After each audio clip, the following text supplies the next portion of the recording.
Okay, next up in our playthrough of free visual novels I've just randomly found on stream is something called Lachesis or Atropos. I don't know if the game's called either Lachesis or Atropos, and the guy couldn't make up his mind, or if I don't know.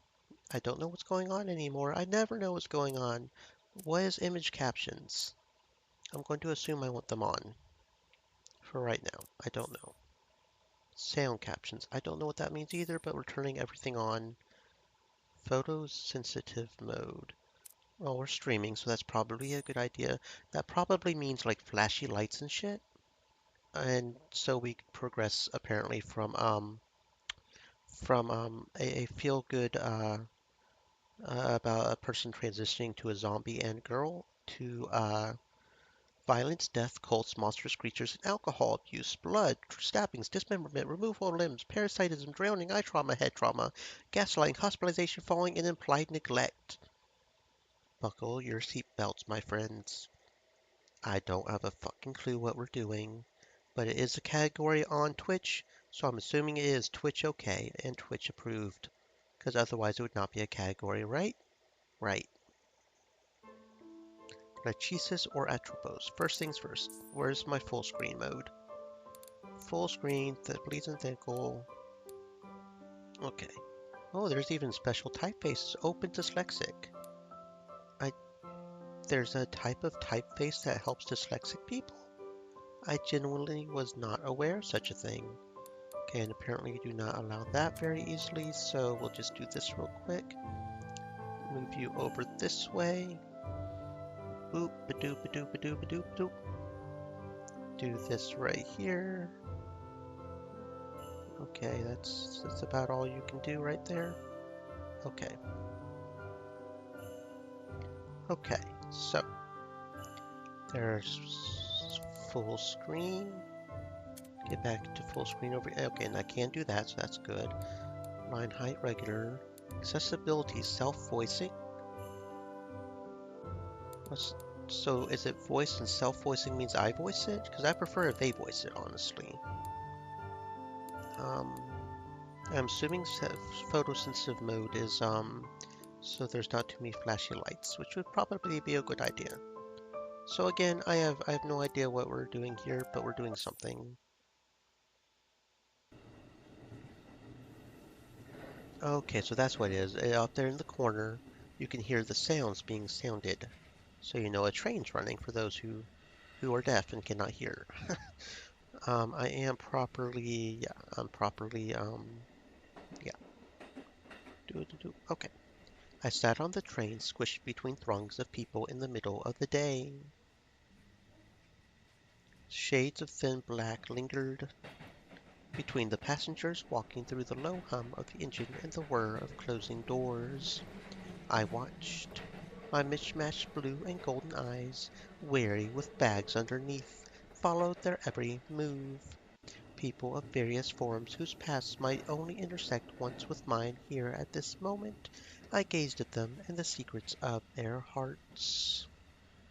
He hated her. She hated him. They were hated by someone beyond this enclosure, lightly with apathy, darkly with fur. The former gray most called dislike. My hair was short and black with mismatched side bangs, my skin pale. I tied some of my hair into a braid around the back of my head. I wore a brown jacket that reached my thighs and a dark brown dress shirt that was tucked into my brown slacks. Affixed to my jacket lapel were two golden rectangular clips, and to my shirt collar a golden pentagram clip. Black sneakers and red stud earrings completed my look. White bandages were wrapped around my neck and my left hand. I had an advantage over the typical people watching enthusiast. Professional career choices aside, I was born with eyes that saw strings. Visible lines ran between their bodies as they began to bicker softly, hurrying away. These were strings of black, strings of hate, a convenient tool that only I seemed to see. Not red, nor blue, not fate, nor death. I saw a color that reflected no light. Was I mad? Perhaps innocently insane. Reality had many times corroborated my eyes' expectations, empirical evidence toward the black strings of hatred. A light sigh escaped my lips. Relief. Everyone was as usual. Those who hated strongly had strings. Those who hated rarely had strings. Humans were creatures of emotion. As the train started to move, my luggage shook lightly at the overhead, and the scenery through the windows blurred. Mouse, what are you doing? Please, please. Okay. Thank you. Thank you. A stranger sat in the seat across from me. She gave me a cordial smile. You there with the mismatched eyes? I don't recognize your face. Travelers are rare at this time of year. I politely returned the smile. Are you a local? Most folks on the train are from around these parts, but you seem new. This was the countryside. Not so rural that the trains were devoid of people, but close enough that I spied a number of rice paddies and the blur of scenery. I was going to a town, small and a little remote, but of great importance, yet another transfer away. I had never visited this place before. Maybe the stranger would have recognized my mentor, Shoko, the reason I was on this train. I'm visiting from the city, Tato specifically. What leads you here? What did you do? I'm a private investigator, a freelance job, although I often work on cases with law enforcement. Not the usual matters, not much to talk about. The usual matters, murders, kidnappings, grudges with bloody outcomes, they were difficult to talk about in public. I specialized. Is there a case you're investigating all the way out here? I shook my head. No, there was no such case, at least not officially. Just vacation. You have to take them when you get them. It's a bit harder to choose the right time when self-employed as a detective, but personal matters came up, so I had to take time off work. Yes, things happen. You choose a good place to visit. There are lots of tourist spots in the area, even if it's off-season, and the hot springs are quite nice. Right? I wish I could stay longer. My schedule is up to me, but the wallet not so much. The stranger gave me a commiserating look. Incidentally, you're from the area, right? I have a friend who asked me to send her regards to a Mikami family. Do you happen to know anything about them? Friendly conversation loosened lips. Mikami, the wealthy family from the next town over. They used to be very involved with local affairs, but I'm not too familiar with them. Eccentric but well liked seems to be the general consensus. Eccentric but well liked. How eccentric and why well liked? I transitioned the topic away from the Mikami family while thinking about my hidden intents for this trip. Mikami, Mikami Itoha. I wanted to find a missing person for my mentor, Shoko. Shoko was dead, so only I was left to fulfill her last wishes. I thought I should do it before I find myself dismembered in a ditch. That, and I really did need a Stream vacation. Elements said, "Stay moist, my friends. Hydrate." The stranger and I made a little more small talk before the rumbling of the train slowed and I came to a stop. An announcement played over the intercom. Passengers stirred, moving to wait before the still closed door and get their items. I checked the station signs and my notes on where to transfer. This is my stop. Slipping a business card out of my pocket, I passed it to the stranger, who received it with both hands. I mostly do business in the city, but if you will have anything you would prefer a private investigator for, please do send my office a call. Have a good vacation. Thank you. Even the stranger had strings. Without speaking a word, I wondered who she hated and who hated her. I doubted we would meet again. I rose to my feet, ignoring my sore knees, and dragged my luggage out from the overhead bin. I still couldn't get used to being so tired. My heart raced in my marred chest for a little box with some clothes and a laptop inside.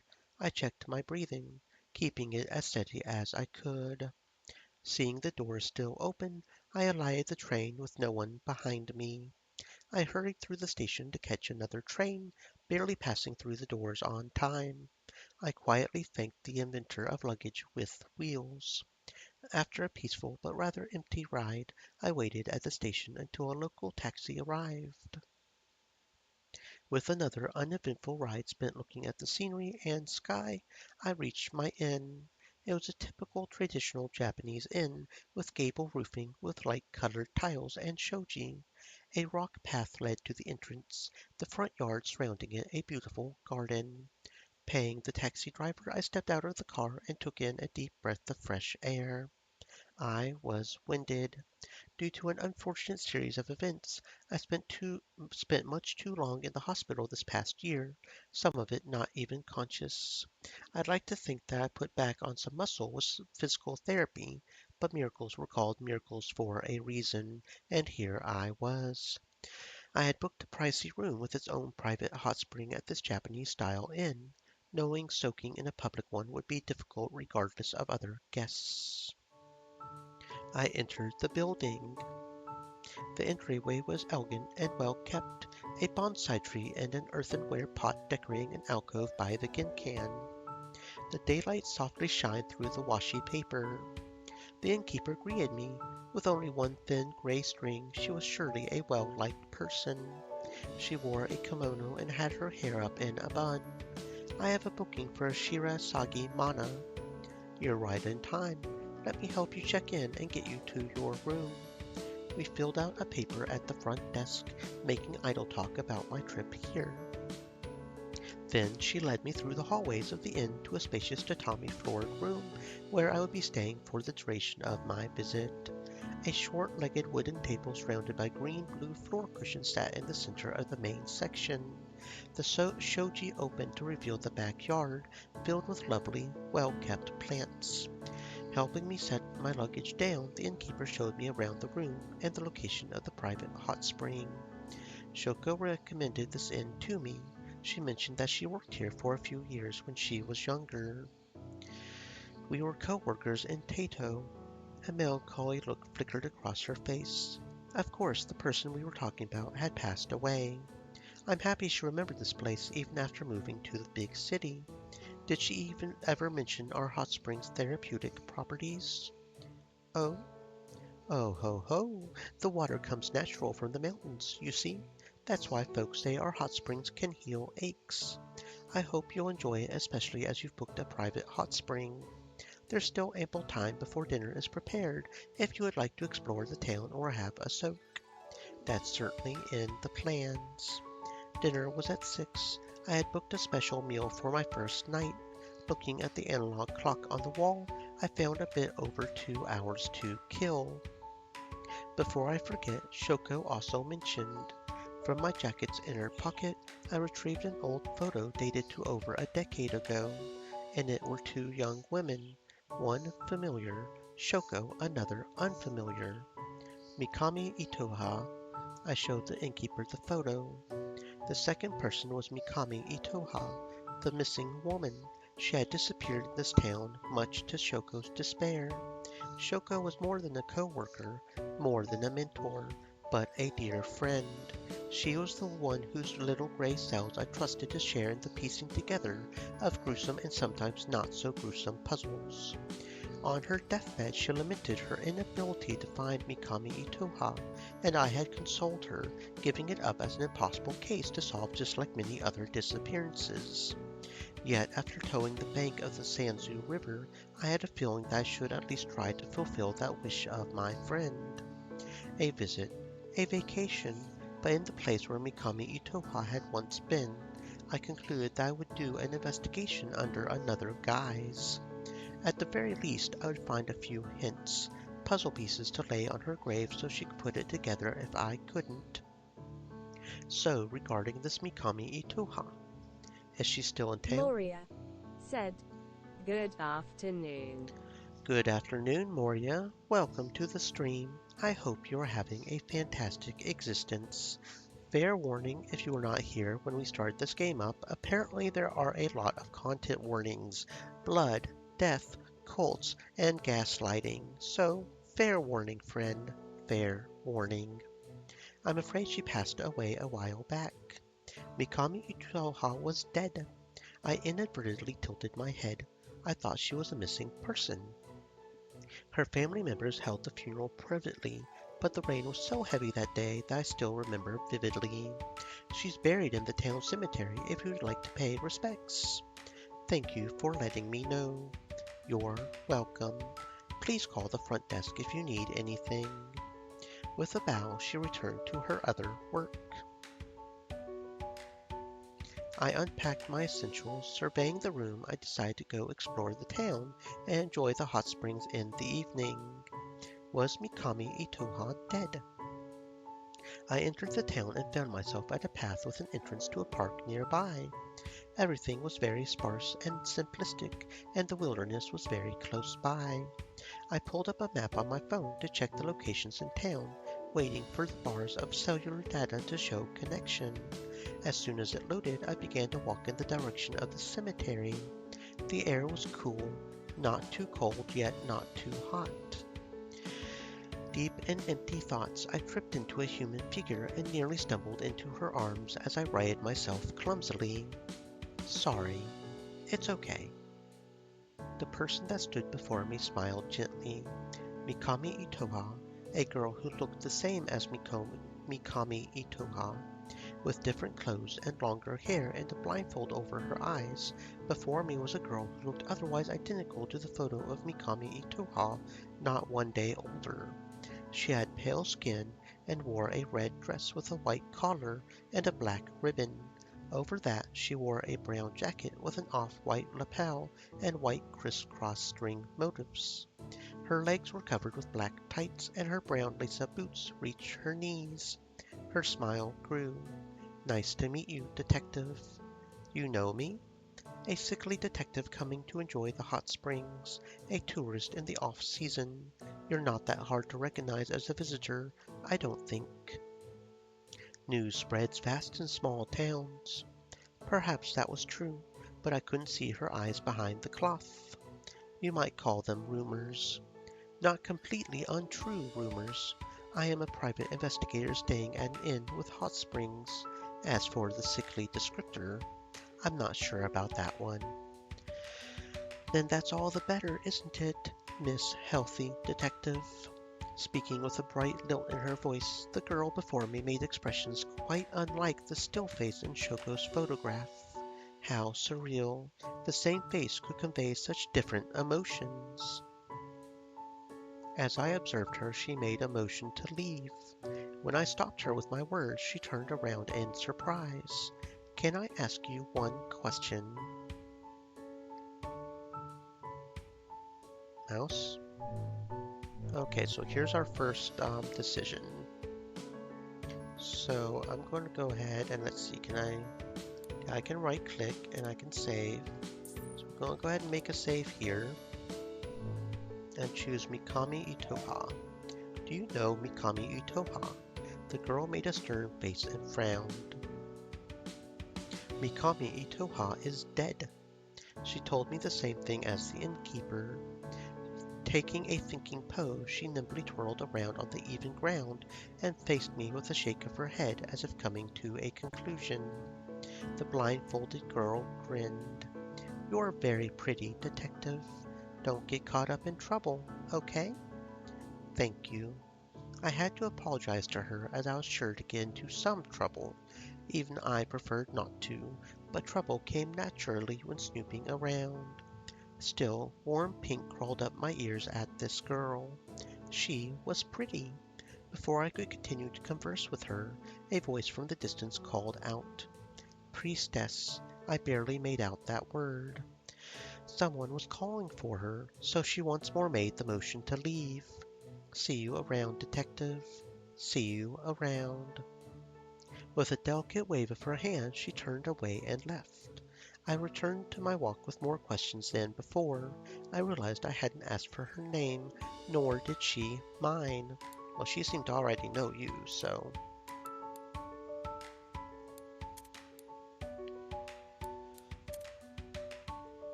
Next, I walked into a woman of indistinguishable age.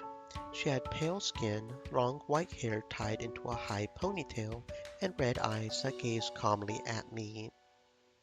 Her bangs were swept over her left eye, and on her left ear was an earring with a white crystal at the end.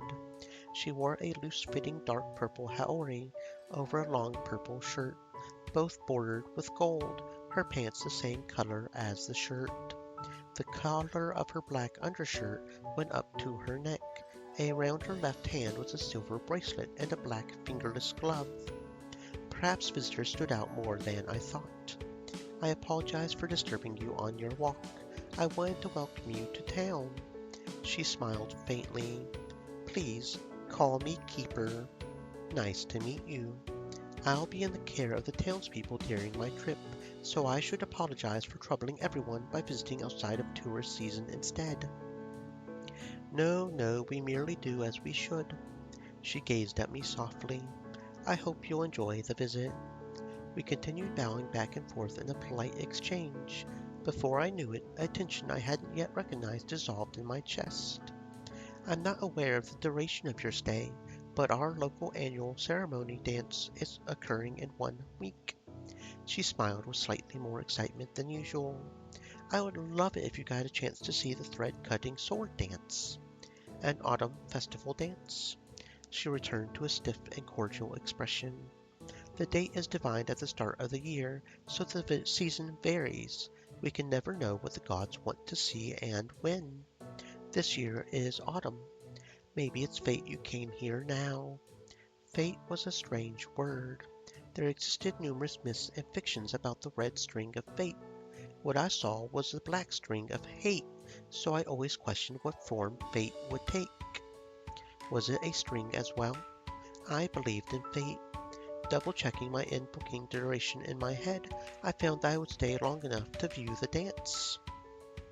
Then I noticed Keeper make a slight glance at my eyes. She narrowed them curiously. One was blue, one was gold. Heterochromia in its rarity couldn't help but be eye-catching. In fact, she was polite enough not to comment. However, the moment her gaze slipped across the golden eye, I realized she had no strings. Was she hated by no one? Did she hate no one as well? Hate was a strong word. People who didn't have black strings, thin or dark, light or heavy, existed. They were only, in my opinion, rarer than two eye colors. A buzzing noise chirped in my ears. I blinked. I blinked again. Before me, she was still human. With my mind popping back to reality, I recognized that I hadn't heard the last minute's conversation at all. But now she looked at me for a response. What was the question again? Yes. I looked toward Keeper, wondering what she would take it as. She grinned. There's a gathering this evening as well. We must have been talking about another sort of event. She took out a note card and pen, jotting down something in immaculate handwriting while holding the stiff paper atop her palm. Here are the addresses and directions to the shrine. Thank you. I took the paper with both hands, read it over, and tucked it away in my pocket. She had even written down the time information. In this day and age, most seem to visit shrines or temples for holidays or vacations, keeping an altar at home if relevant, but not thinking too much about practices. I also did that. I preferred it that way.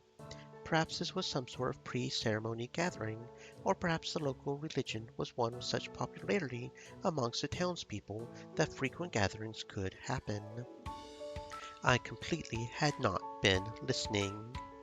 I'll come visit. Places with many people were convenient for work. Then we'll see you this evening. Another exchange of slight bows later, we parted ways. Step, step, step.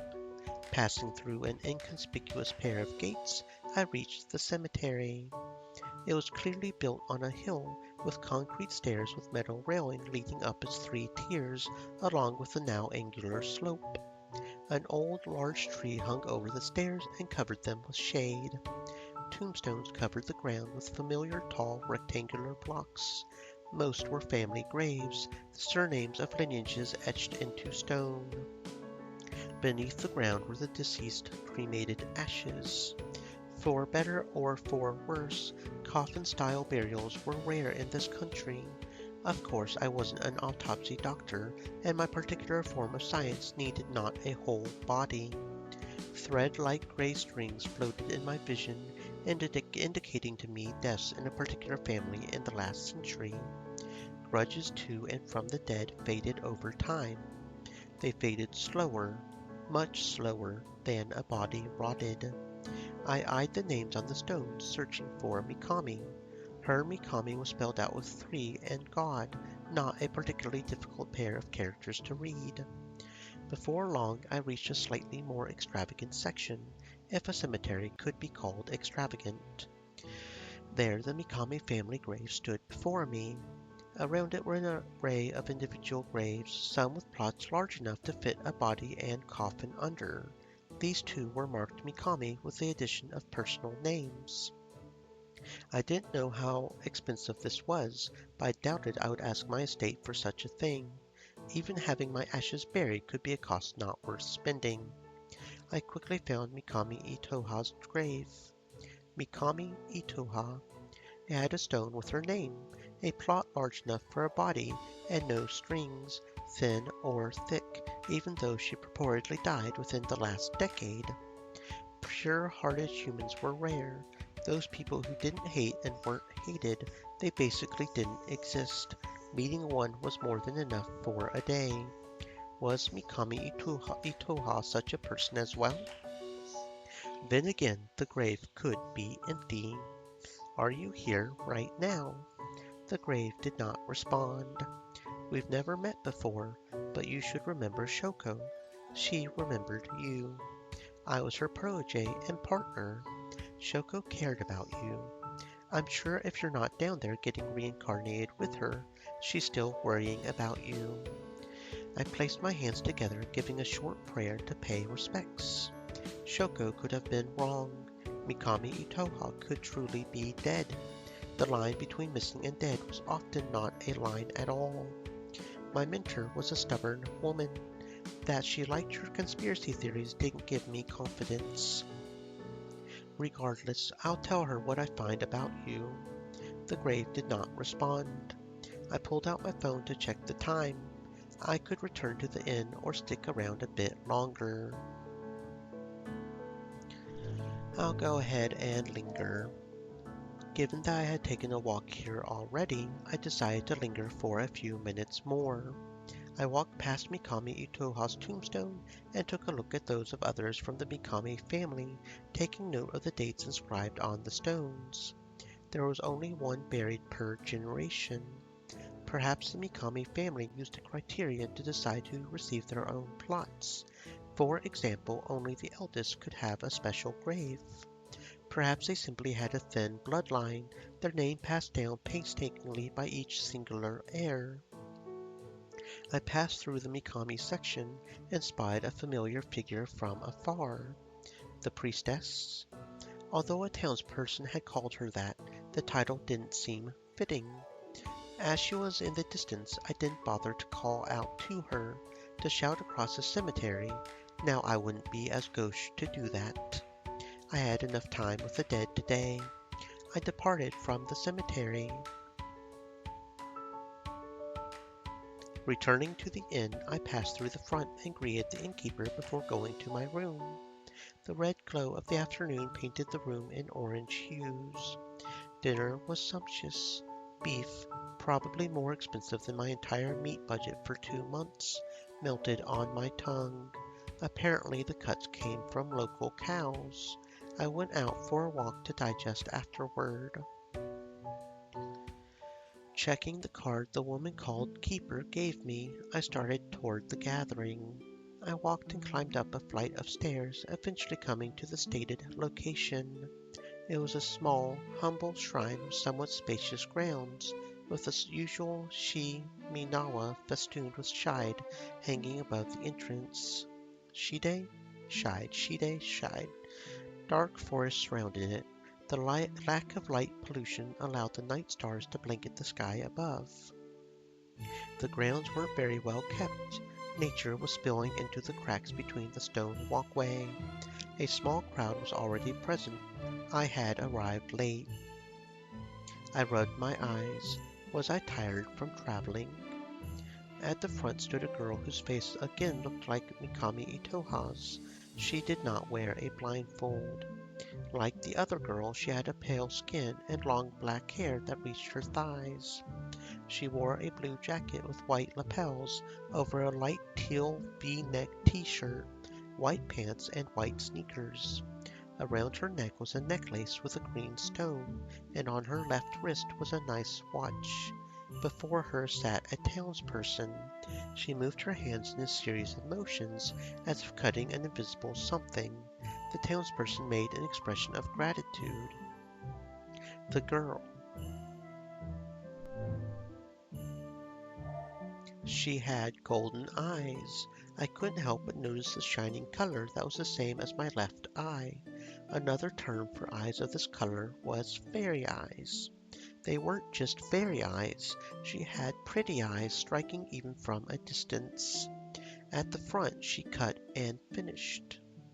The people made a short prayer that I watched silently without participating in. The quiet, formal part of the event ended, and the townspeople around me started setting up an after-party, bringing out snacks and drinks. Like bees to honey, a whirlwind of people greeted me. Kind faces asked curious questions about the big city and how I had been liking the town so far, recommending their shops and other locations. Stumbling over my responses like a newborn fawn over its legs, I was instantly defeated. Eventually, I got a chance to ask my own question. Who was the girl in the front? She's one of our priestesses. Did Keeper mention the upcoming ceremony? That lass is really good at getting guests to come. Our priestess will also be performing the thread-cutting sword dance. Last year's was with 2 girls. This year's going to be only 1. Makes me wonder how they'll change it. 2. Yes, our other priestess can't perform the ceremony anymore, so this year's has only 1 dancer. They're both good girls. Don't forget, you old codger. To start with, before we had 2 priestesses, the sword dance was always a 1-person ceremony. Chatting with the townspeople felt like chatting with grandparents. I made the analogy, but never actually knew my grandparents on either side. With the country generally aging and a trend of younger people moving to the city to find employment, I wasn't surprised to see an older population in this town. That was also why she stood out. I spied the priestess not too far away. Her expression was serious. The conversation shifted, and I weaved through the people around me toward her. However, the priestess was gone by the time I got free. Walking around the perimeter of the people chatting, I looked for her. Then I spied a door and paused. Before me was an open door leading to a dark flight of stairs, too deep for me to see the end. No one was looking my way, so my heart swelled with audacious curiosity. Okay, I'm going to go ahead and do a save here.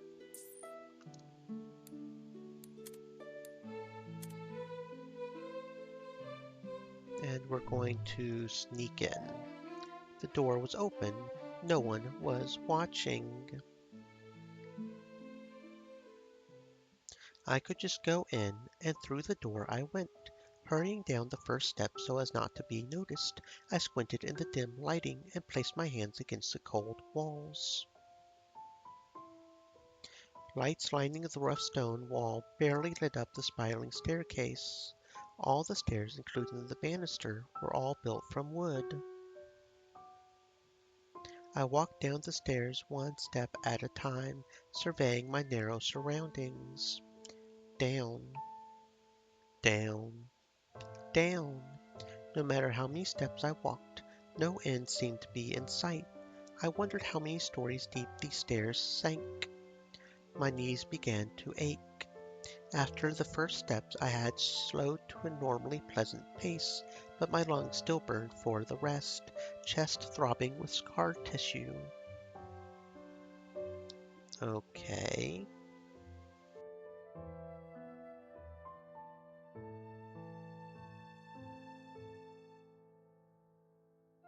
We'll continue, I think. I continued walking. Down, down, down. After endless steps, I reached flat ground, nearly tripping as I tried to go down once more. I passed through a section of darkness, eyes adjusting as I walked, before reaching a cramped room with a difficult-to-make-out door at the other end. In the room sat a glass coffin. This was the third time I saw this face today. Within the coffin was a woman, sleeping or perhaps already dead, intact without a single sign of rot. Mikami Itoha. I approached for a closer look, and suddenly my field of view toppled over. Legs giving out, I tried to right myself up again with trembling arms against the freezing glass. Drip, drip. Gasping through increasing pain, I saw a sword pierce through my chest. What? I tried to turn around, only for my assailant to kick harshly against my back, forcing me against the coffin to wrench their blade out. My vision flickered, spotting with darkness. I couldn't make out the reflection of whoever was behind me in the glass of Mikami Itoha's coffin. Instead, a dark red from my body marred the barrier protecting her. Twice in less than 2 years. I couldn't handle it. Being stabbed like this again. All turned to black. Well, shit, we done died. Oh, okay. Well, we got our first death, I guess. Apparently this is going to be something that's probably going to happen a lot. Probably. So you know what? We're going to sneak in still because we're crazy like that. But this time, we're going to turn back. I looked back to where I descended from. With no backup on call, if I were to exhaust myself in an unknown location on an already tiring day, I couldn't know what would happen. I trekked back up the stairs with leaden legs. Stepping out the still open door in a hurry, I looked around to find no one seemed to have noticed my disappearance. With a few deep breaths and a check on my appearance with my phone camera as a mirror, I pretended that nothing had happened. Stairs? What stairs? Clearly I had been here the entire time. Before long I found the priestess and approached quickly. Good evening. She stopped mid-step as if she had intended to walk elsewhere. The entire evening the priestess had been moving around, so much so that I had just barely caught her for a moment to talk. She looked at me blankly. Hello. Her brows were raised very slightly. You're the visitor. To her I was but a guest to the town. To me she could be an important source for my investigations. Observing her features, I found again her similarity to Mikami Utoha, yet she also held herself in a different way than the languidness of Shoko's target. Her eyes really were gold, not a trick of the light from a distance. My tongue loosened unintentionally. You have golden eyes. Fairy eyes. It's a term from another country that refers to golden eyes, eyes that can see the unseen.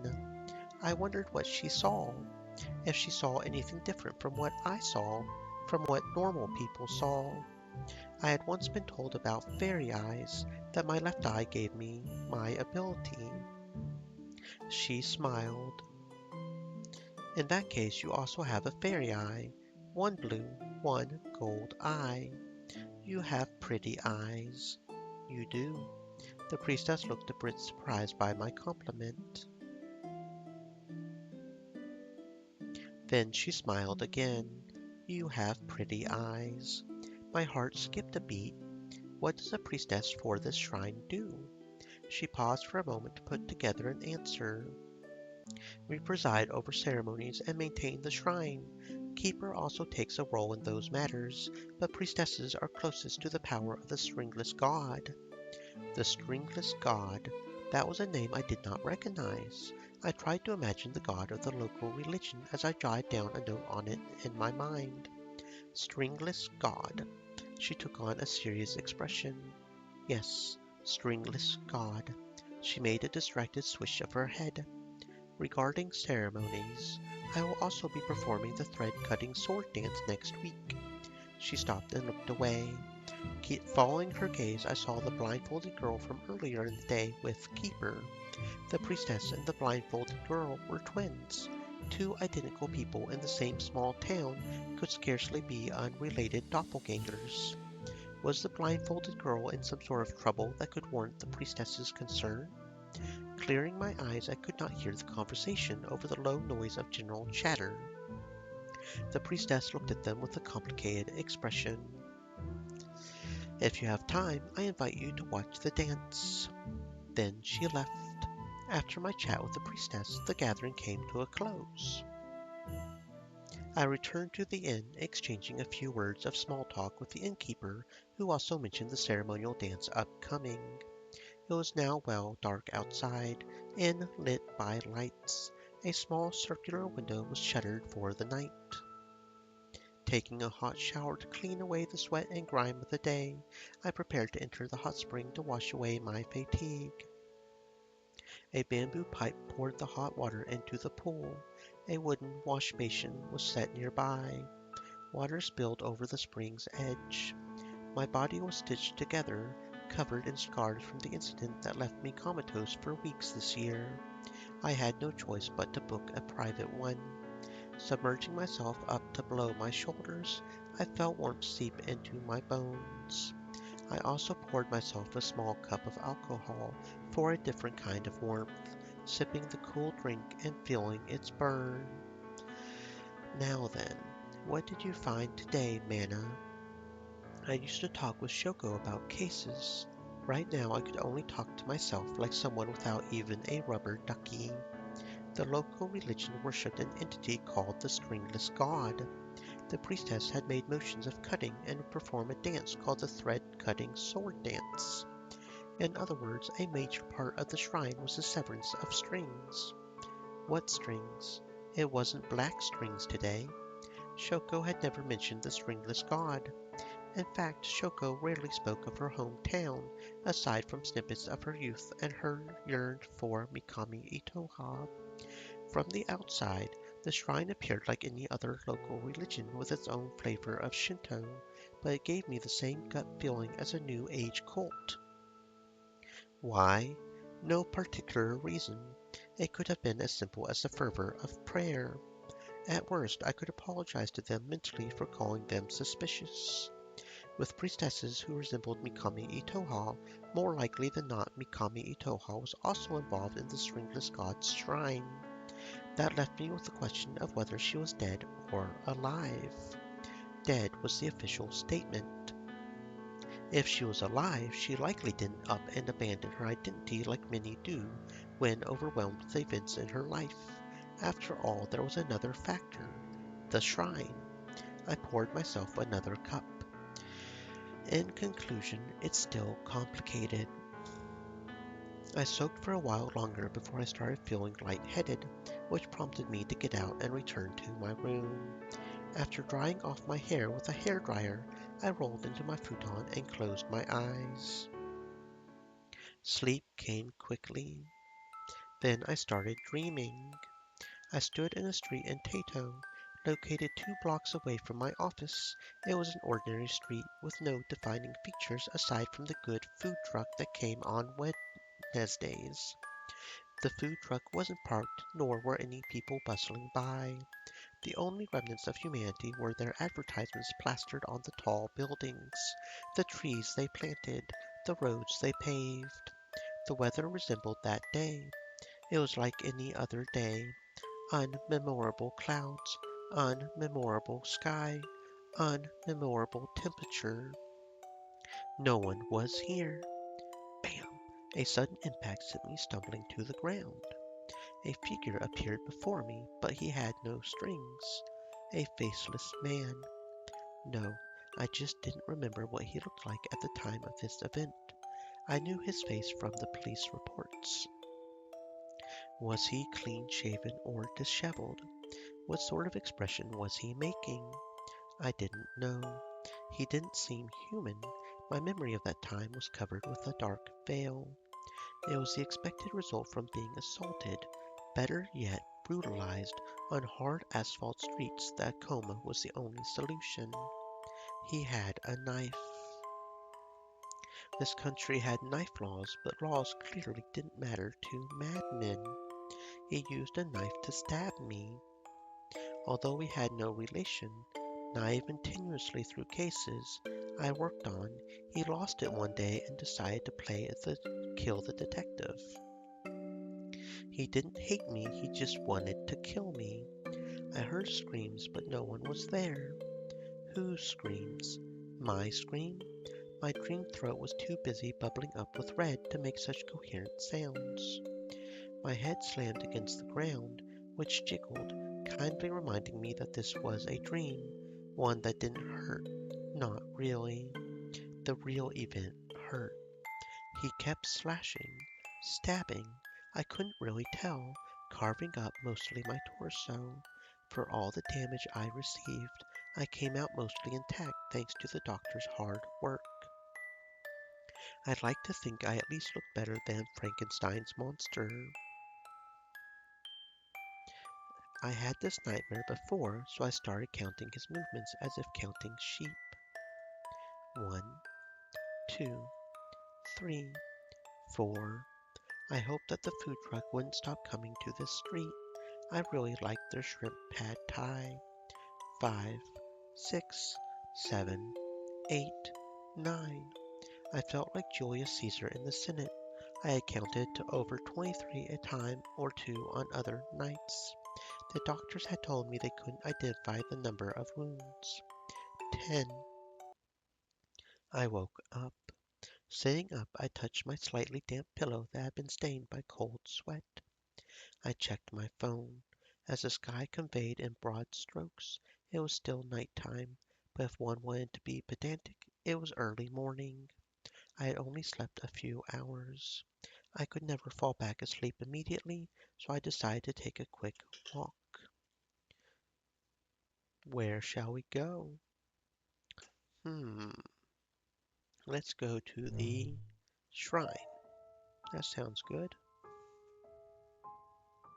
I went to the shrine regretting my choice as I climbed up the stairs. Oh, my phone is about to piss me off. Phone, phone, phone. Okay. I'm just going to have to get a new cord at some point. With no townspeople gathered here at a time when all should be asleep, the shrine was quiet. I strolled around looking for the door I had spotted earlier. I found it, but the door was closed. I could try opening it regardless. My hand halfway reached out. I froze, noticing a presence nearby with thin strings. Who's there? The voice was not yet in sight. I shifted, moving away from the door to appear as if I hadn't thought about it at all. In fact, I hadn't even noticed there was a door there. Taking initiative to remove suspicion from myself, I walked toward the voice, as I thought it was coming from the priestess. It's me. She looked at me suspiciously. Here at this time of night, did you lose something? No, I just came for a change of pace because I couldn't sleep. The girl's scrutinizing gaze let up. You're also out right now. Do your priestess activities also take place so late? No, I also couldn't sleep. Peeking at her pretty golden eyes, I saw that she didn't display the slightest hint of dark bags. She frowned. Does the bedding at the end not suit your tastes? I shook my head. The futon was comfortable. Her frown disappeared. I see. Both mattress beds and futons made little difference. Between unpredictable aching and strange nightmares interspersed between nights, I often awoke much before my intended waking times. Falling asleep wasn't the problem. Quietly, we listened to the rustling of the wind. Conversation halted just like the rest of the world seemed to be at night when all in the town were sleeping. Unlike the city, the town at night was blanketed in tranquil darkness. You're investigating someone, aren't you? She broke the quiet. The priestess gazed at me with narrowed eyes. Mikami Itoha. Her eyes widened. News spread too quickly in small towns. The priestess frowned deeply. It's not worth searching for her because that woman is long dead. That woman, Mikami Itoha, was it all right for the priestess, a member of the same family, to speak of her relative with such detachment? She started walking, gesturing me away from this area close to the door. We held a very private funeral for her. Maybe that makes people doubt her death. Why so private? The priestess became somewhat defensive. Tradition and religion. She's buried in the cemetery, so you should go pay respects to her grave if you want to talk with her. Otherwise, there's nothing you can do about the dead. I disagreed, but didn't want to pick a fight with her, as she appeared to be done with the matter of Mikami Utoha. Walking along, I pointed to a random tree that caught my eye as to change the topic. That tree looks young compared to the rest here. Was it planted recently? The priestess looked calmer now that the subject had been changed. Yes, my sister and I planted it together when we were younger. Her tone softened at the mention of her sister. She looked at the young tree almost wistfully, shaking her head as she turned her gaze away. Sounds like you got along well. Siblings are nice. She smiled faintly. Yes. Twins, although the two girls shared the same appearance. Curiously, they left such different first impressions.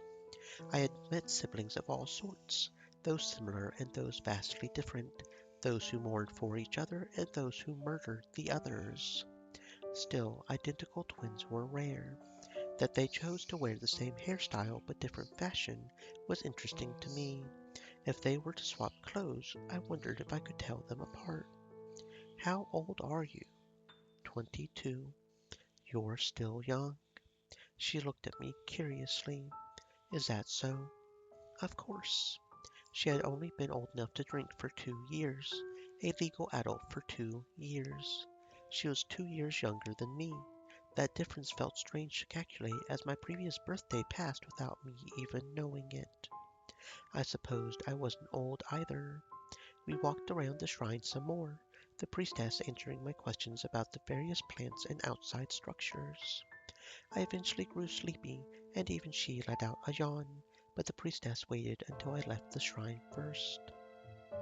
She watched me leave with suspicion in her golden eyes.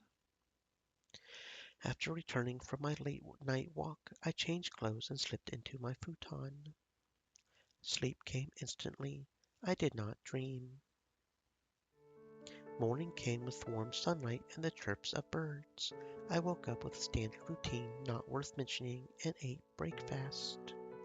Popping my laptop out of my bag, I sat it on a table and connected to the inn Wi-Fi. Stringless God. I typed out the phrase, tacking on the region of my trip into the search query before pressing enter. First was a 2-sentence long Wikipedia entry, followed by a number of unrelated hits. Scrolling down the search engine results page, I found a strange website. It was a site with bare styling, one that didn't seem to use any popular website templates, promoting the worship of the stringless god here in this town. Small font in the footer noted funding by the Mikami family. The dated look in parts of the website and the more modern components on the other pages made the website appear halfway completed and abandoned.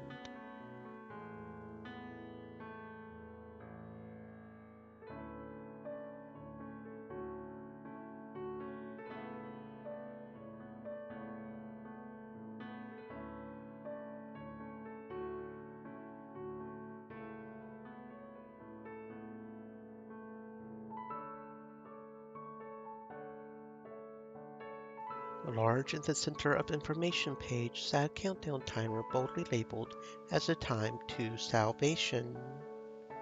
The timer did not tick, the numbers did not change. Naturally, whatever salvation was would never come. A familiar term, an unpleasant term. Salvation was an easy thing to advertise.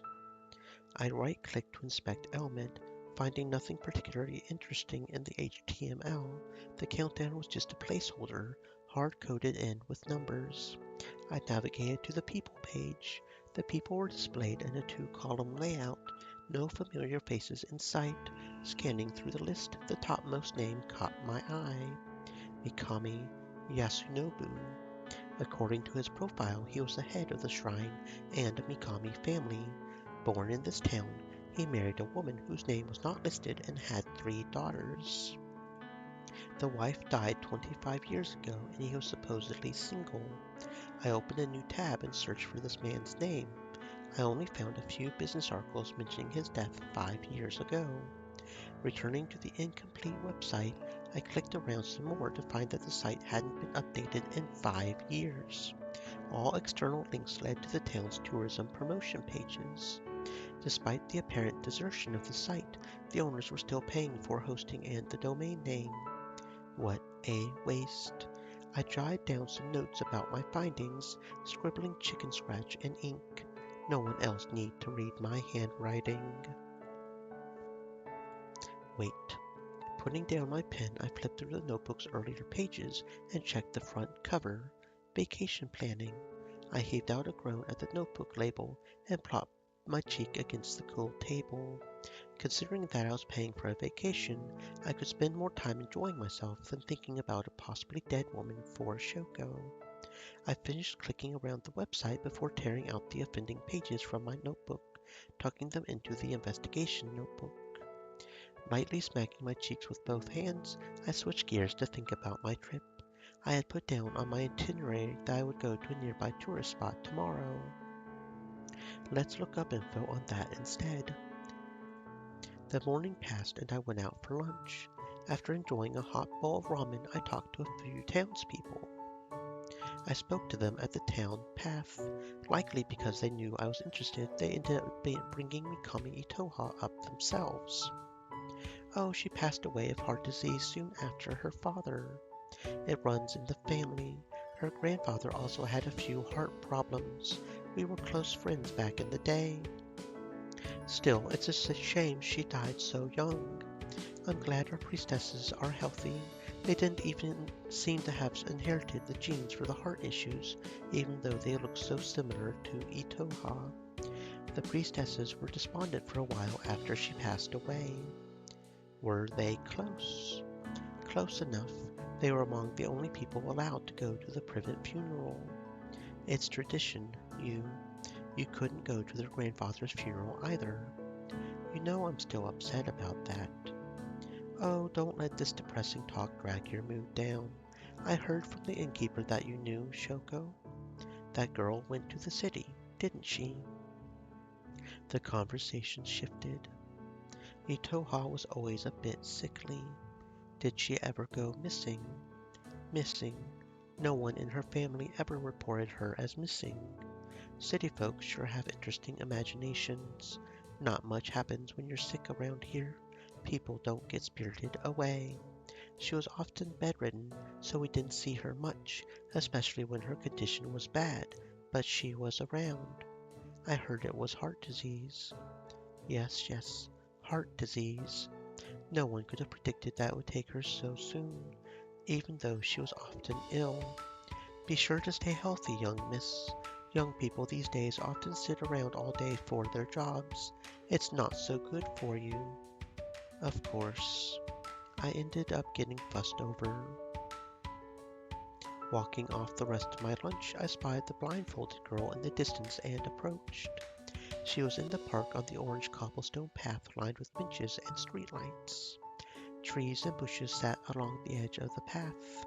She wrapped a black string around her index finger, twirling it back and forth till the string fell off her finger like a snake. When she flicked the darkness, it vibrated, making not a single noise. The black string floated in the air between people, marking a relationship of negative emotions. It wasn't like a harp string one could simply pluck. Strings weren't supposed to be physically tangible, so I reached out my hand to touch a black string. My finger passed through without resistance, as always. The string density in this town was low, I abruptly thought. She smiled and greeted me. Hello, detective. Hello.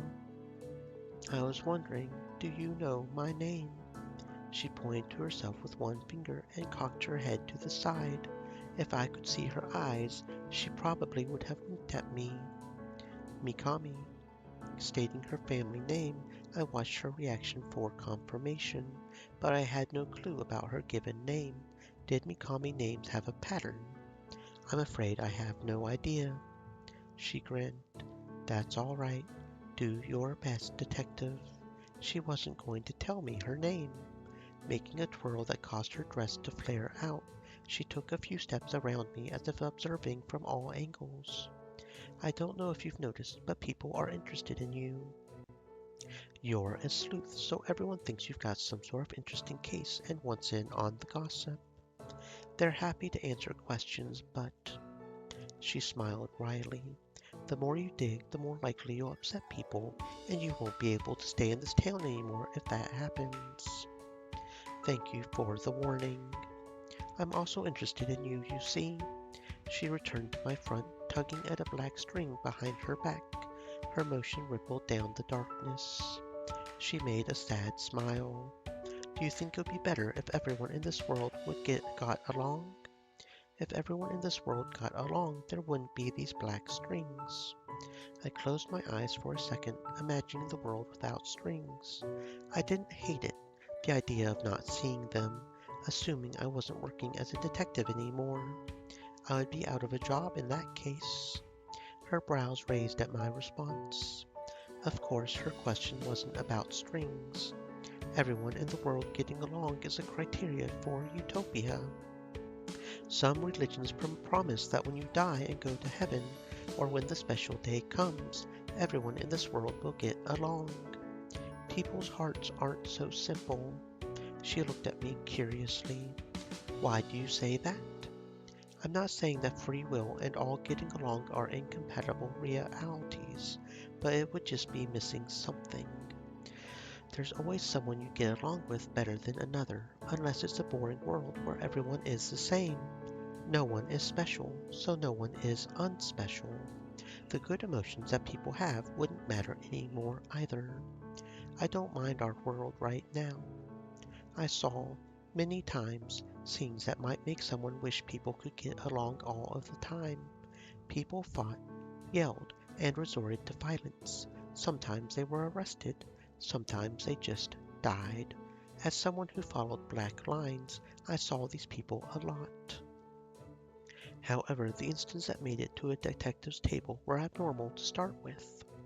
Normal people could fight and resolve their issues without resorting to bloodshed.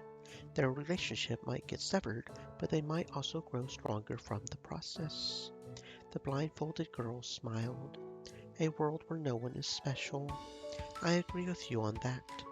I wonder, a world where everyone gets along, a world where no one feels special towards other people. That would be lonely. Are you also a philosopher, detective? Not at all. Is there something troubling you? Nope, just philosophical questions. She tugged harder at the black string in her hand. She gasped in surprise. Abruptly she let go of the string. The resulting undulation running down the string made me wonder what physics the thin black followed. The movement eventually stopped. I tilted my head in confusion, forgetting that she couldn't see. She frowned. What time is it? I pulled out my phone to check for her. Just past 3 in the afternoon. I guess I'll have to go now to make it to my appointment at the clinic. She smiled. You know, detective, I do like chatting with you. Are you free for dinner tonight? I would like to invite you out for a meal. No thank you. Sorry, that's all right. Then she gave me a delicate wave and left. After my chat with the blindfolded girl, I walked to the shrine. Climbing the stairs, I saw the priestess seemingly deep in thought under a tree. Noticing me, she turned to watch me ascend the last step. Good afternoon. Good afternoon. Oh, hello, Lilith. Welcome on in. Hello, friends. My name is Jade. I am a turtle unicorn. I might be a little slow and a little plodding at times, but we all have something that makes us special and awesome, like unicorn magic, yes? What were you guys playing? Are you guys having a fantastic existence? I do hope you are. I hope you had fun playing whatever game you were playing. Stream Elements said, "Look who's decided to come swimming with us. This is their channel, https://www.twitch.tv/Lilith_Thelema." I should warn you guys though, when we started this game, there was a content warning about bloodshed, gaslighting, and just overall cult-like stuff. So, minor content warning there for you guys. Just, we have already died once. We've already gotten a sword stabbed through our back, so there's definitely death in here. Good afternoon. Compared to the previous evening, the shrine grounds appeared empty. There was just the afternoon sunlight warming the stones and the two of us. Could I ask a few questions about the shrine? She looked at me in anticipation. What are the beliefs behind the worship of the stringless god? Who is the stringless god? This is the potential cult aforementioned in the warnings. Some sort of stringless god or something. At my simple question, a furrow in her brow loosened. Strings. She made a gesture at something in the air I couldn't see, taking a thin invisible something between her slender fingers. She spoke blankly. Human bonds are tied by strings. They come in unique colors for each and every emotion between us. But why strings? Do people really need strings to feel? In fact, these strings are nothing more than puppet strings. Like a spider's cobweb trapping its prey, the strings manipulate our feelings. For a moment she looked displeased. For example, rejection and disgust. Thus, the strings must be removed for people to be free. How? Because they are strings, they can be severed. Yesterday you may have seen part of a regular ritual. The priestesses of the stringless god can cut the strings between people. The intent of these rituals is the removal of all strings, purification. String cutting is done in a step-by-step fashion, one string at a time, so purification refers to the severance of the last string. The stringless god is the source of humanity's ability to reject the strings that puppet us. It is the enabler of our freedom. The blessing that gives us people is stringlessness. Stringlessness unnerved me. It wasn't just a matter of uncanny valley in the sense of sight, but rather in all five senses, and the sixth one reserved for strings. Yet maybe I was the one who was seeing the wrong thing all along. To everyone else, a stringless human was normal. Everything came around full circle, but I didn't like it. Searching for words, I met her golden eyes that shone with conviction. I can see the Stream strings. Elements said, "Stay thirsty, my friends. Hydrate." She ran her hand through the air. She had a scrutinizing gaze. Then she touched one of my black strings, a thin gray one to someone whom I vowed never to talk to again. She touched it, twisting it in her hand before letting it go. She appeared somewhat despondent as she did so. My heart started to race. She wasn't lying. Stream Elements said, "Stay moist, my friends. Hydrate." She smiled. What do you think? That may be. That may be true. She seemed pleased. What color is the string of hate? The priestess told me plainly.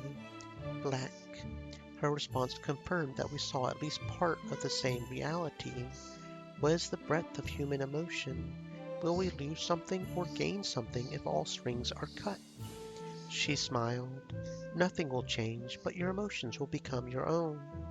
If all the strings are cut, will all humans get along?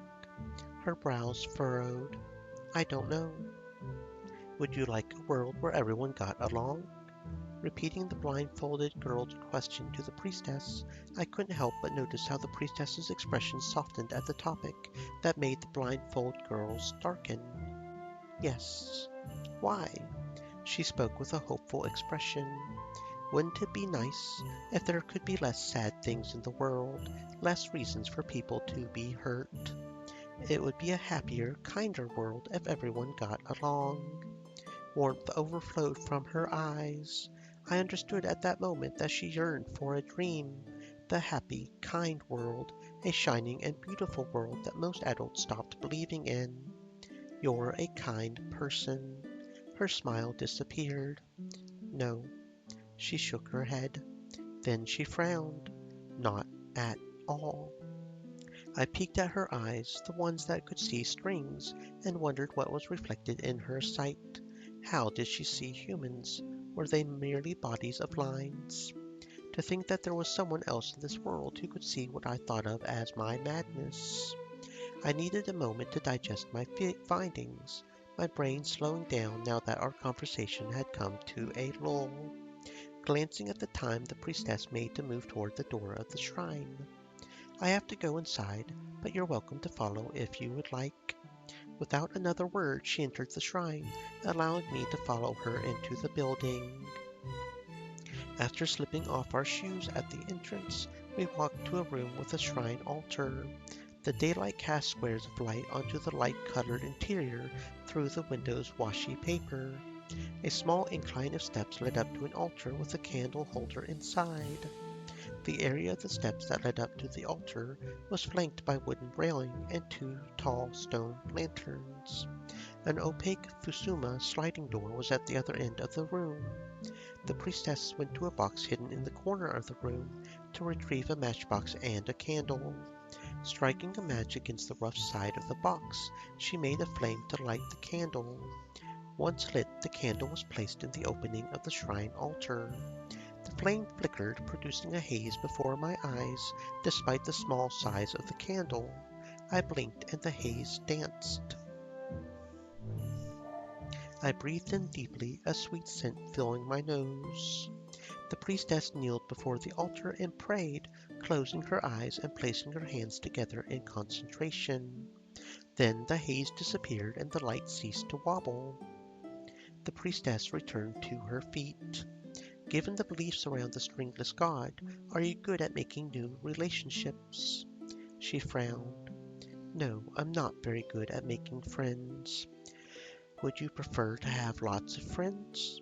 She shook her head. Having only a few important people is more fitting for me. What about you? I like you. I think people should like you easily. What she meant was not the romantic type of like, but my heart still skipped a beat. Probably it was because she was beautiful that I couldn't help but get a little carried away in the now relaxed atmosphere. Actually, I'm the same as you. I'm fine with only a few important people. I had more clients than friends. People came to me for help and left when they were done. Our relationships were purely transactional. I would be flattered but surprised if I had a lot of positive strings attached to myself. I see. Was she disappointed? By important people, do you mean your sister? She smiled. Yes. Could you tell me more about her? A complicated, sad expression painted her face. She is the other priestess. That was it. She didn't seem to want to say more, looking away toward the steady light of the candle. Pondering on whether to ask more about the other priestess, I hadn't noticed another person appeared in the room until she approached and greeted me. That person, Keeper, gazed at me calmly. Welcome to the Stringless God's abode.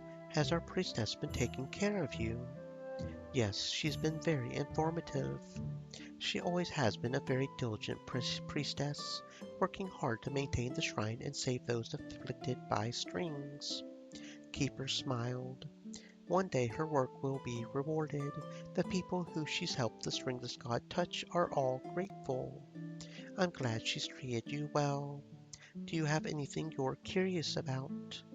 The priestess mentioned something about strings, colorful strings between people that symbolized emotional connections. I hesitated to call the emotions false. Can you also see the strings? Keeper smiled regretfully. I'm afraid the only humans who can see the strings are the priestesses. Only they can cut the strings that bind humanity. Keeper glanced at my left eye for a second, her own eyes narrowing as if greedy for something. It's their burden. However, we are infinitely grateful to them. The priestess cleared her throat softly. Her eyes were slightly narrowed. Both Keeper and I turned to look at her, but the priestess shook her head at me, indicating that she wasn't calling my attention. Keeper, yes. Did you need something? Thank you for the reminder.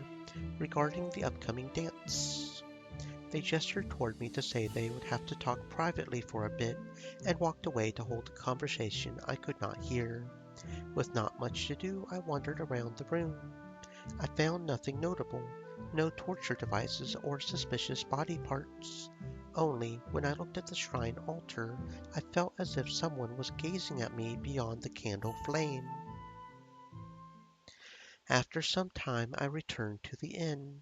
I relaxed, soaking in the hot springs under the night sky. Overheating and getting a tad pruny, I remembered I had wanted to enjoy the nature in this area on my trip. I went out for a stroll, breathing in the cool evening air. Reaching a lake, I looked at clear waters while leaning against a wooden railing. A wooden path lined the side of the lake. The forest around the path's railing threatened to swallow the wood up. A little path of rough stone steps led up a hill to somewhere.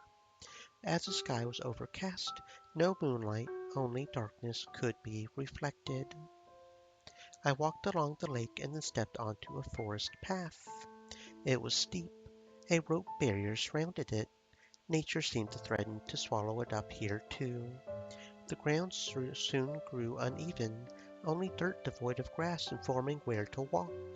My legs complained about the trek, but my eyes rejoiced. Looking up through the trees, I found that the clouds had moved out. I saw a starry sky. I didn't know that this place was remote enough to see stars. In the city, there was no chance. The only stars were those on the ground. Shoko would enjoy a hike here. She probably had. I heard a rustling noise. I took a deep breath. I was being paranoid. Seeing no strings, I concluded no people were present. The noise could have come from animals. I continued walking. Thinking I had stepped on a fallen branch, I looked down at my feet. Nothing was there. Where did that noise come from? Then I saw it. Oh, what the fuck is that? A monster? A monster made of man and darkness stood in the forest, crunching away at something unknown. Oh, what the hell did we just stumble on? I mean, we was doing a little bit of the horror, like I said. We had the content warnings, but we just went straight up into straight horror over here. Shit. Darkness burst forth from the man who looked dazed and lifeless. Maybe he is. It was covered in red strings, eyes, countless rows of teeth. Drip, drip, drip. Nothing fell to the ground, but the sound echoed in my ears. My breath turned to cement in my throat, cold sweat rolling down my neck. Suddenly, my scars began to itch as if the monster were caressing my skin. It hadn't seen me yet. That man also looked like this. A monster. Darkness, red and black darkness. Run! Run away! Get away, get away, get away! This thing wasn't the same as the black strings. Get away! This thing could kill me. Get away! Even from such a distance. I had to run away. Kicking against the dirt, I started to run. With no direction in mind, I simply dashed to get as far away as possible, ignoring the creaking of my joints. I stumbled, nearly tripping. The sound of the monster was so close. I could almost feel its burning breath against my skin.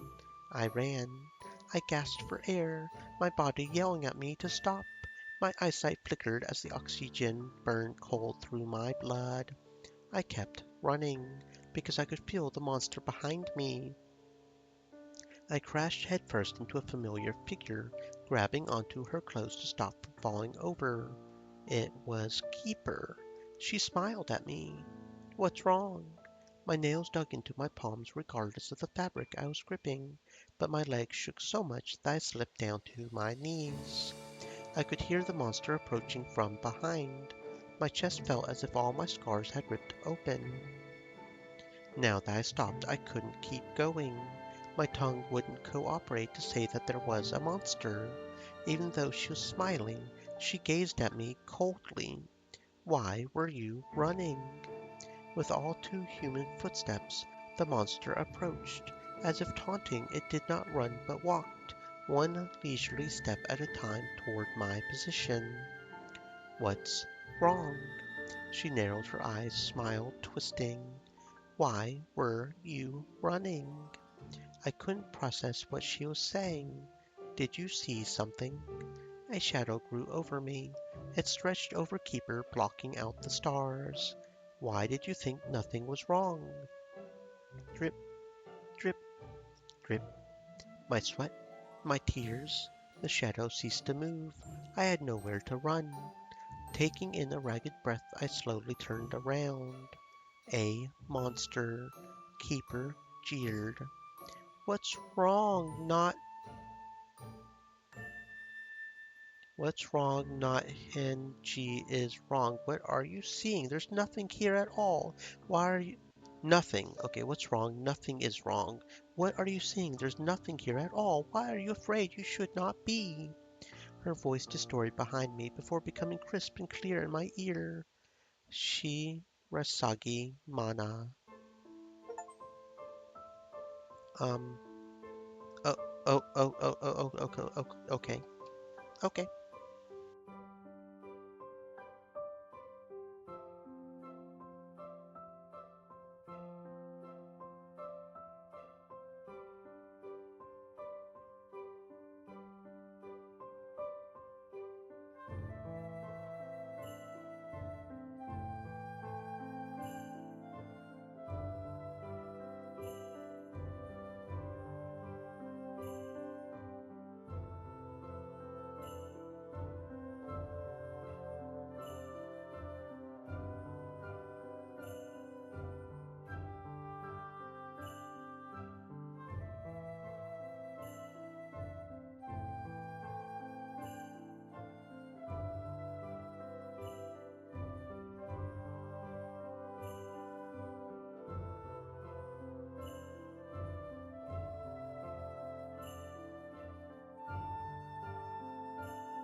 However, I couldn't get too carried away. Taking into consideration where I was, I decided to walk away from the door and return to the gathering. I'm glad you could make it, the keeper said suddenly. The keeper suddenly appeared before me, expression faint as always. I twitched. I didn't have a sense for the presence of those without strings. How has your evening been? If I remember correctly, when we met earlier, you were on the path to the cemetery. Did you visit? I visited in place of a friend. She smiled cordially. I see. Did you notice the Mikami section? She furrowed her brows apologetically. Forgive me if I go on for too long, but there's an interesting history with the Mikami family and the shrine. Over a century ago, worship had been in great decline in the region. Thanks to the cooperation between the Mikami family and the original Shrine Head family, energy was re-injected into the shrine. One part was certainly financial, but the other was spiritual. The Mikami bloodline is said to house an essence of the gods. That is why members are buried intact without cremation. Over time, the two families became one and the same under the Mikami name. The kanji has changed, but that's another story altogether. Is the priestess also from the Mikami family? She smiled at my attentiveness. Yes, she is, the youngest generation. She gazed at me with a touch of coldness. I would love if young people like you would take interest in the shrine. If you have a chance, you could talk with the priestess, or if you would prefer, ask me your inquiries. I couldn't discern her age. I would be happy to answer.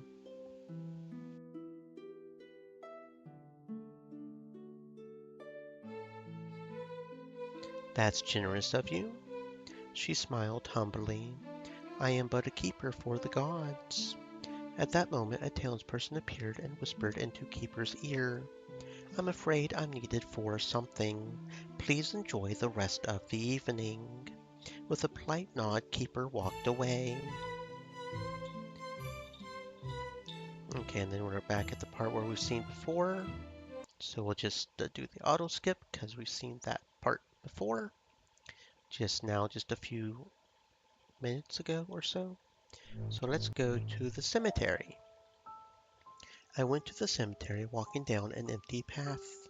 The tree now shaded the stairs from the moonlight.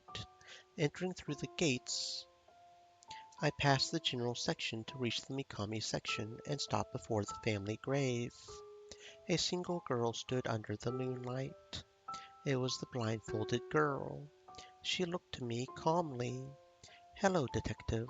What are you doing here so late? I should ask you the same. I was just taking a walk to get a breath of fresh air. She grinned. Fresh air. At the cemetery. Even if it's the truth, you should make up a better excuse, or else people will question you. I'm visiting my family members. She gestured to the Mikami family grave. I looked at the tombstone in silence. Moonlight shined upon the family name engraved. The moon is bright tonight. She pouted. I see, if that's what you say. She walked down the lane of graves, stopping at Mikami Itoha's. I followed. She smiled. If you were to say that the moon is beautiful tonight, do you think it could be construed as a declaration of love? Soseki without a context of affection, I don't think it works. Soseki, I'm not too fond of the moon as an analogy of love. Such a cold thing, a rock that only reflects the light of the sun, unable to produce its own. Such a thing can't be called love. I didn't care for the purported response of, I would die for you, either. What do you prefer?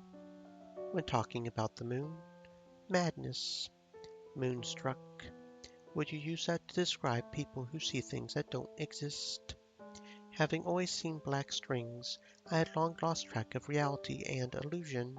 What madmen saw could truly exist, but did they understand their own sight?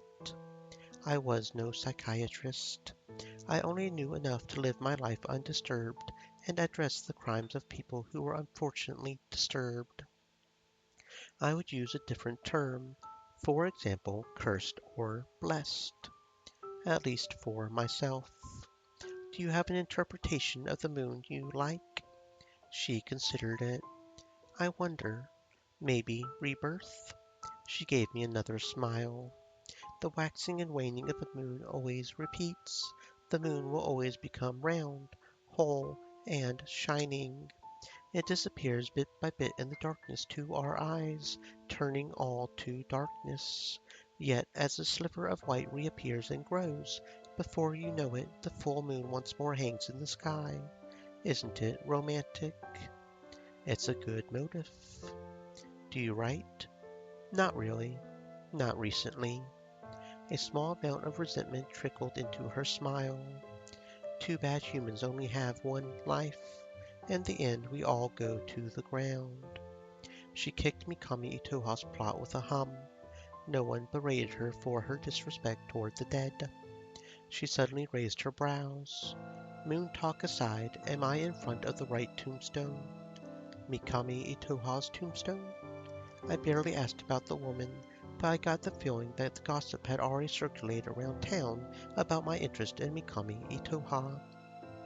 The close-knit nature of small towns was dangerous.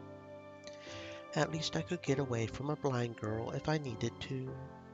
Yes, Mikami Itoha is dead. The girl frowned. You see, that's why she has a grave here.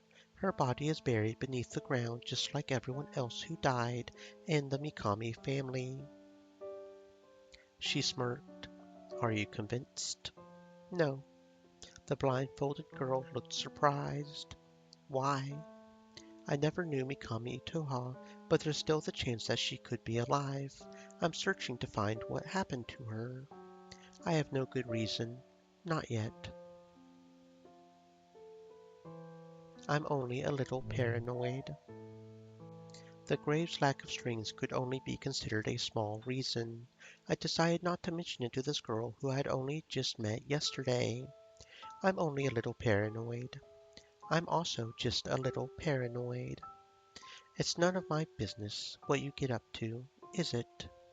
She spun on one foot and took a step away from me like a cat hopping up onto its scratching tower to watch what the human would do next. Her smile disappeared. Legally speaking, she is dead. The death papers were filed when she died. Our family went through a funeral after all. A private one, but a funeral, complete with a casket and burial, expensive as it might seem. She smiled. We don't cremate our bodies, you see, so they go down there whole. She stepped on Mikami Itoha's grave. She made another resentful expression. But if you're feeling particularly paranoid, good luck with your investigations, detective.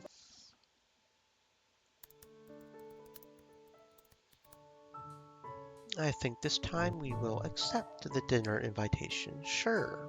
The blindfolded girl blushed. Yay! She offered to jot down an address and time for me. Pulling out a notebook and pen for her to write, I felt her soft, outstretched fingers brush against my hand. She wrote beautiful characters with their only flaw that they had become lopsided on the lined paper. See you later. She gave me a delicate wave and left.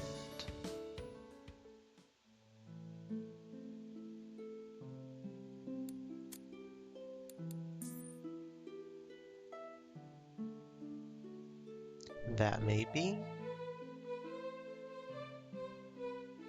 Pulling out my phone, I checked the time myself.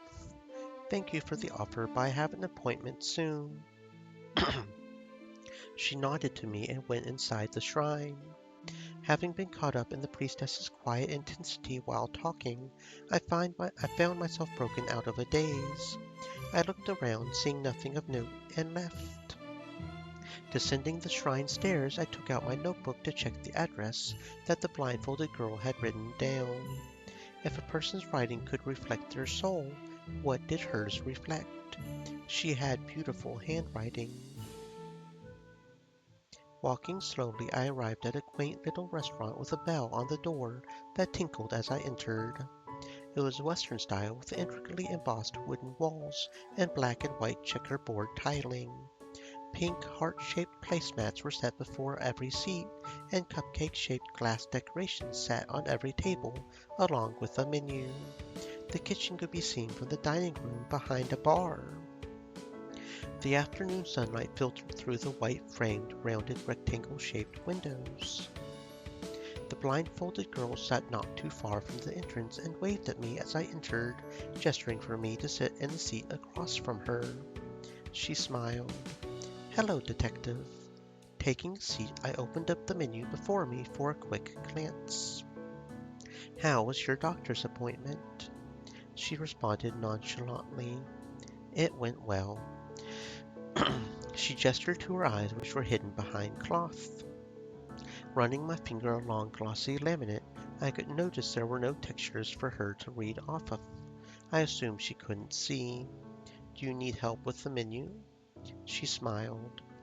No, thank you, but I'm familiar with this place's menu. How was your day? It was good. I visited the shrine. The girl frowned. Was she? The priestess there? Yes. Her brows furrowed. I see. As I looked over the menu, she called a waitress over to order. The blindfolded girl summoned her smile back onto her face.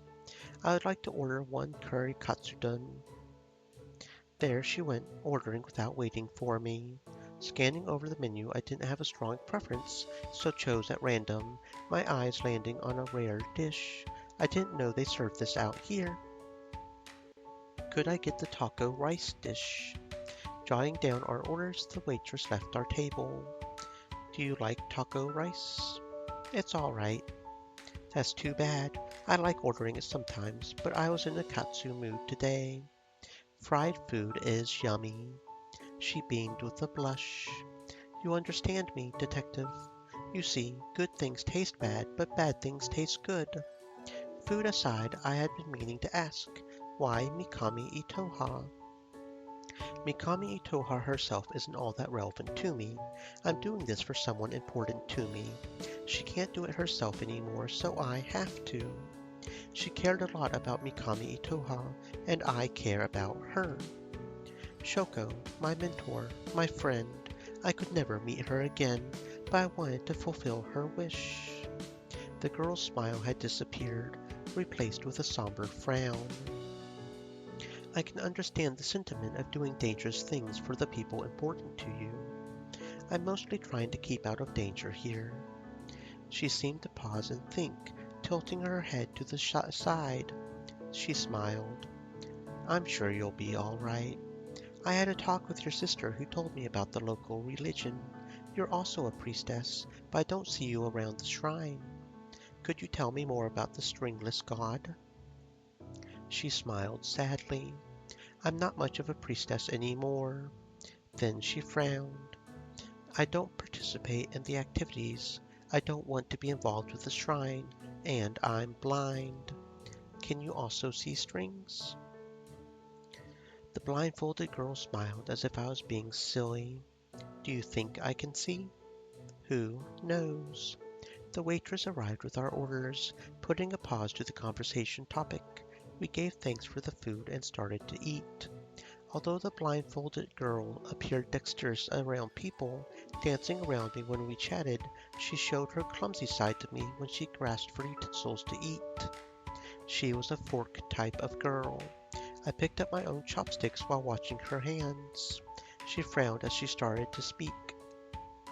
My sister, she really believes in the stringless god. It's complicated. The Mikami family is deeply intertwined with the shrine, so you'll find out a lot about both if you keep looking into Mikami Itoha. The girl twisted her lips into her usual smile. But I can't really answer your questions. She took a bite of her food. You've got a bit of sauce on your lip. She pouted and blushed. Her pink tongue darted out to lick the side of her mouth. Did I get it? Yes. She smiled with relief. We ended up talking about food, such as how Tex-Mex Okinawan dish ended up on the menu here in the mountains, and why curry went well with tonkatsu. Before I knew it, we finished eating. Night had fallen outside. Going to the counter to pay, the blindfold girl started to take her wallet out. She grinned. My treat. No, let me pay. She pouted. I invited you for dinner, so I'll pay. I can pay. The girl smiled defiantly. Nope. Take me out on a date next time if you want to treat me to something. Just kidding. If I have a chance, then. I ignored the expression of the person at the counter. She blushed with a pout. I'll look forward to it, detective. Leaving the restaurant, we walked down the same path for a distance. However, as her home and my lodgings were in opposite directions, we later split. After some time, I returned to the inn. Okay, so we still see this boy, even though we changed a little bit. I was thinking maybe the fact that we inhaled that incense was why we saw him, but no, he's up here. Okay. Taking a deep breath, I forced myself to calm down. The monster hadn't spotted me yet, idling many meters away from where I stood. As long as I stayed quiet, around as quiet as I was walking here, it wouldn't notice me. Planning out a course to escape, I started to walk away slowly. I pressed a finger against my temple and counted the hours I slept. Was I so exhausted that I could hallucinate monsters? The scars on my body pulsed. Monsters. Did they truly exist? Even the black strings of hate I saw were merely an extension of human emotions. They were human, through and through. But what if? I hated this. I hated this line of thought. That man, the man who tried to kill me and haunted my dreams. I remembered what that person looked like on that terrible day. He looked like the monster. He wasn't the same monster, but he looked like the monster. Why did a monster appear before my eyes? What was I seeing? Walking still, slow, and steady, I contemplated how I couldn't outrun a snail. To not get caught, I was better off not getting noticed. Not looking in front of me, I bumped into a human figure and stumbled. Who was it? A slender, feminine figure. The panic congesting in my veins cleared as I saw who it was. The one with the hidden eyes. Why so jumpy, detective? The blindfolded girl looked at me curiously. I quickly peeked behind me, seeing nothing much to my relief. I thought I bumped into a wild animal or something of the sort. Wild animal? That monster was nowhere close to a wild animal. She frowned. A wild animal? It was nothing.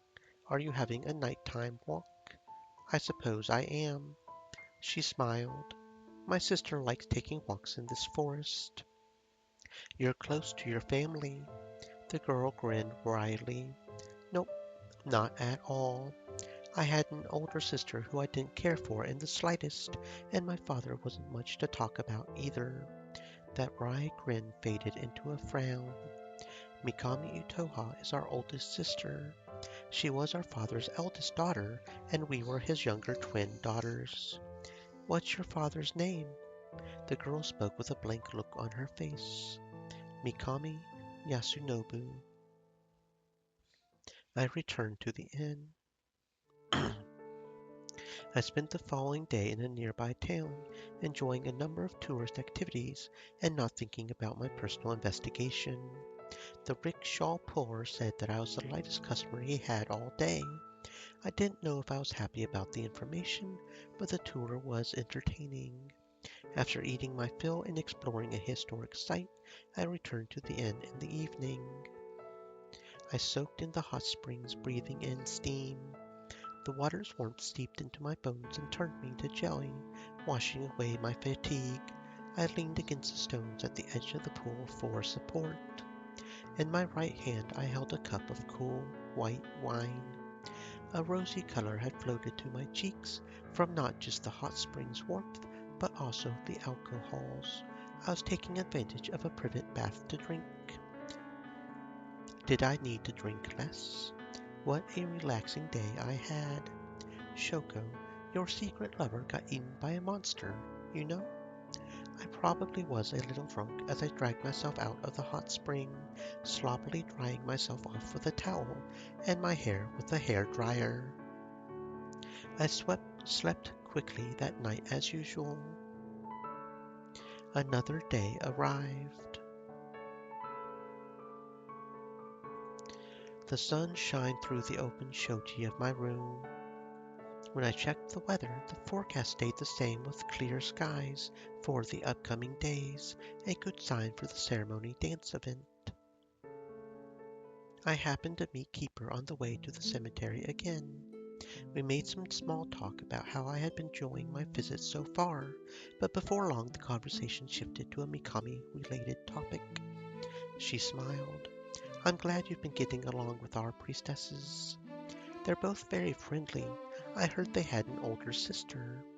I pretended not to know the relationship between Mikami Itoha and the older sister, waiting to see if Keeper would hint me into new clues.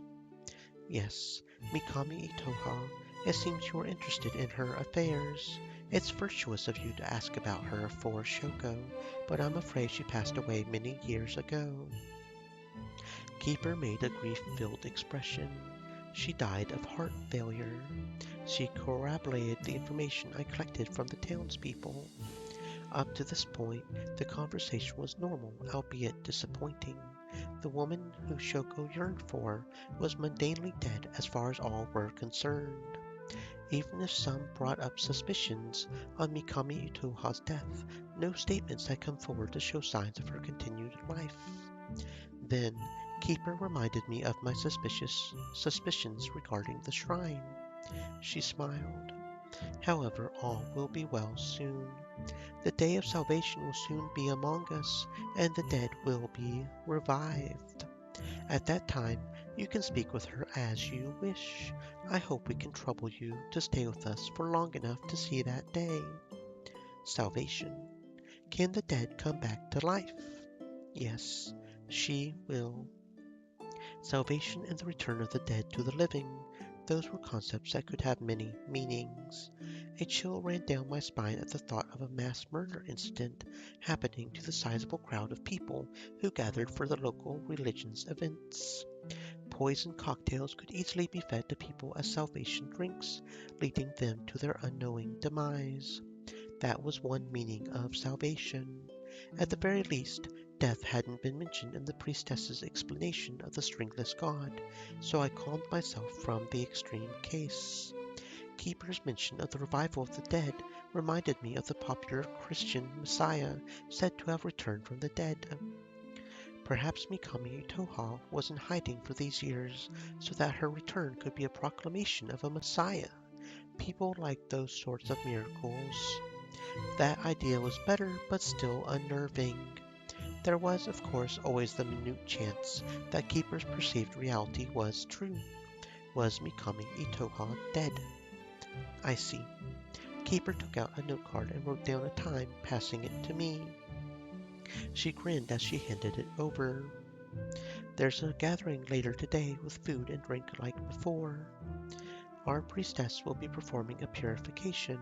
You're welcome to attend. It will be at the same location as the previous gathering.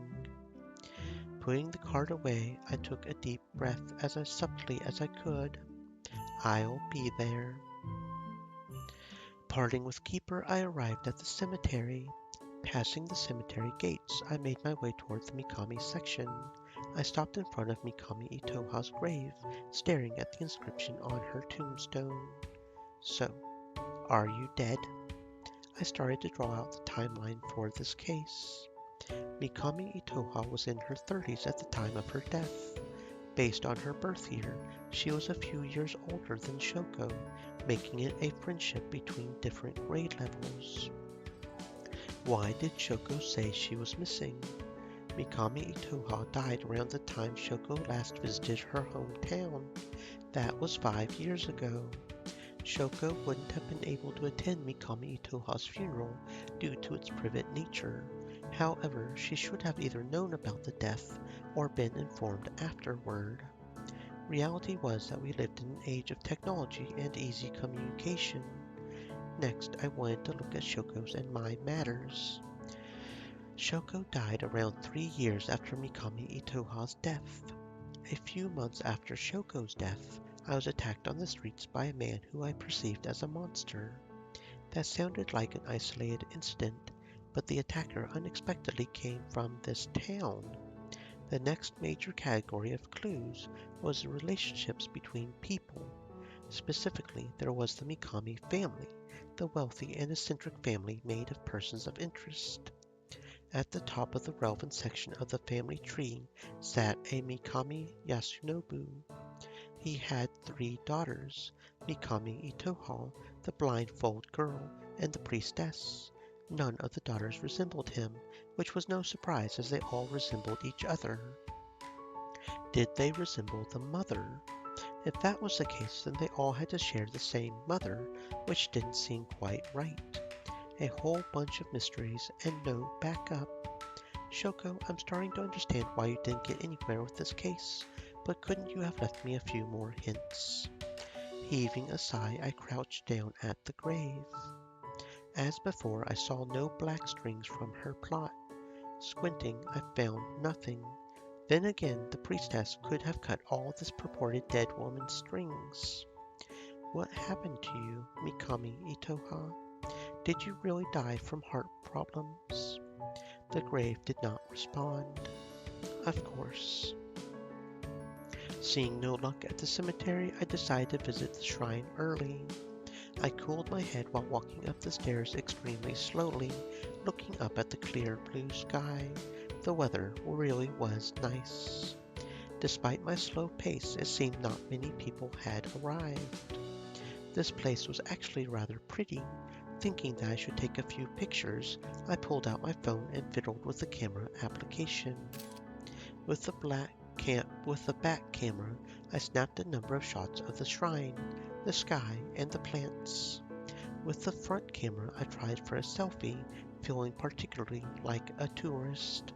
The tranquility was broken by two pairs of fast footsteps from a corner behind the shrine.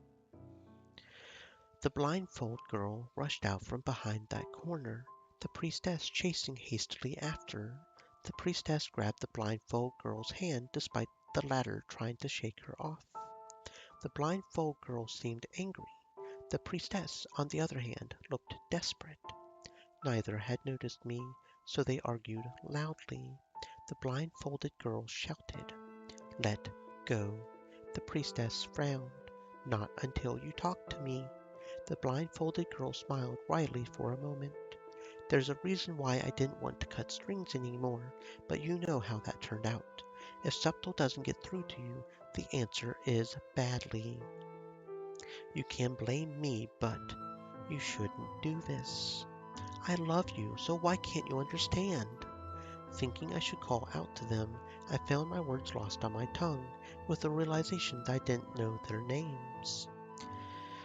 "Mikami, was that all I knew?" "Detective," the blindfolded girl called out to me. Both of their faces turned toward me, swiveling in such unison that I nearly lost my balance. The priestess's grip on her sister loosened, allowing the blindfold girl to free her hand with a sharp shake. The blindfold girl then dashed toward me. She slipped behind me, tugging on my jacket sleeve, and placed me as a shield between her and her sister. Walking toward us, the priestess's shoulders deflated. If her eyes met mine, I felt the grip on my sleeve strengthen, my arm pulled back with a jerk. At that movement, the priestess seemed to stare through my body. Her sister fidgeted behind my back, all the while not letting go of my sleeve. Unable to form the correct words, the priestess shook her head and looked down to the ground. "I have to get ready." She left whatever she wanted to say left unsaid. Once my priestess entered the shrine building, the blindfold girl finally let go of my sleeve and circled around me to my front. Her expression relaxed. "Thank you, detective." She didn't seem to want to talk about her sister and switched gears immediately. She smiled. "Coming here to watch?" "Yes." "Keeper invited me. She mentioned that a purification ritual was taking place today. Maybe you'll find something interesting. These things you do have to see to understand. Purification, the cutting of the last string." Her voice dropped off. Then, as if nothing had happened, she made a motion that caused her skirt to swirl and let out a soft laugh like a bell. "You're diligent, detective." She blushed. "I like it." My heart skipped a beat. Was I really that weak to praise? Now was as good a time of any to ask, "What's your name?" She smiled at me somberly. "Shiki. Just call me Shiki." "Shiki." Mm-hmm. Before long, people began to gather. Shiki slipped away. Keeper appeared at the front to make some announcements, giving a reminder about the upcoming thread-cutting sword dance. Killing time, she even dropped a small joke, eliciting low chuckles from the audience. Was there something strange in the surroundings? My left eye twitched. Finally, the time for purification arrived. Walking to the front, the priestess called for a townsperson. The townsperson hurried up, sitting across from the priestess, just like the one from my first evening in town. Attached to him was a single black string. It was a thin, fragile thing, representing a hatred between him and another. She took it in her fingers, proclaiming it to be his last string binding him. Then she cut it. She cut the black string I had once thought to be inviolable, at least not this way.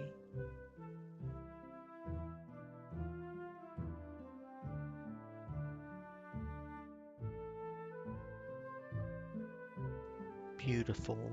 I met eyes with the priestess. One string turned to two pieces with the slightest sliver of gap appearing between them.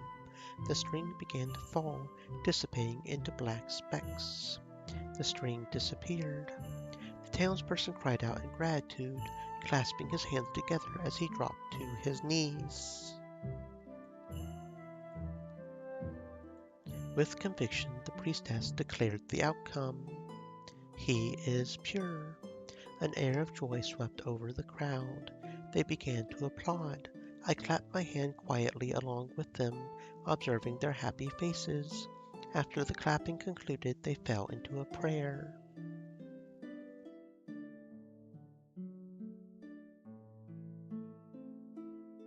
Suddenly, something felt off. My sense of equilibrium warped, causing me to nearly stumble over my feet. Hobbling to lean against a nearby tree, I pressed my palm against my left eye. The ground was flat. Nothing was shaking, yet something was wrong. I closed both my eyes for a moment, furrowing my brows. A buzzing noise pierced my eardrums. I gasped. I didn't gasp. Cut. Detective. Detective? I felt a pair of delicate hands atop my shoulders shaking me. My vision gradually cleared. Shiki. She was very, very close, right up in my face. I could smell her pleasant shampoo as her hair tickled against my cheeks. She was frowning with concern. Rapidly blinking, I backed away to regain my sense of space, only to lightly bump my head against rough bark. Once my hand touched the structure I leaned against, I remembered I was under a tree. From the sounds beyond us, it seemed the gathering had entered the socializing phase already. Maybe it was already closing up. Shiki smiled. Whew, you're still alive. How much time had passed? What was I doing again? What's wrong? Shiki started to become embarrassed. Realizing that her nose was nearly touching mine, she backed away with a hop. A blush painted her cheeks. You weren't moving for a while. Stepping side to side for a moment, long hair swaying, she cocked her head to the side. She seemed to have made a decision. Then, gesturing with a mock bow as if welcoming me into a secret, she whispered a name. Mikami Itoha. Her whisper was so quiet it did not reach my ears. However, I could read her lips as she announced clearly the syllables of my target's name. Shiki grinned. I'll help you with your investigation on that woman. Speaking slowly, she became my comrade in this case. The ceremony dances in 3 days. Most people attend even if they don't come to the regular meetings. It's a good chance to go places without others noticing. She leaned in close, breath tickling against my ear. Hadn't you been wondering about her grave? Reaching out a hand, she tugged on my jacket sleeve and began to lead me away from the shrine. As we walked down the shrine stairs, the sound of the gathering faded into the distance. We found ourselves on the rural path. Shiki spoke so very casually, her usual smile not on her face. So, let's dig it up. What? Let's dig up Mikami Itoha's grave. I blinked once, twice. Shiki didn't change her expression or laugh with that tinkle in her voice to say she was joking. Certainly, I had questioned to myself the presence of the body. The grave was stringless. I could not ascertain whether or not Mikami Itoha was buried as claimed. If we could uncover a body, then my question could be answered. Shiki grinned mischievously. The land is owned by the Mikami family, so you won't get in trouble. For all that matters, I am the one digging up my so-called older sister's grave. However, this was a bit extreme. Why would she want to? The thread-cutting sword dance always is performed in the evening to emphasize light in the darkness. Shiki's expression turned more serious. That means the visibility will be poorer because of darkness. Poorer for both us and anyone who might see. It depends on if the moon is bright or not, but we shouldn't have any problems identifying where to dig. I'll provide the shovel for digging. The grave is less than a meter deep. I've moistened the soil, so it shouldn't be terribly hard. She thought a lot about this. Shiki smiled. Won't you help me, detective? Shiki made her argument with a loose smile. Don't you want to solve this case? What is Mikami Itoha? The photo I had of Shoko and my target burned in my inner pocket. Were they happy back then? Was Mikami Itoha so important to Shoko? I didn't know anything but the present where Shoko was dead, despite longing for that woman. I decided to trust Shiki. I look forward to working with you. Gazing into the strip of black cloth that covered her eyes, I asked a question that only a priestess could answer. My eyes weren't enough. I could only see the black strings.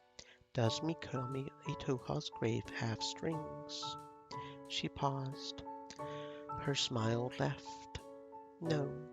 Shiki's brows furrowed in resentment. It doesn't have strings. That woman never had strings. From the earliest moment I could remember, she didn't have strings. I used to be a priestess. Shiki sneered.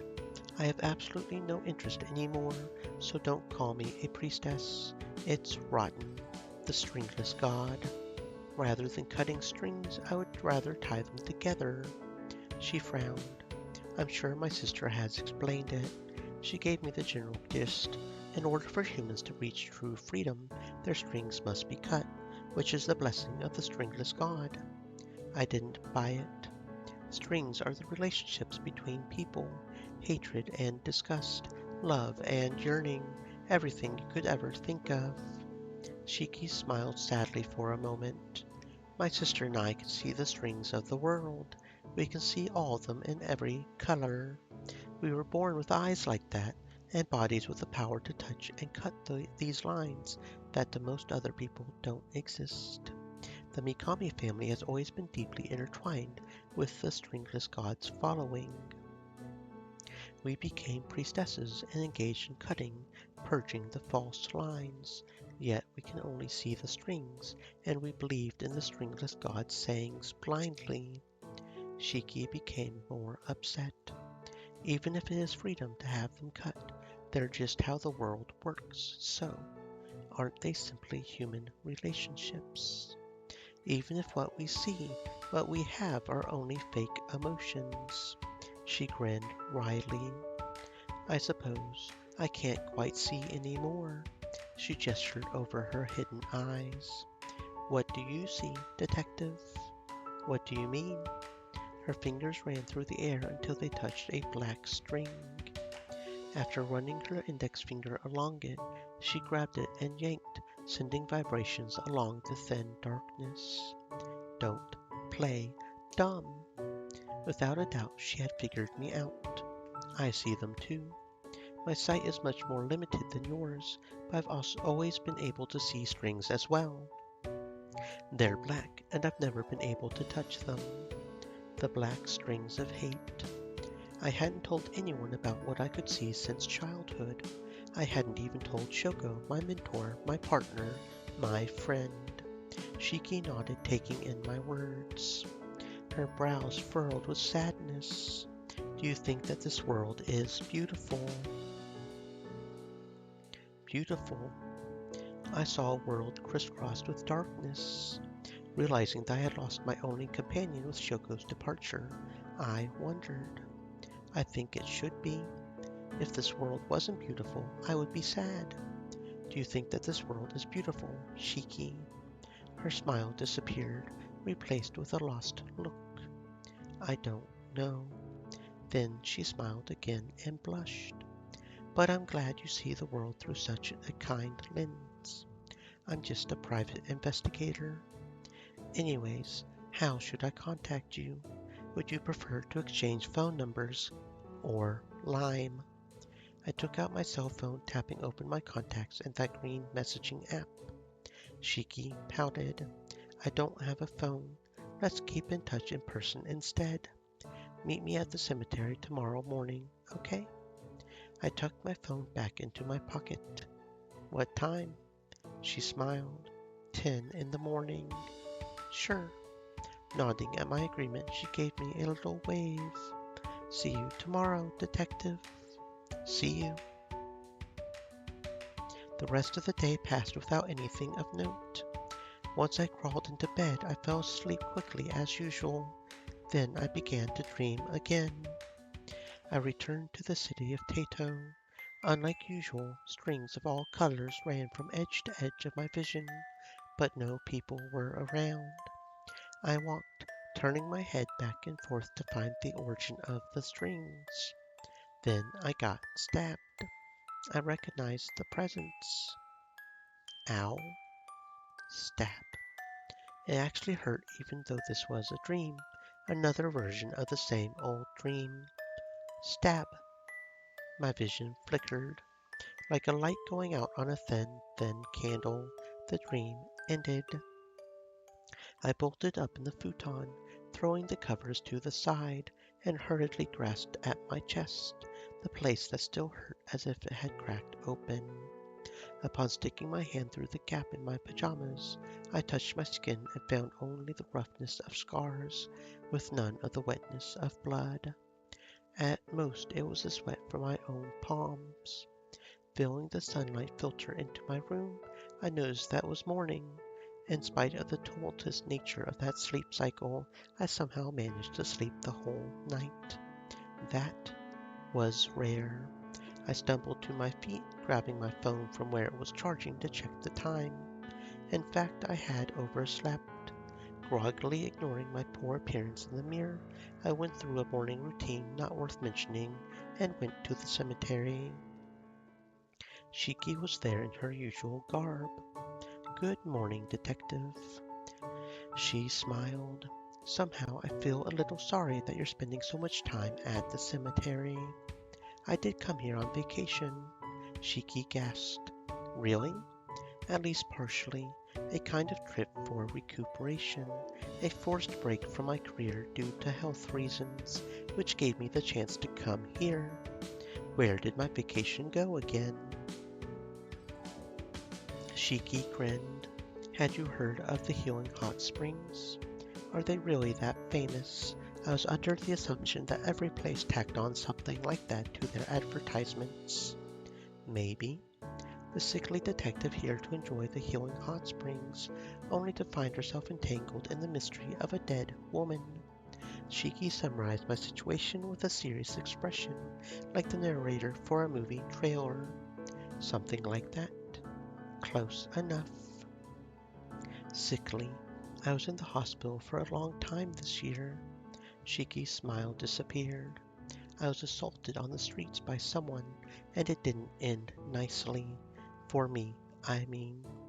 A coma for a few weeks followed by months of physical therapy.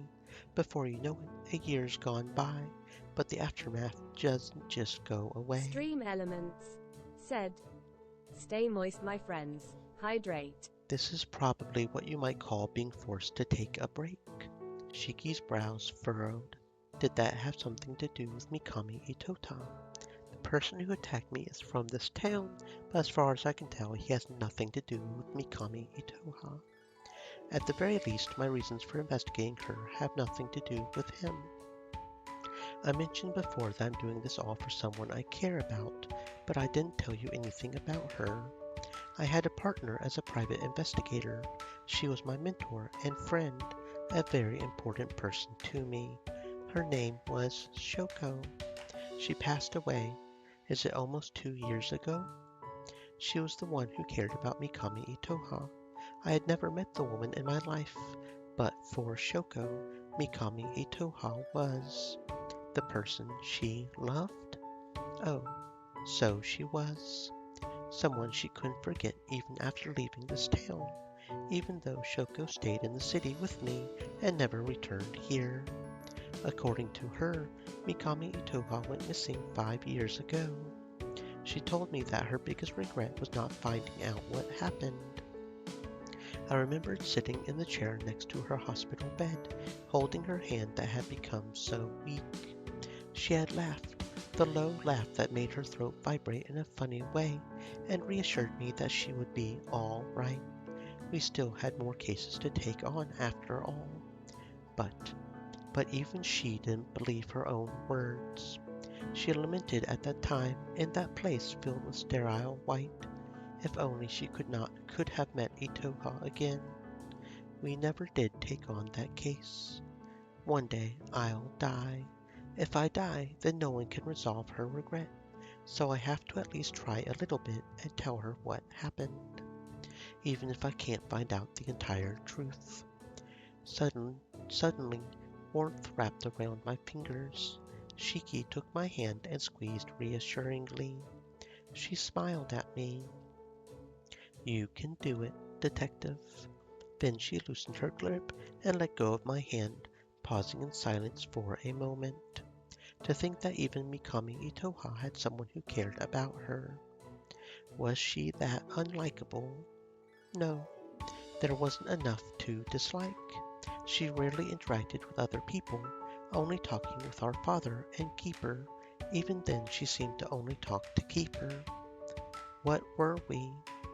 Shiki shook her head. Your Shoko can never have Mikami Itoha back.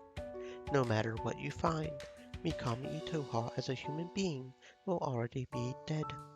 You see, humans only die once. What do you mean? Shiki smiled wryly. The Mikami family held a private funeral for her. Sounds like we might have just fabricated her death, right? Doctors can, in fact, be bribed. But we didn't bribe anyone. As someone who was at that funeral, I can say without a doubt that she died. Her body never became rigid or began to rot during that time, but she died. As if Sleeping Beauty, she was still. Her heart stopped with her breathing. It wasn't for such a short period of time that you would be able to zap her and revive her with a defibrillator. Shiki's expression turned darker. It was long enough that her body became ice cold, long enough for brain death. Then that means she should be dead. Shiki made a dry smile. Let me clarify the question you should ask. It's not whether or not Mikami Itoha died, it's whether or not she's dead, whether or not she's missing. You're saying that you think she's some sort of monster. Yep, that's why all we have to do is dig up the corpse. If it's buried down there, then I'll still help you with the information on her death. If it's not buried down there, you're going to need to help me. Shiki frowned. I did watch her coffin get lowered in myself, but... it was before this happened. She made a slashing gesture with her hand over her eyes. You see, Mikami Itoha is the Holy Maiden. Keeper called her that. What does that mean? Shiki smiled helplessly for a moment. I don't know. All I ever did was cut strings, detective. The priestesses, they aren't actually that important, not as precious as the stringless god's maiden. We were never so important. After the conversation at the cemetery, we parted for lunch and regrouped at the shrine. To my surprise, a number of townspeople had gathered. Counting against the group from the past two gatherings, I found less people here. There's less people here than usual. It's a purification day. Shiki pointed to one person. The woman was stringless to me, unnerving without a line of darkness connected to her body. However, had Shiki not singled the woman out, I wouldn't have noticed. Other people's black strings passed before and behind her body. Let's go inside. Notice me wandering toward the audience. Shiki tugged on my sleeve. We went to the door of the shrine and entered, walking through a hallway to a room where a shrine altar as well as its priestess. The daylight cast squares of light onto the light-colored interior through the window's washy paper. A small incline of steps led up to an altar with a candle inside. The area of the steps that led up to the altar was flanked by a wooden railing, the two tall stone lanterns. An opaque Fusuma sliding door was at the other end of the room. The priestess looked at us confused. Shiki, and you know that the purification is happening right now. I can't delay. Shiki smiled. I can wait. The priestess frowned. I'll talk to you after this. The priestess hurriedly walked out of the room. It usually doesn't take very long, at least not long enough to have a sensitive conversation. She leaned in and whispered. She spoke to me seriously, the smile gone. If you have a chance, you should take a look around. You're good at this. Shiki pretended to smile ignorantly. Good at what, detective? We waited a while. Just as Shiki mentioned, the priestess returned soon enough. The two of them exited the room to the hallway, their footsteps eventually fading into the distance as they left to have a private conversation. I wandered around the room and found nothing out of place. What's the point of lighting a candle during the day? As I squatted in front of the shrine altar where a lit candle was placed, I heard footsteps followed by the door opening. I stood back up. A townsperson, the one without black strings, entered the room silently. The candle flickered. Hello. The person didn't respond. Then the air warped. She collapsed with a thud, face smashing into the ground in a way that someone fainting wouldn't. I heard a crack like the sound of cartilage. What? I hurried over to check whether she was all right, crouching next to her with my worry increasing by the sound as she failed to make any moans or groans. Rolling her body over to lay her flat on her back, I checked for her pulse and breathing. Neither was present. Was this a heart attack or stroke of some sort? Nitroglycerin, nitroglycerin. Ignoring the part of my mind that was panicking over the woman dead or dying, I reached into my pocket to get my phone. The best course of action was to call emergency services. I stumbled back, falling on my butt, fingers scraping against the floor as I shakily backed away. I felt nausea build up in my throat. Buzzing filled my ears. For a fraction of a second, I saw an angel. Then something began to change about the woman prone on the floor. Her body twitched, convulsing at the chest once, twice, thrice. She seemed to rise. A tiny darkness broke through her flesh, tearing out of her like a creature born from an incredibly soft egg. It was hatching. A monster. A dripping darkness crawled out from its egg and was born. Its eyes were red, its tongue was red, its egg was red, and its teeth were sharp. All went black. When I opened my eyes, I saw Shiki. My head rested on her lap. The sweetness of her shampoo tickled my nose as she leaned over me for a moment, causing me to shift. She smiled at me with concern.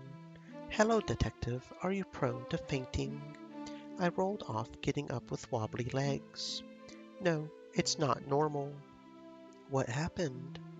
A dull pain throbbed in my temples as images began filtering back into my mind from before I lost consciousness. The purified person. Is she all right? What happened to her? Shiki was a little bewildered. She's fine. Nothing happened. You collapsed in the shrine room. Did you hit your head? No, she fell over and stopped breathing. I was going to call 119 and then... My breath hitched in my throat. Shiki started to appear as if she doubted my sanity. Are you sure? Nothing happened. There's no way. I saw it happen. I just talked to her with Keeper and my sister. She's fine. There was no way. I blinked slowly at Shiki as the fragmented memories of darkness bursting from a human body sharpened. Even though she turned into a monster, my hands shook.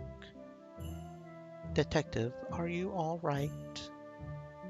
Insist. I'm not crazy. Even if she didn't turn into a monster, she clearly collapsed. She wasn't breathing, and her heart stopped. She cracked her nose while falling down, and I saw when I rolled her onto her back. Shiki smiled nervously. I'm sorry, Detective, but are you sure you didn't hit your head? Sorry. It was fine. I didn't need her to believe me. We stood around for a little longer without speaking. Like a fleeting nightmare, the image of the monster became blurrier in my mind. Then my stomach growled. Shiki smiled.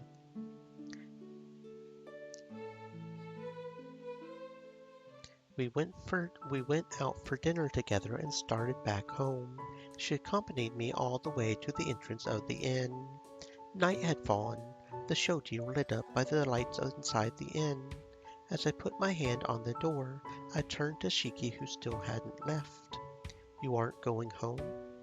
Shiki made a pleading face. Could I stay the night with you? She tugged on my sleeve. I'm all right with it, but I don't know if we can trouble the innkeeper for that. We entered the inn together, perhaps an unexpected sight for the innkeeper who came to greet us. Welcome back. Oh my. Shiki smiled. Good evening. With magic on her tongue, Shiki explained her request, and after a few exchanges and nods, received the innkeeper's approval. You're certainly welcome to stay while she's here. I'm glad you two have become friends. You remind me of Shoko and Itoha. Thank you. Let me lead you to the room. The innkeeper led the two of us to my room and quickly adjusted it for two people before bowing out the door. Please enjoy and let me know if there are any problems. With the sound of the door closing, we were alone again. Shiki made herself comfortable on the tatami, running her hands along the ground. What's your family like? It's not very interesting. I'm an only child. My father was a very career-oriented man, and my mother was his housewife. I don't think they initially planned to have children. I don't get along too well with my parents. We aren't in contact. Both pairs of grandparents died before I was born, so I never met them.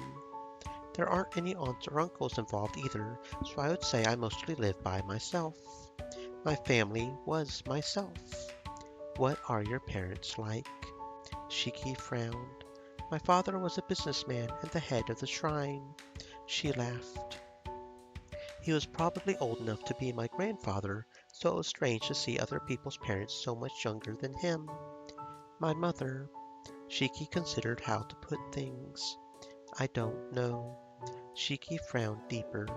Keeper is a lot like one, controlling people, controlling finances, and giving love to make people do things. Shiki smiled. I have a lot of dead people in my immediate family, but it doesn't really matter because only my sister matters. After lounging on the tatami for a while longer, we went to shower separately. One thing led to another, and I found myself entering the hot springs with Shiki. Even though she couldn't see, as soon as I entered the water, I submerged myself up to my shoulders. Why the rush to get in the water? She walked toward the pool, dipping a foot into the water. Seeing her naked ankle, I quickly looked away, heat rising to my ears, not from just the hot springs. Moving closer to me after getting into the hot springs, she let out a sigh of content. Then she cupped her hands in the water and squished her palms together. A squirt of water flew out into the air. I missed, didn't I? Yes. A nervousness I hadn't noticed instantly flew away. Instead of trying again with the two-handed water gun, she directly paddled the water at me, making little waves that lapped against my arm. We definitely couldn't do this in a public bath. I retaliated, splashing water at her as well. You've just declared war on me, detective. Take this. She swept her hands under the water and sent a big wave my way. I liked the sound of her laughter very much. After we finished playing, she put her arms against the stones and let her hair float in the water above her back. I also leaned back against the stones, melting like jelly. Why did you become a private investigator? Why? Being able to see black strings made it a convenient choice. It gives me an edge over other people for crimes with hate-based motives. That sounds stressful. Shoko made it work. I guess I was also inspired by her to become a private investigator. Shoko's really important. How did you meet her? It's a long story. I have time right now. I gave Shiki a summary of the time I was in high school. At that time, I happened to meet Shoko at a crime scene where she introduced herself as a private investigator. A bit of a loner, I was dealing with a stalker problem and had no friends to go to. I couldn't figure it out myself, and the police weren't able to help, so I went to her. Snap, and just like that, she solved the case. After that, I poked my nose into the private investigator business of hers and joined the office. I wish I could meet you from back then. I was a broody teenager. Is there a career you're chasing after? She rolled around in the water. A career? I suppose I haven't been thinking about the future these days. I wanted to be a novelist. What genre? Maybe something science fiction, science fantasy. The genre's not that important. I didn't need it to sell, so whether or not it was well defined in genre terms or marketable wasn't on my mind. I just liked writing. Did you want to self-publish? Money always finds a way. Toa said she would draw for our books. A book on the bookshelves, a colorful cover, our names together, Shiki and Toa, a work that's just ours, for us, and no one else. We didn't really have many criteria, only that it has to have a happy ending. No matter how much the characters struggled or cried, they had to have a happy ending. I used to think about that a lot. Toa. Toa is the name of my sister. Isn't it a good name? It is. I also thought that Shiki was a good name. I don't think we'll ever make that book, though. She doesn't draw anymore, either. You really love your sister. Of course. She splashed a little water at me. Rubbing her fingers together, she seemed to notice something, so I copied her action. We had been in the water for long enough that our skin began to wrinkle. Sufficiently pruny and turned to noodles, we exited the hot springs. After drying our hair with the hair dryer, we slipped into the futons that had been laid right next to each other by the innkeeper. Good night, Shiki. Good night. I didn't dream, and I slept terribly comfortably. It was warm. We headed out to the park. Just as we were about to take a seat, the priestess cut between me and Shiki. Shiki frowned as Toa glared at me. You. What do you intend to do with my sister? What do you mean? She narrowed her eyes suspiciously. She didn't come home last night. Toa. Stop. Shiki took Toa's arm. Stepping a few meters away, they had an argument about the stringless god in hushed whispers. I had suddenly noticed a pair of new strings attached to Toa. One was to me, a moderate black of resentment. One was to Shiki, faint and thin. Upon Toa leaving, I mentioned one to Shiki. There's a black string between you two, Shiki gasped. I gestured toward it, but she couldn't see my hand. Blindly following my movements, she moved her hand through empty air. She frowned. You can't see that one? I can't sense it. She shook her head. Shiki smiled wryly. It's connected to me, isn't it? She frowned. Neither of us have ever been able to see the ones attached to ourselves. As long as no one else cuts our bonds, they'll be forever preserved. Shiki smiled miserably. But if one day the time of salvation comes, she trailed off with a frown. Tomorrow is the dance, isn't it? According to plans, we would dig up Mikami Itoha's grave on the night of the thread-cutting sword dance when everyone was occupied. She nodded before leaning close to my ear to whisper. She smiled as she spoke. Still on with the digging? Yes. Have you prepared? Of course. Will you be able to keep watch? Strings ping off of inanimate objects and come out through people.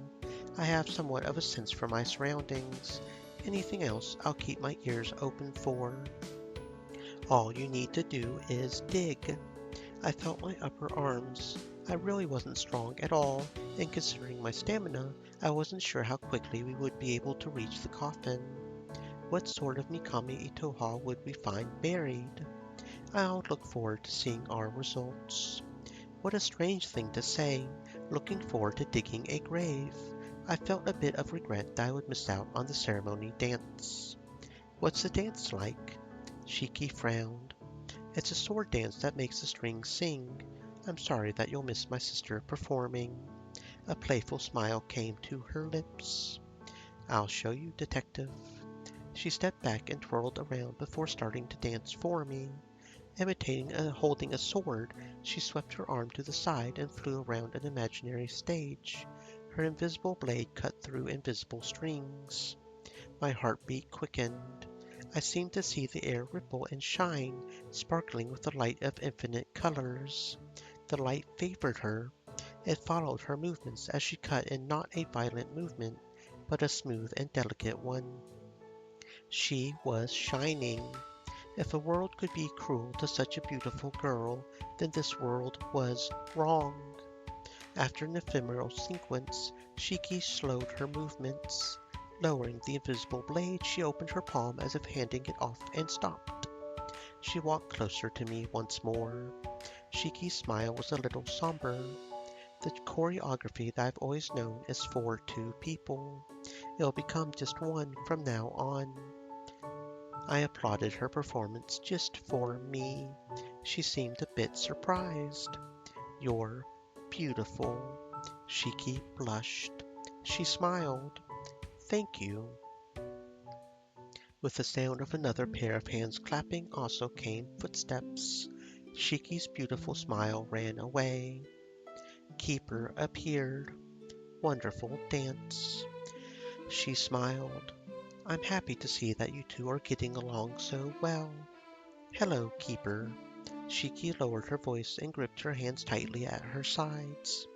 Keeper looked at Shiki as if she was trying to express sympathy. Your sister appeared upset when I passed her earlier today. Did you two have an argument?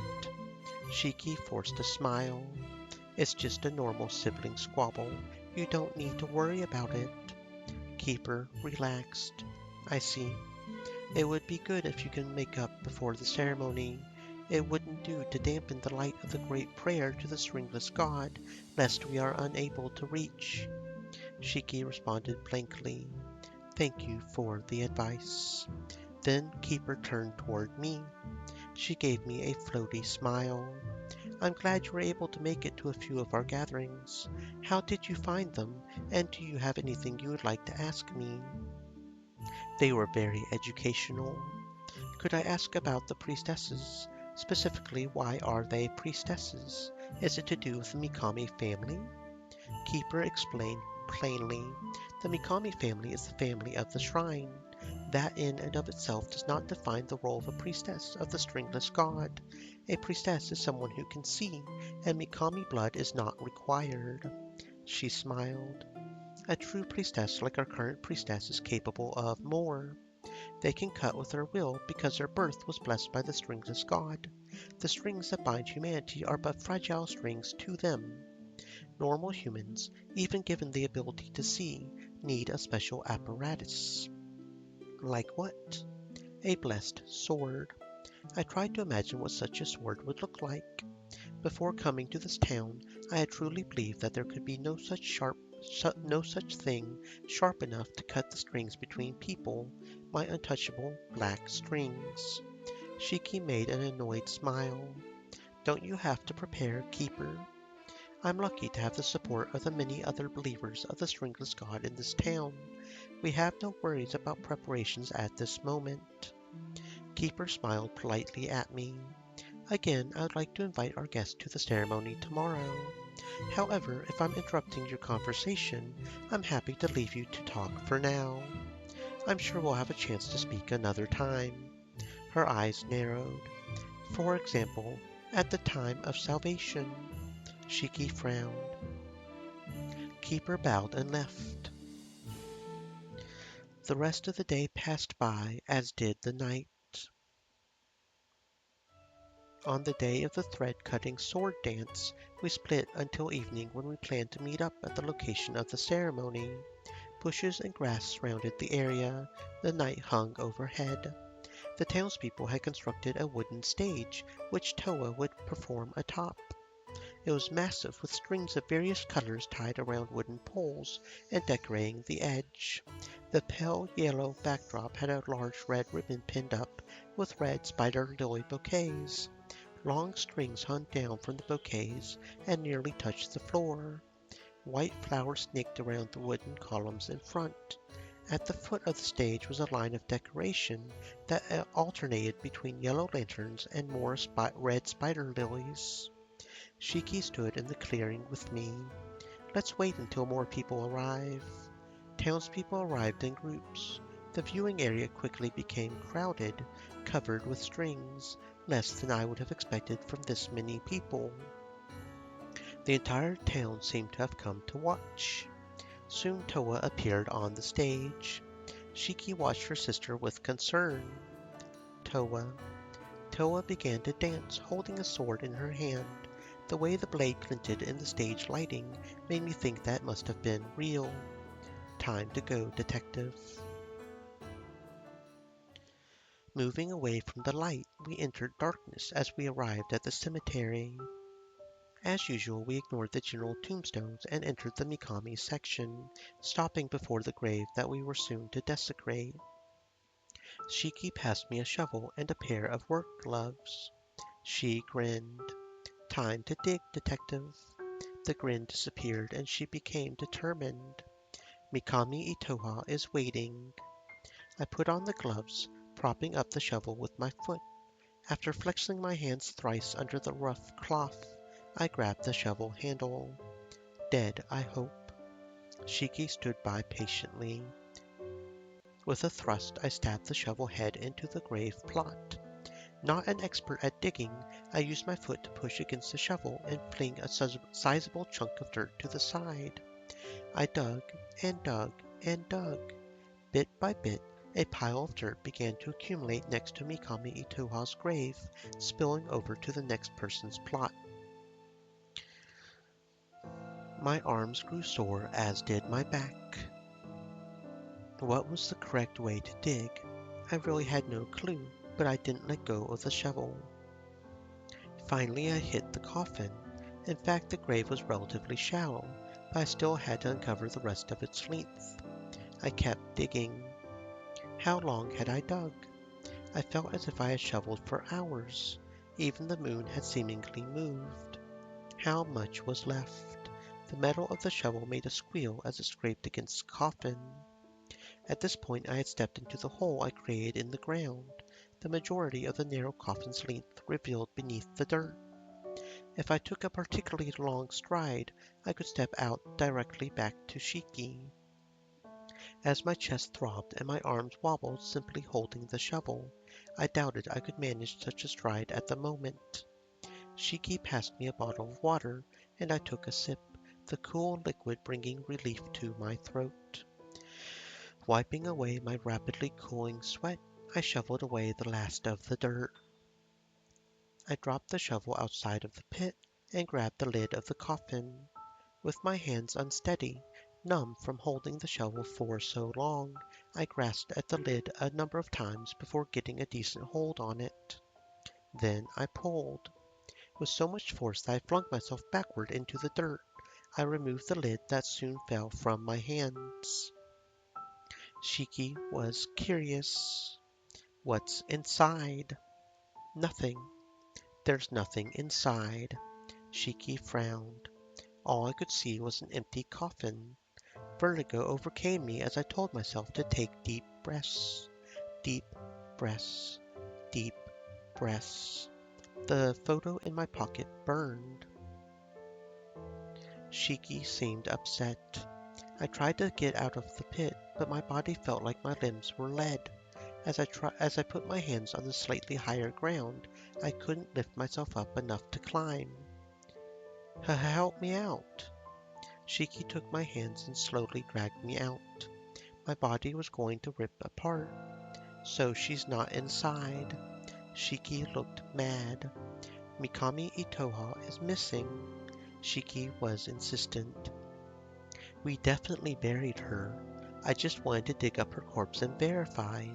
That means she either got up and walked away herself, or someone else made off with the body. But why? Realization dawned on Shiki. Salvation. What? Salvation?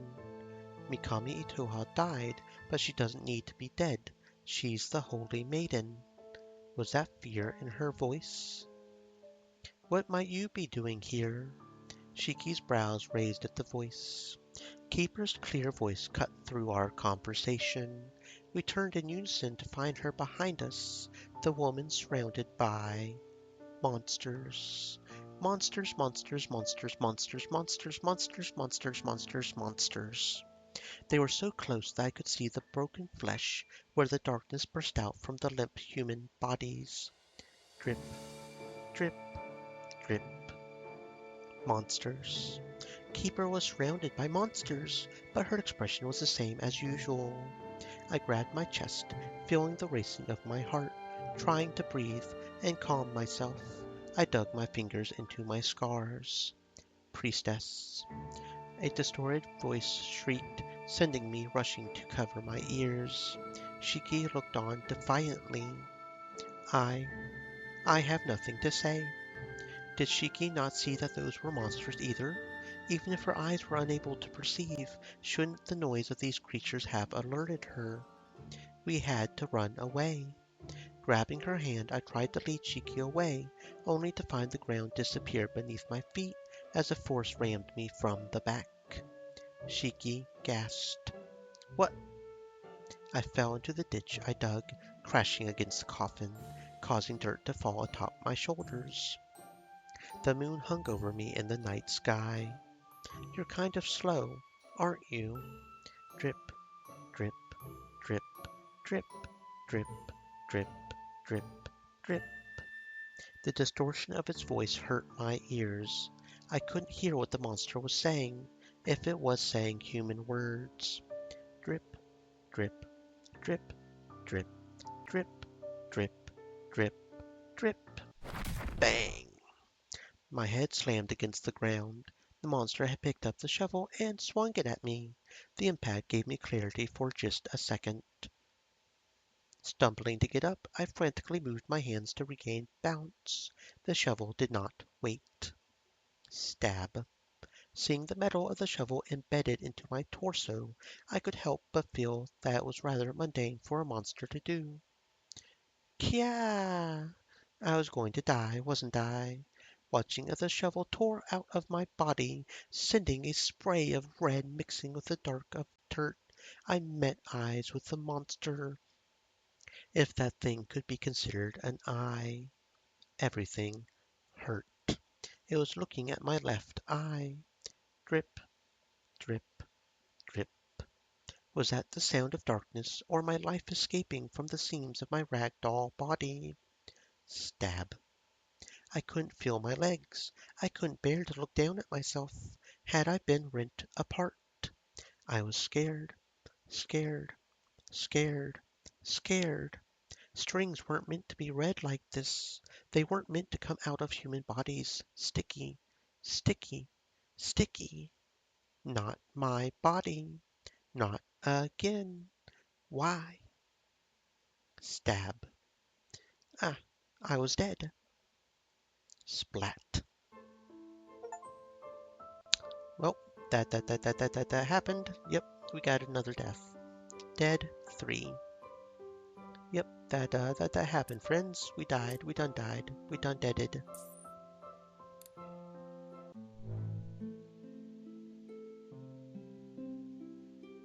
That may be, and we've already seen this part, so skip on forward. The one with the hidden eyes.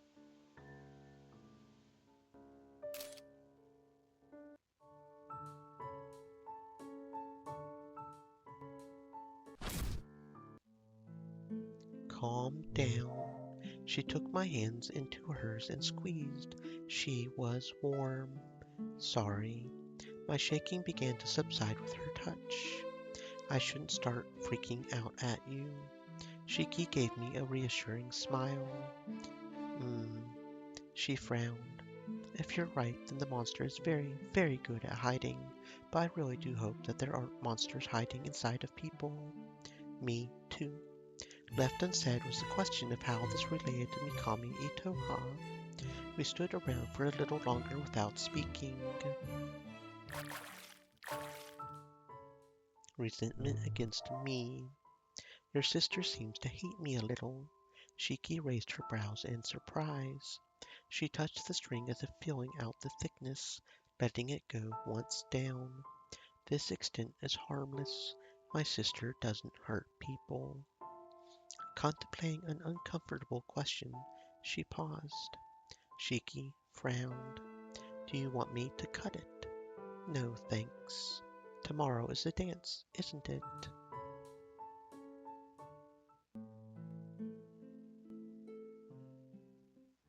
Stay in place. Keeper smirked. You can't say that, dear priestess. It's not acceptable to dig up graves, much less that of a respected family member. What are you doing here? I stepped between Shiki and the monsters, staring Keeper down despite the cold sweat on the back of my neck. We should be the ones asking you questions. Where is Mikami Itoha's corpse? Keeper's smile disappeared. The monsters moved closer, stealing away my breath. Drip. Keeper held up a hand to stop the warped forms of darkness. Shiki was annoyed. Keeper spoke dryly. Mikami Itoha is the holy maiden. She will be reborn in the image of the stringless god. Keeper smiled broadly with reverence. The time of salvation is soon to be here. In other words, freedom, the glory of the light of this shining world. You too will see it if you have the blessing to be alive at that moment. Keeper gave an icy glare. Is that a threat? Keeper made a motion with her hand to go. In an instant, the monsters shifted. A pair first surrounded Shiki, grabbing her arms and twisting them behind her back. Sharp teeth and claws brushed against her skin. Shiki protested. Let go of me. I'm afraid not, priestess. You will come with us to celebrate. Shiki looked defeated.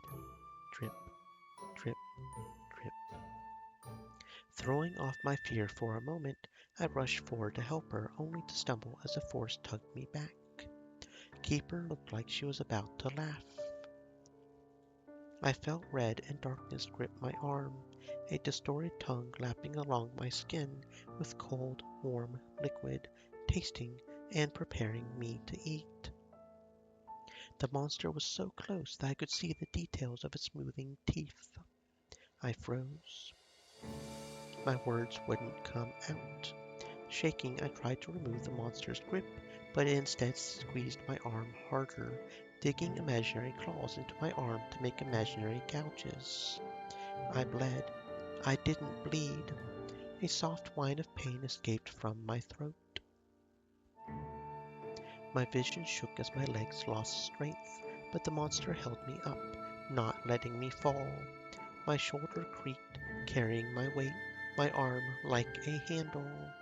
Keeper walked closer, gazing at my face.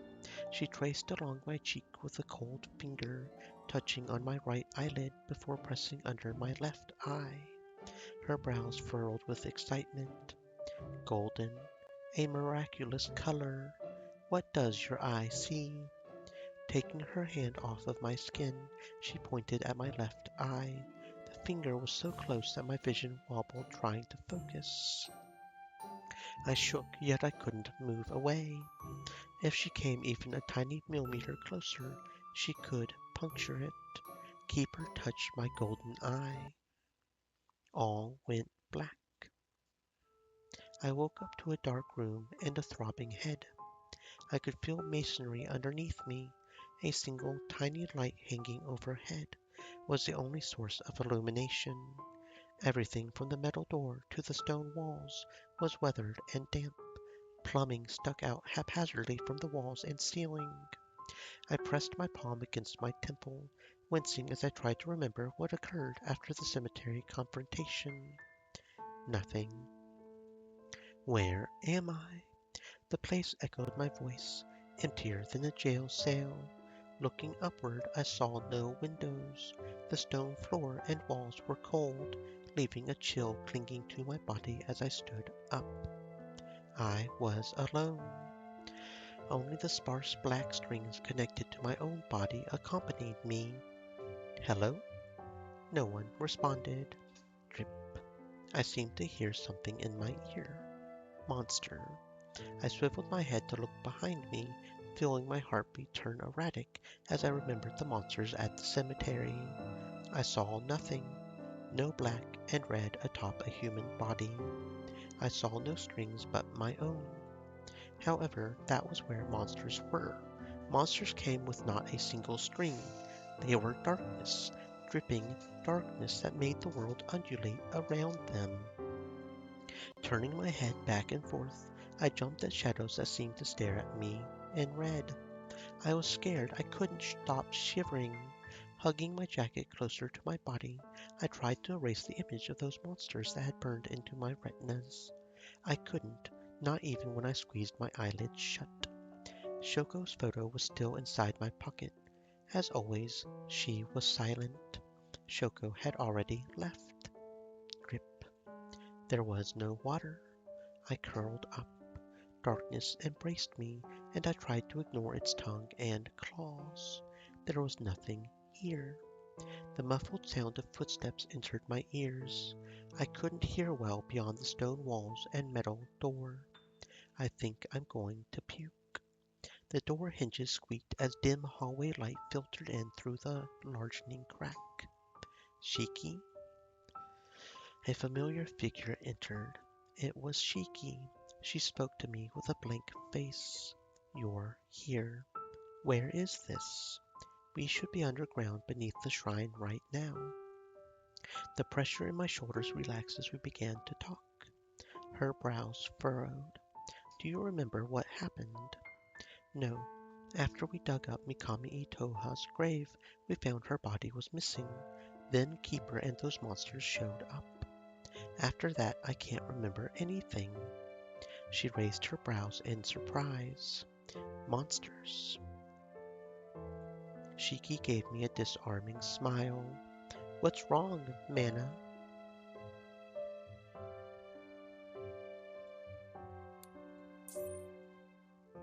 Who are you? I had never given her my name because she had never asked for it. Who are you? The stranger feigned confusion. What do you mean? You're not Shiki. She frowned.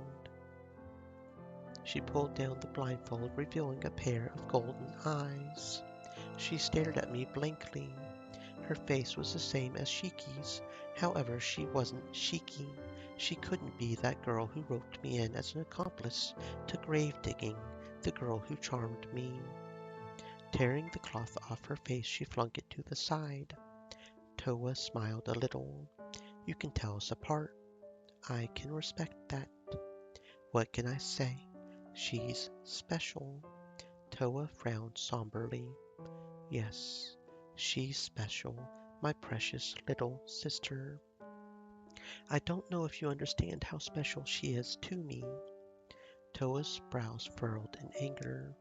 It's your fault Shiki is in trouble again. What do you mean, again? She only raised her voice without elaborating. Again. The door opened with a creak. Keeper appeared. Much to my relief, she was alone, not a monster in sight. Toa greeted Keeper with a nod and left. Keeper smiled gently at me. How are you feeling right now? Not ideal. My palms began to sweat, and I almost put a hand over my left eye, only reminded that was still intact by the fullness of my field of vision. Keeper's eyes narrowed.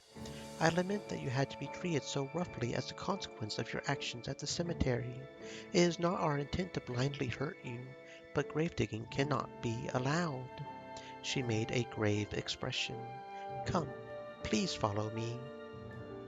She opened the door, gesturing for me to exit the room to the hallway. After I exited, she closed the door and began to walk. Even if I bolted this moment, I wouldn't know where to go, so I could do nothing but follow behind her. Everywhere looked the same in this supposed underground.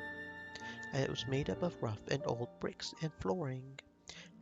Lights lined the ceiling, while a thin strip of grating ran down the center of the floor. There were plumbing pipes here and there, just like the room I was in. Where is this? Keeper smiled. We are currently walking in the tunnels underneath the shrine. You might call this the heart of the stringless god's worship, the path to a holy space.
We are currently walking in the tunnels underneath the shrine.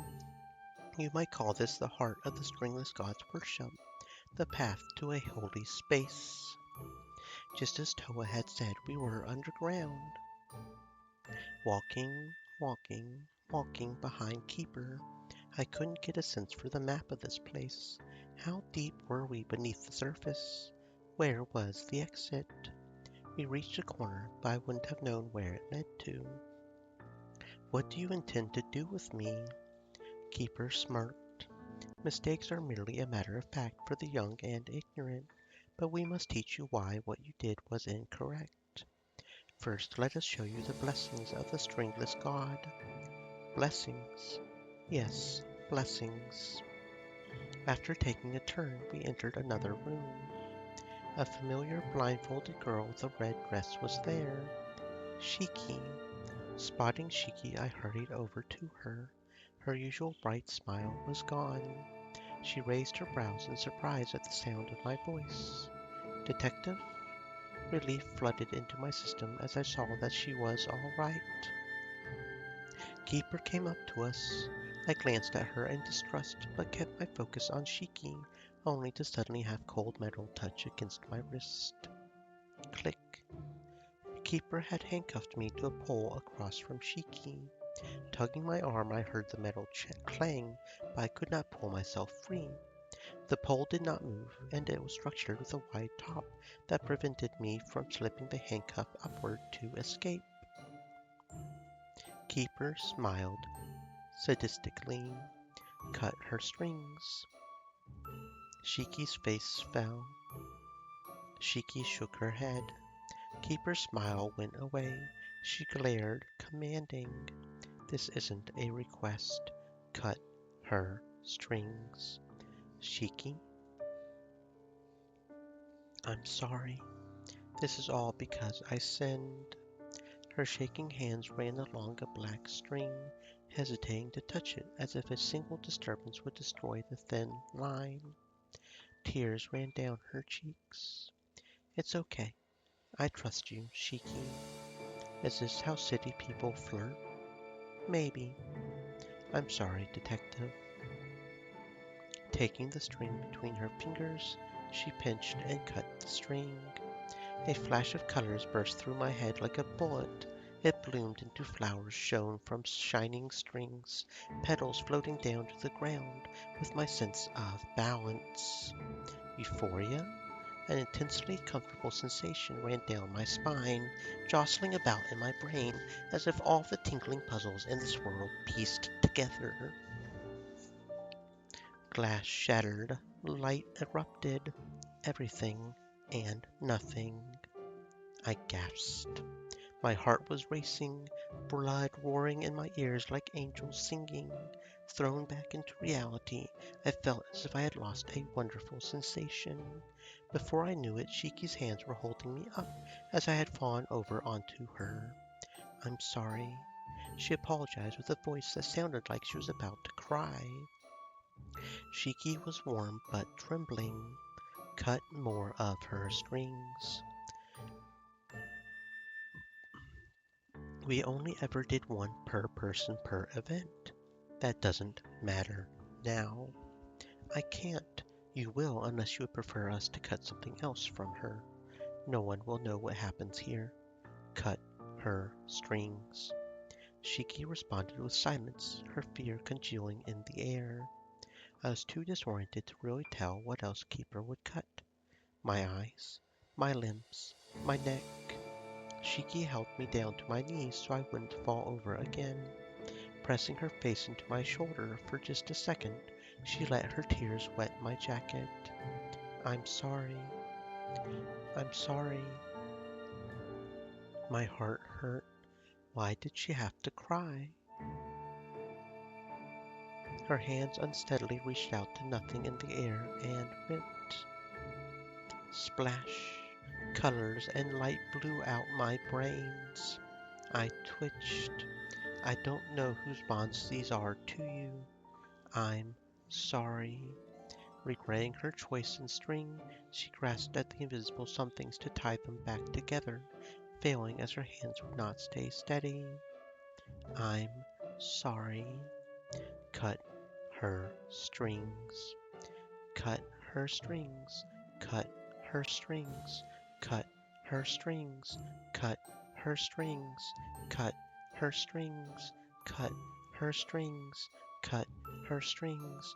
Cut her strings.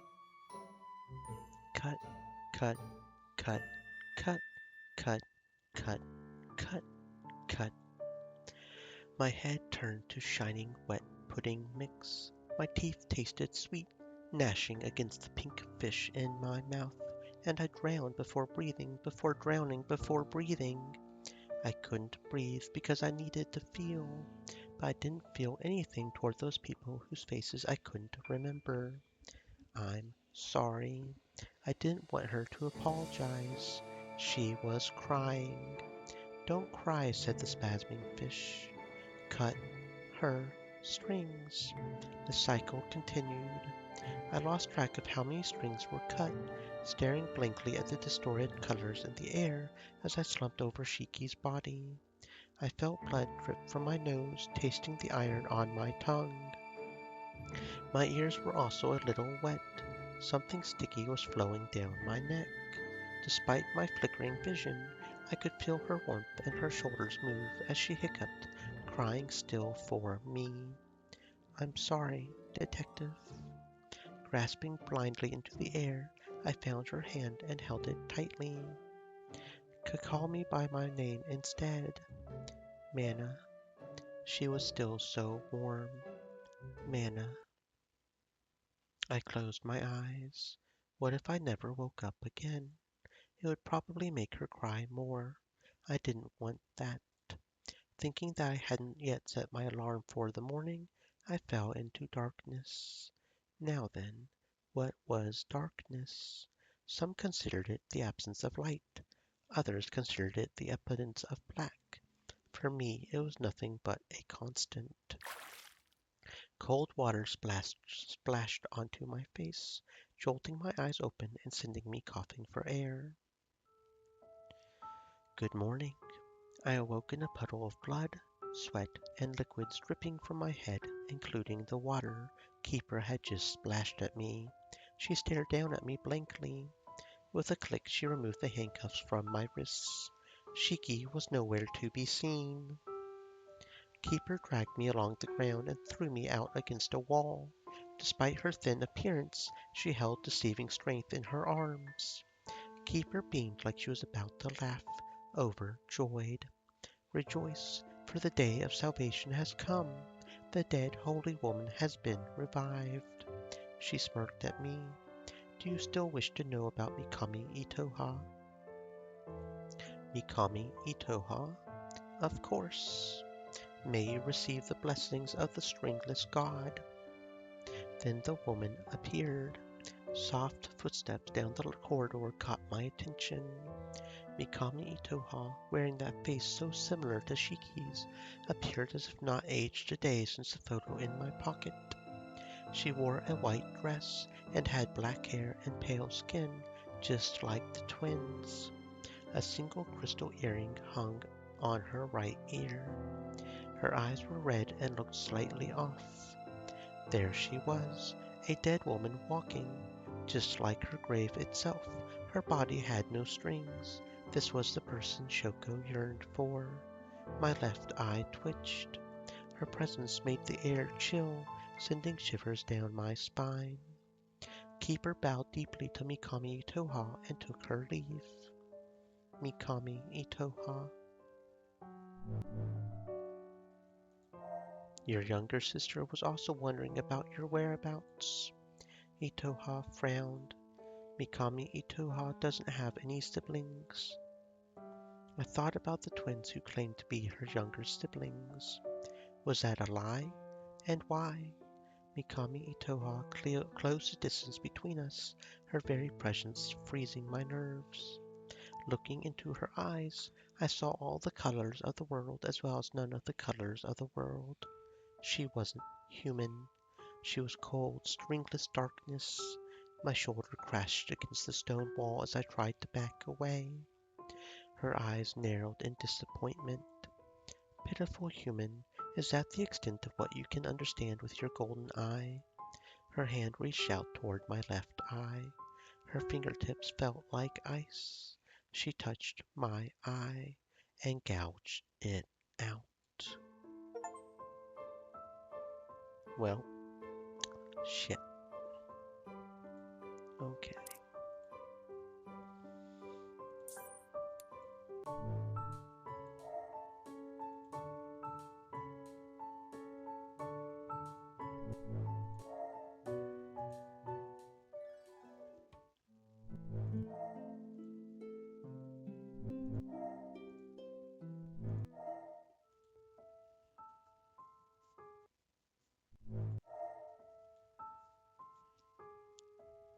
Stream Elements said, stay moist, my friends.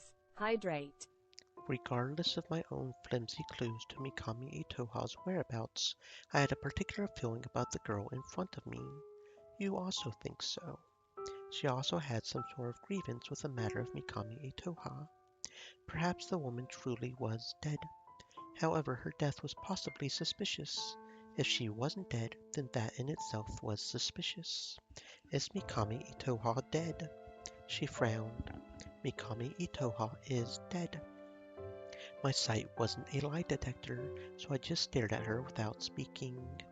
Then she laughed, a lilt in her voice like bells. A smile spread across her face. She stepped closer to me, placing a hand on my shoulder, and whispered into my ear, her breath tickling against my skin. "If you can prove yourself to me, I'll help you out, detective." She smelled sweet. Soon enough she backed away to her previous position. "But only if you can prove yourself to me." "I'll do my best then." She was friendly. At the very least she wouldn't get in the way. That was what she indicated to me, but I couldn't understand why. She was a member of the Mikami family, the family that buried Mikami Itoha and declared her dead with a private funeral and all the associated matters. "Could I ask why you're here again? You already have an idea why I'm here." I really did come out for a breath of fresh air, but I had let her come to her own conclusions. Her brows furrowed despite her smile. "Good question." Then the darkness in her expression lit up. "I don't want to answer." The blind girl continued to smile. She stepped on Mikami Itoha's grave. Then she yawned. Following her contagious yawn, I let out my own. She pouted. "I suppose it's rather late. You should head off to bed soon." "Same to you." She smiled. "Of course. Good night, detective. Sweet dreams."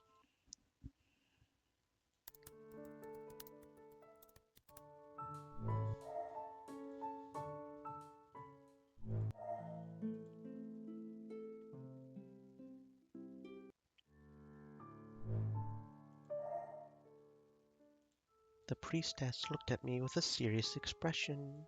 She gazed at me neutrally. "You seem surprised." I hastily took a look behind me, finding nothing but trees. I was a little spooked by something while out on a walk here. Following my movement, the priestess looked past my shoulder, but from her lack of response, she appeared to also see nothing odd. "What are you doing here at this time of night?" "I like taking walks here too." "This is a nice place." Her brows furrowed a bit. "It's quiet and lets me clear my thoughts." I couldn't parse if she was subtly telling me to shut up and go away. She frowned. "You seem troubled." She narrowed her eyes at me with a touch of displeasure in her face. "I don't know why you're so interested in that woman, but—" "Mikami Itoha is our older sister. She was in her teens when we were born, so we were never particularly close." "What's your father's name?" "Mikami Yasunobu." "If this information keeps you out of trouble, I'm happy to provide it." That was kind of her. "Thank you. I also want to stay out of trouble." She smiled, pleased. "That's good." With the conversation perceived as finished, the priestess made to continue her stroll down the forest path. However, that way was the monster. "Wait, you shouldn't go in that direction." She looked back at me, confused. "Why?" I couldn't say that there was a monster. I didn't even know if the monster was real. "I think I saw a large animal." The priestess smiled. "I see. Thank you. You should also head back to your inn, then." "I should." I returned to the inn. The priestess seemed to have noticed me as she looked my way. Taking advantage of her lapse in concentration, the blindfold girl broke away from the priestess's hold. "Wait." The blindfold girl ran away. The priestess stared blankly after her sister, dumbfounded. Was it my fault that she lost her sister? We watched as the blindfold girl descended the stairs and went out of sight. Then there was silence. I looked away, knowing fully well that I couldn't pretend to not have overheard parts of their argument. Still, I hadn't heard enough to determine the topic nor the wronged party, if any. The priestess shook her head and approached me. "Hello, detective. You're not going to follow?" Her eyes become a bit somber. "No, the purification ritual is soon. She frowned deeper. My sister. The girl whose name I didn't know shook her head and did not continue to speak. What's your name? She looked to me. Mikami Towa. Towa is spelled with kanji for eternity. She smiled weakly. With so many Mikamis, you can call me Towa. What about you? Mana, spelled with the kanji for love. Mana. A soft smile came to her face. She spoke my name as if testing the sound on her lips. We were the only people here right now. The trees rustled and the birds chirped, but no one would interrupt our quiet but ourselves. Mikami Towa. Towa looked up at the sky. I have to get prepared. We checked the time in unison, receiving a reminder that the gathering would be occurring soon.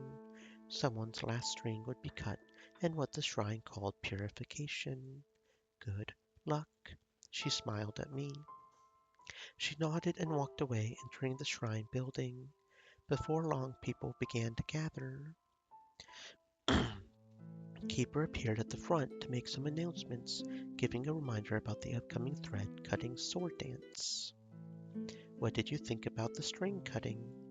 You look a little pale. Towa's voice broke me out of my stupor, and I met her clear eyes. She seemed worried about me. Amazing. It was amazing. I didn't expect it to be so. I shook my head, clearing away my mental fog.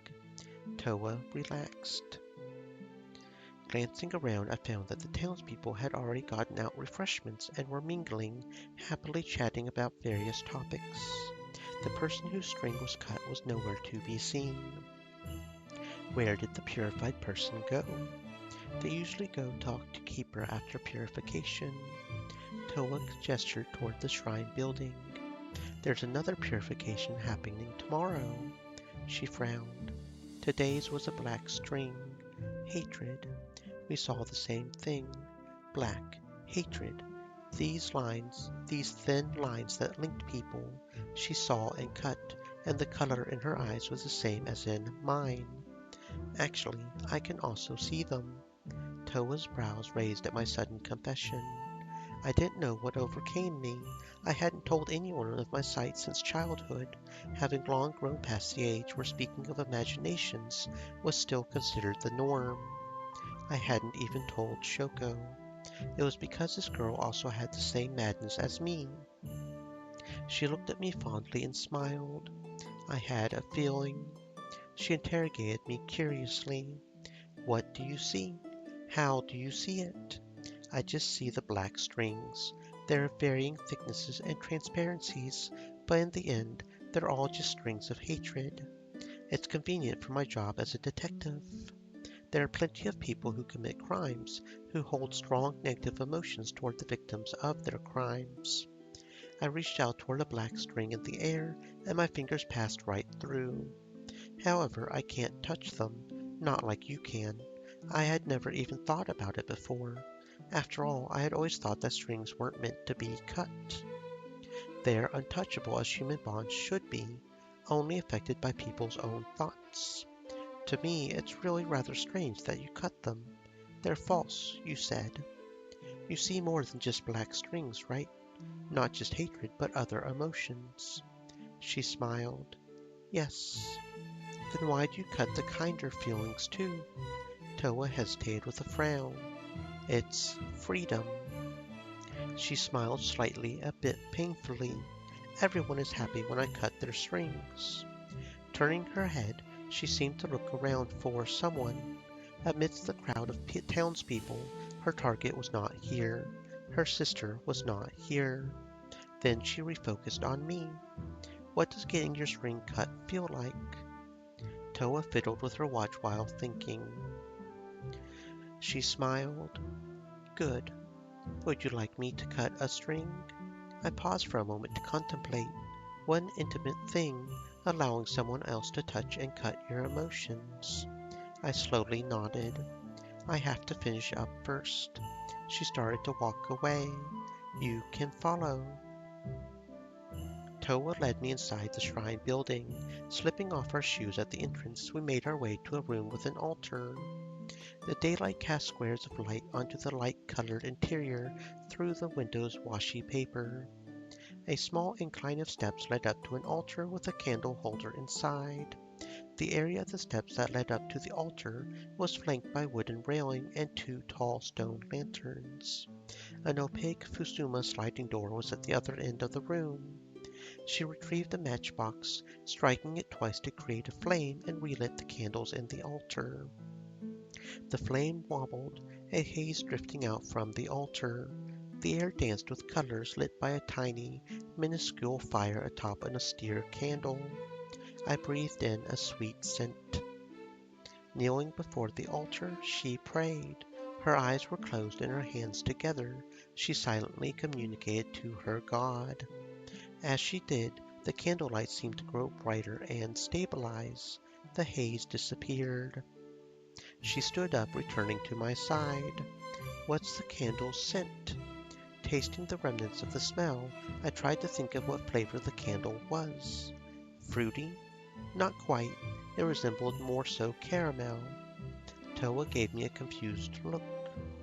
The candle is scentless. It's a normal wax candle that we light as a symbol of shining light. I sniffed at the air, but the smell had already dissipated. Is this a special ritual that priestesses do? She smiled. Yes, we do it daily in order to send light to the stringless god who is trapped in darkness. It's a special prayer and a special way of conveying gratitude. Toa looked on seriously. The job of a priestess is to serve the stringless god. Your sister doesn't do it anymore? Toa frowned. No. A pained expression floated onto her face. Shiki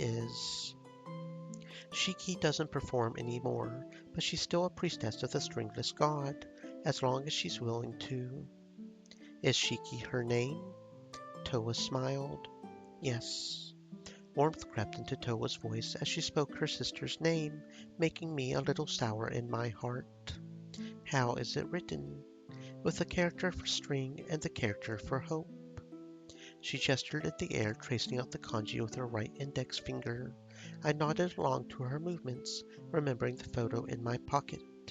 The same string as Mikami Itoha's Ito. It wasn't too odd for family members to share characters, but Toa's name didn't contain the character for string. Eternity, her name was such. Their father's name did not contain the character either.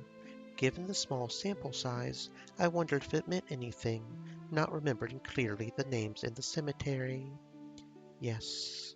She confirmed my statement with a low voice. Toa looked somewhat disgruntled. As we talked, the door opened and Keeper stepped in. Toa greeted Keeper with a nod that Keeper returned. Keeper smiled at us. I'm happy to see you two are getting along so well. The gathering outside is wrapping up, and I hadn't seen our guest around, so she was inside. How did you enjoy the purification? I hope you were able to view it from a good place. It was very interesting. That person, he's stringless now. Toa told me that you met with him after the purification. Yes, I was talking with him just a moment ago. He's been freed now from the chains that bound him. For this, we have to thank our priestess's hard work. Are you interested in string cutting? She offered. Keeper's smile twisted into a grin. It should be a private affair, then. String cutting is a holy event. I'm overjoyed that you've decided to partake in the blessings of the stringless god. Keeper made a movement with her head, almost a nod, as if she knew something I did not. I would like to offer you the chance to explore the workings of the shrine while you're here. Our priestess won't mind showing you around. Thank you for the offer. Perhaps I could find out about Mikami Itoha's relation to this organization. Keeper glanced at my golden eye, our gazes meeting for a second, which caused me to look away. She had no strings for me to redirect my eyes to.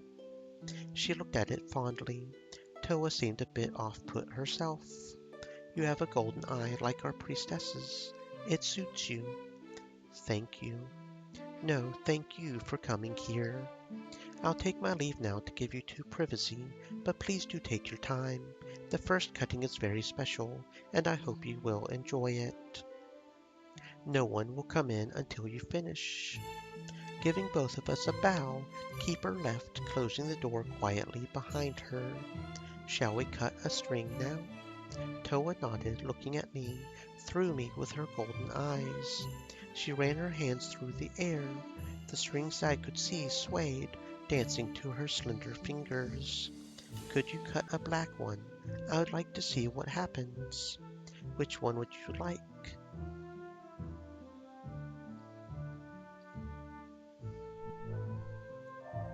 Toa awaited my response as if it were as ordinary as asking me what my favorite season was.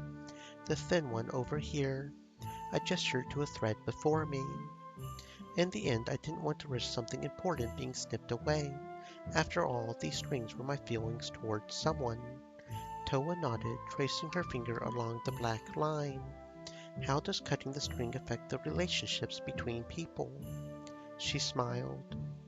Cutting it makes people more true to themselves. The feelings disappear. Her smile disappeared. If they were fake, she took on a more neutral expression.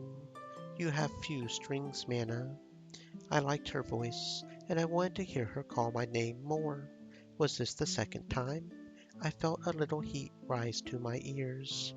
Is that a good thing? Toa smiled gently. It's a good thing. What about you? How many strings do you have, Toa? She furrowed her brows. I don't know. I can't touch my own strings. She went to the side, bringing out a cushion and placing it on the floor. Returning to me, she led me over and motioned downward. Toa took on a more professional expression. You should sit. I sat. The light in the altar seemed to flicker. Toa took the string between her fingers. She looked at it, focused. She cut. The string broke, a gap appearing as the pieces fell down to the side. It seemed to dissipate into dust before my eyes. A strong wave of comfort swept over my body. The world seemed to brighten and float, everything becoming terribly pleasant at once. I felt a presence gazing down at the light. Then, snapping back to reality, I found myself holding onto her shoulders for support. She looked at me with slight concern. How are you feeling? Her voice reached my ears as a murmur. Good. Toa was pleased by my response. She smelled soft, and her touch was gentle, but reserved, as if she was hesitant to hurt me by accident. Even so, she helped me up. Toa's presence tempered the intensity that had struck me upon the cutting of the string. I couldn't help but wonder, did the stringless god exist? I could tell why people liked this. The rest went by with a blur. Before I knew it, I had returned to my inn. Night had fallen. Soaking in the hot springs, I realized that the day went by without thinking much about Mikami Itoha. Now Mikami Toa was on my mind. She was a pretty person. She had pretty eyes, a pretty voice, pretty hands. Although Toa had said that Mikami Itoha was her older sister, she didn't treat the deceased as such. I poured myself a drink and sipped, feeling the burn down my throat. Comfortably adjusting to lean against the edge of the pool, I lowered myself so that hot water lapped at my shoulders and soothed away the exhaustion from the day. I was warmed up in and out. Thinking about Toa, I suddenly found my heart skipping a beat. Was it all right to think about another girl while naked in the hot springs? I sputtered, nearly drinking in the spring water. I sat up and drank a bit more alcohol. The slightly bitter taste on my tongue distracted me from the heat in my cheeks, from neither drink nor hot springs. My string had been cut earlier. Strangely, I no longer felt much toward that person who the string had been connected to. It was as if the unpleasant thoughts were dampened. I couldn't imagine what stringless people felt. As expected, it was creepy. Was Mikami Itoha stringless or missing from her grave? I didn't know. Perhaps looking into the shrine some more would be useful. I refilled my cup a few times. Feeling a bit of alcohol dribble down my chin as I drank, I wondered if I was getting a little tipsy. I let out a sigh, blinking slowly. The sound of water filled my ears. Time seemed to slow, heat filling my bones. With my free hand, I traced over the many, many scars that lined my body. The tissue was still a harsh red, a sign of their recency, and they would always be rough. Even my heart had a scar over it. As I had the hot springs to myself, no one would see. I didn't want anyone to see. I felt a bit sad because I wouldn't be able to go to many places. I poured myself another drink. Shoko liked alcohol a lot, and I picked up the bad habit from. We would share many drinks at the izakaya after finishing various cases. At the moment, I had no side dishes. Bringing snacks into the hot springs probably would be a little excessive. My vision grew blurry. Was it the alcohol? Was it tears? I missed Shoko. The drink I brought today tasted good, so I figured I could have just a little more. Paired with the hot springs, it made me feel warm and comfortable. I melted into the water. I had been so cold. My body temperature had never been high, but after the coma and trying so hard to get better, I had always been so cold. The cold hurt. It made my body ache so badly I couldn't force myself to walk. I also wanted to be warm again. The cup was emptied once more. I filled the cup again, clumsily bringing it to my lips as the clear liquid overflowed. It was bitter and sweet. It brought heat, yet was soothing. I seemed to forget all my troubles. Looking upward to the night sky with blurry eyes, I wondered if I would ever be able to see a beautiful starry night again. What had I come here for again? I closed my eyes. I wanted to relax and become one with the water. Muscles loosening, I let myself slip downward into the hot springs and dropped the cup to the side. Hot water lapped at my nose. I couldn't bring myself to get up. I was warm, but this was called drowning. Oh, we done drowned. We done drowned. Drowned. That's why you shouldn't drink too much at a hot spring.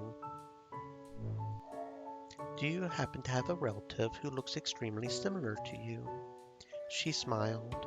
Is this how city people flirt? Relatives, particularly close blood relatives, most of them look similar in one way or another. If so, I don't particularly mind, although we've only just met.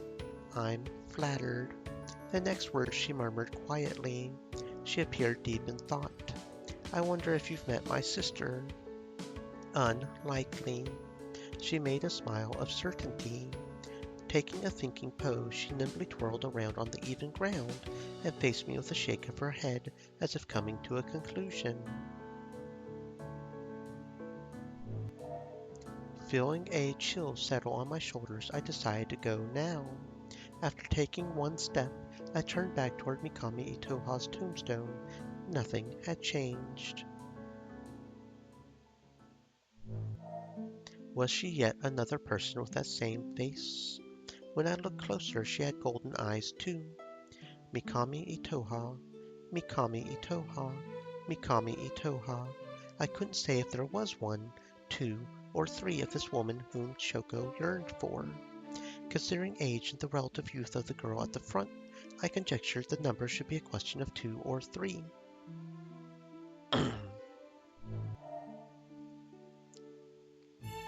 Seeing her face to face, I couldn't help but question, did we meet earlier today? She kept a neutral face. You must be confusing me with my sister.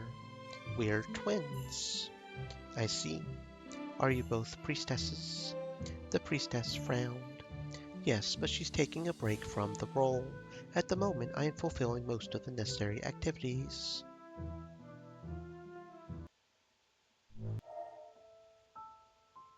I went to the shrine. Okay, yeah, I thought I clicked it, but I guess it didn't. Okay.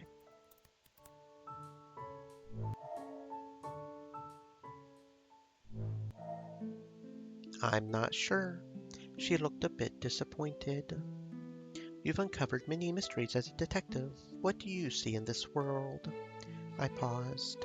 It's complicated. She frowned. I see. I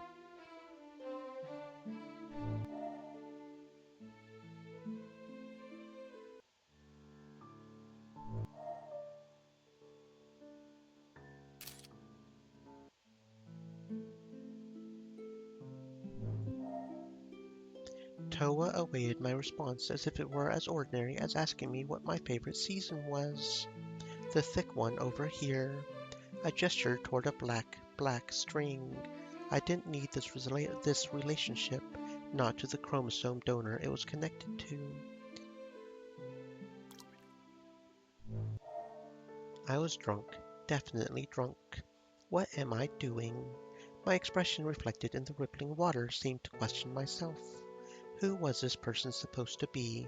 Mana? Bringing my hand to my face, I covered my eyes. No one would see me right now. My hand was warm right now because of the water. I forced myself out of the hot springs, extra careful not to trip. I made to go to bed and slept. No dreams. I woke up to a headache and my hair a mess from sleeping with it wet. Bringing my hand to my temple, I rubbed against the pain with my fingers that had already become cold. The discomfort was no worse than usual. Unmotivated to head outside, I lounged on the tatami. After a few minutes of nothingness, I found myself getting bored and stood up to get my bag. I pulled out my laptop, set it onto the table, and resumed research on the Mikami family. Using just the right query terms, I dug up an old article from the nearby high school that mentioned Mikami Itoha and her mother's name. I followed that thread, finding that the mother died a long time ago, over 22 years. Then I hit a number of dead ends. News of Mikami Itoha seemed to have disappeared off the internet after high school over a decade ago until her death. In this day and age, there were still people who stayed off the web to this extent. I closed the laptop, putting it away, and began heading out to the shrine. Keeper had given me an offer yesterday to learn more about the shrine. Would looking into the stringless god help me understand what happened to Mikami Itoha? Or would it reveal the truth about the strings that I had always seen? The shrine was in view. As I finished climbing up the stairs, I bumped into the blindfold girl. Her name was Shiki. She smiled as she greeted me. Hello, detective. Good morning. Shiki did a circle around me and hopped back. She frowned. My sister cut a string for you yesterday, didn't she? Yes. Did she tell you? Shiki grinned mischievously. That's a secret. Then her smile became a bit kinder. Would you like me to mend the string? You can do that. Remembering the way the string appeared to disappear, I brought a hand to my chin to imagine how she would mend something cut. Only for recently cut ones done by other people. So, what do you say? I shook my head. I would rather not. Shiki's smile disappeared.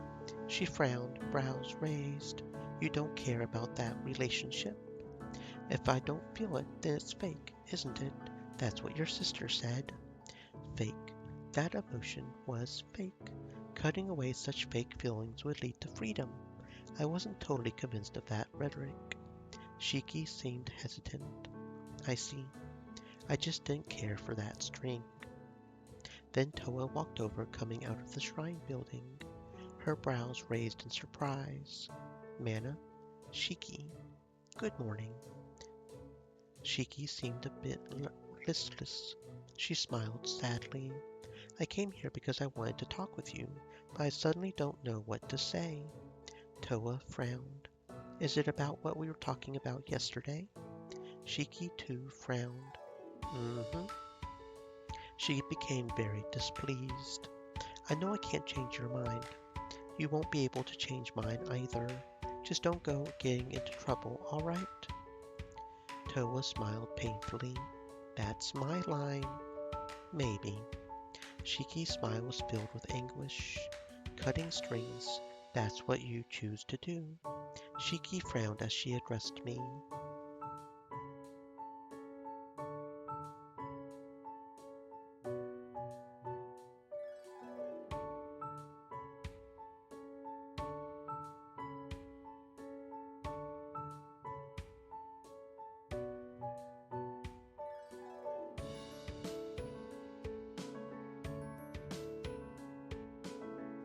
Detective, don't get her involved in anything either, all right? Or else I'll be upset. Without waiting for either of us to respond, Shiki turned and hurried away. Toa made a half step after Shiki, stopping and almost reaching for her watch, before shaking her head with a sigh. Toa looked at me, a bit despondent. Good morning. Could I trouble you for a bit of a tour? I wanted to learn more about the shrine and the stringless god. Sure. We walked into the shrine building from the same door as usual. Going through the hallways and rooms, Toa explained the history of the shrine. The building had been constructed originally centuries earlier. However, when she was very young, the entire land was renovated. The Mikami family put in quite an amount of money. I thought about the door I saw on my first day.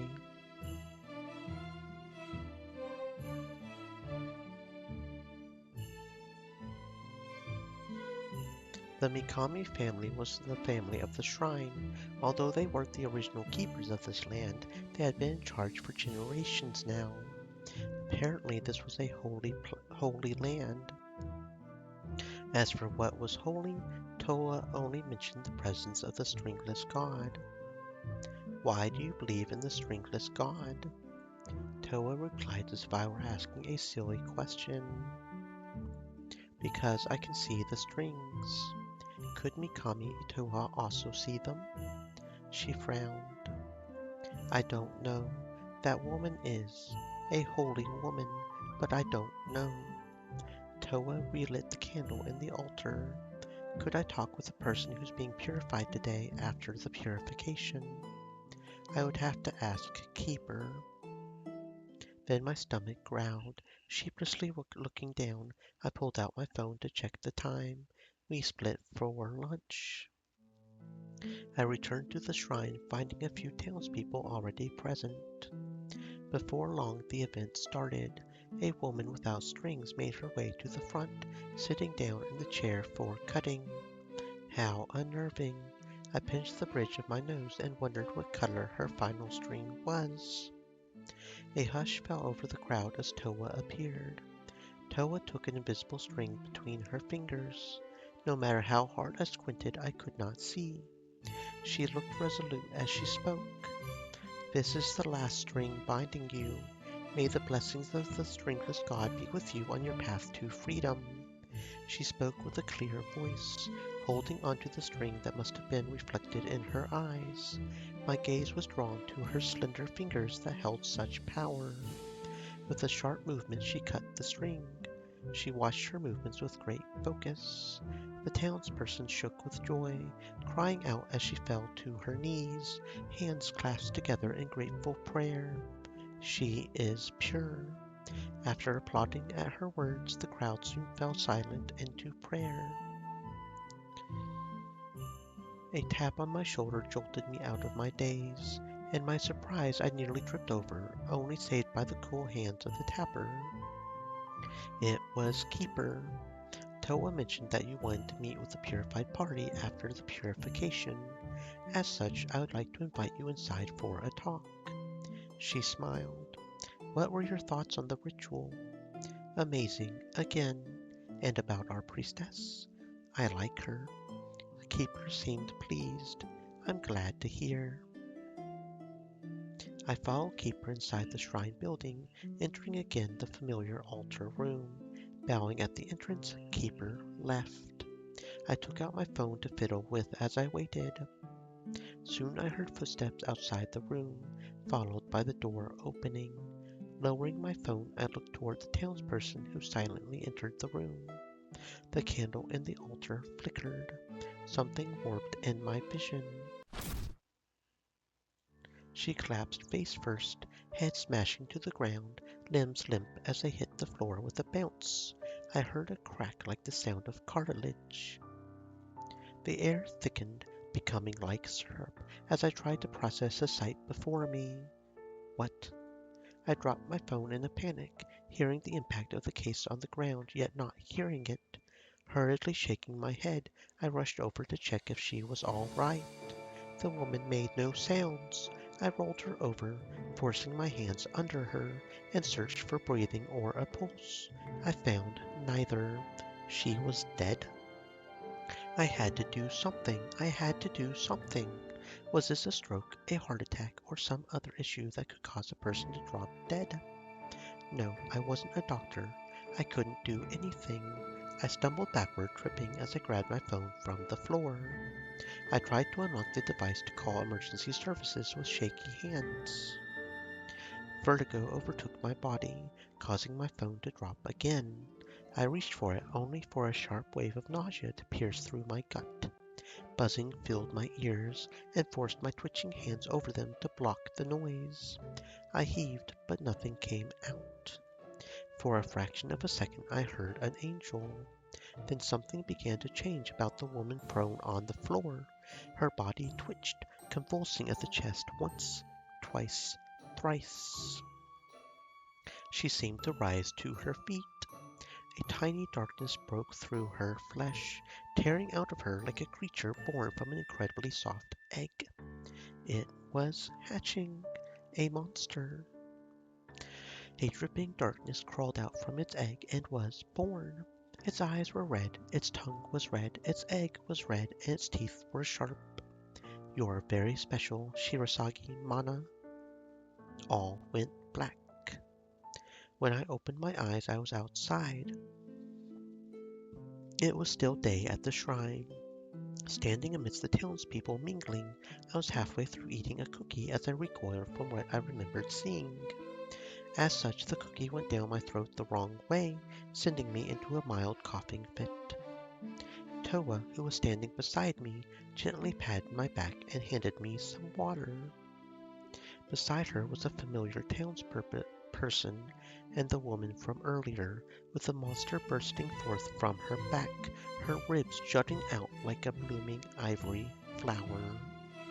Toa's brows furrowed with worry. Are you all right? Did we say something surprising? We've always had a good sense of humor. Maybe that joke was just too good. Noise. I knew that the monster said words, but it was just noise in my ears. My skull seemed to buzz, and I gripped my hands tightly to not block my ears. Yes, just a little. My left eye twitched. The person purified yesterday was talking with a monster. The monster, black and red tearing out of a human body, was standing amidst people like nothing was wrong.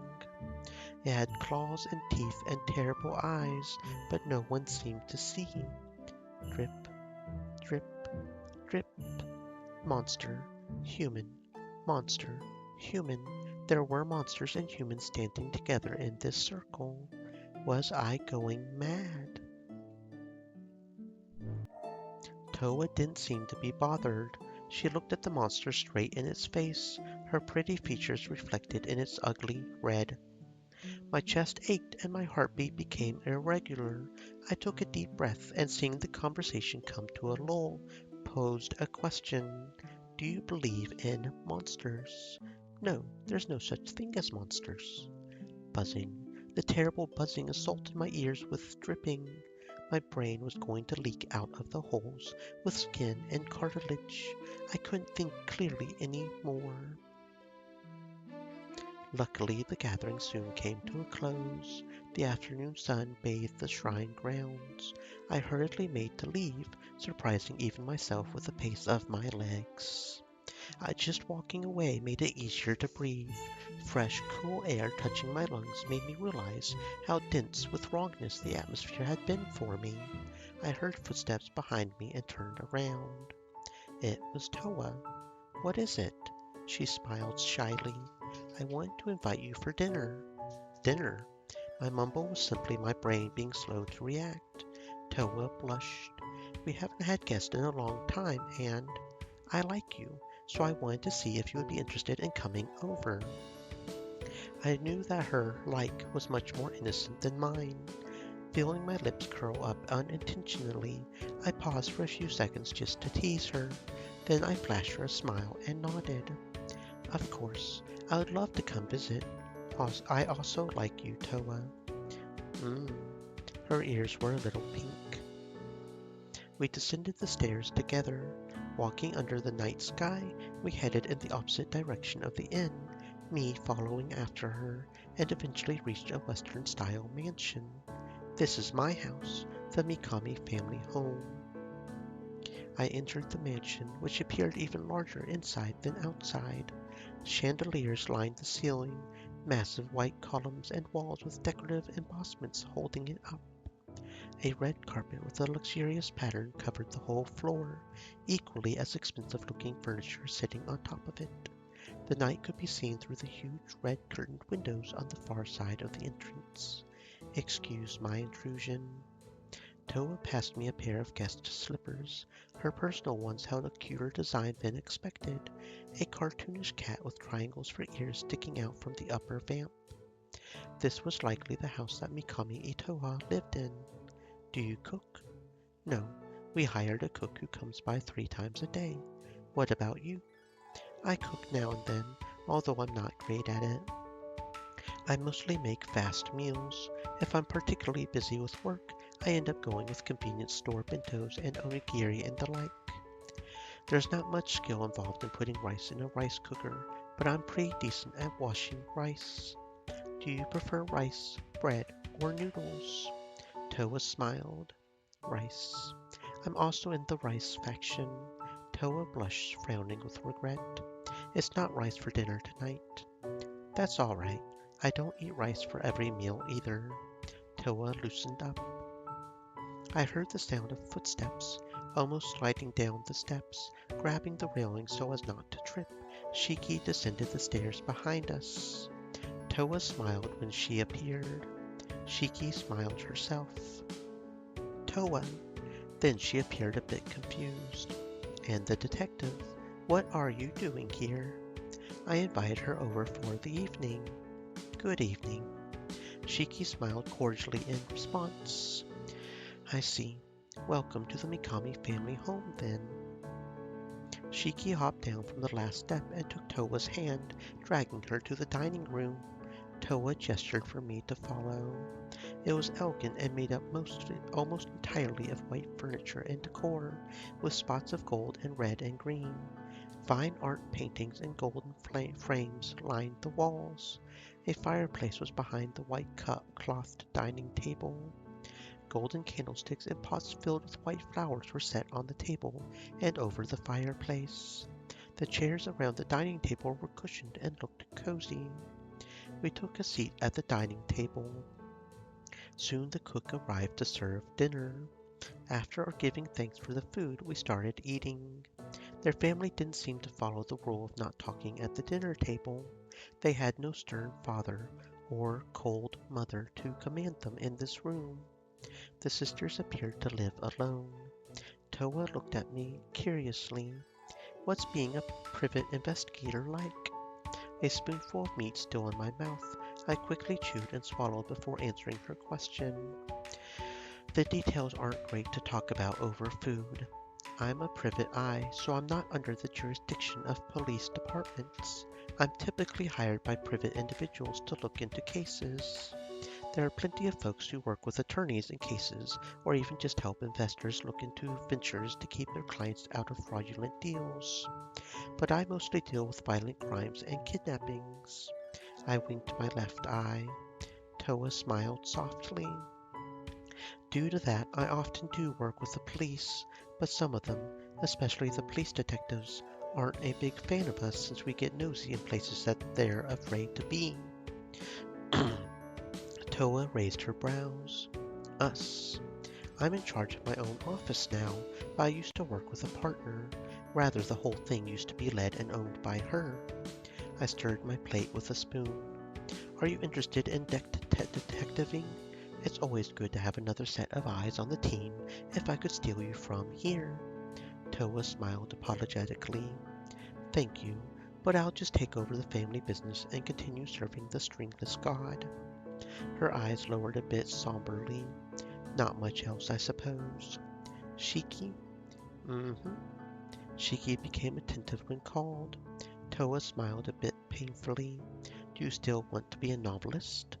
Shiki smiled painfully as well. I'm surprised you remember.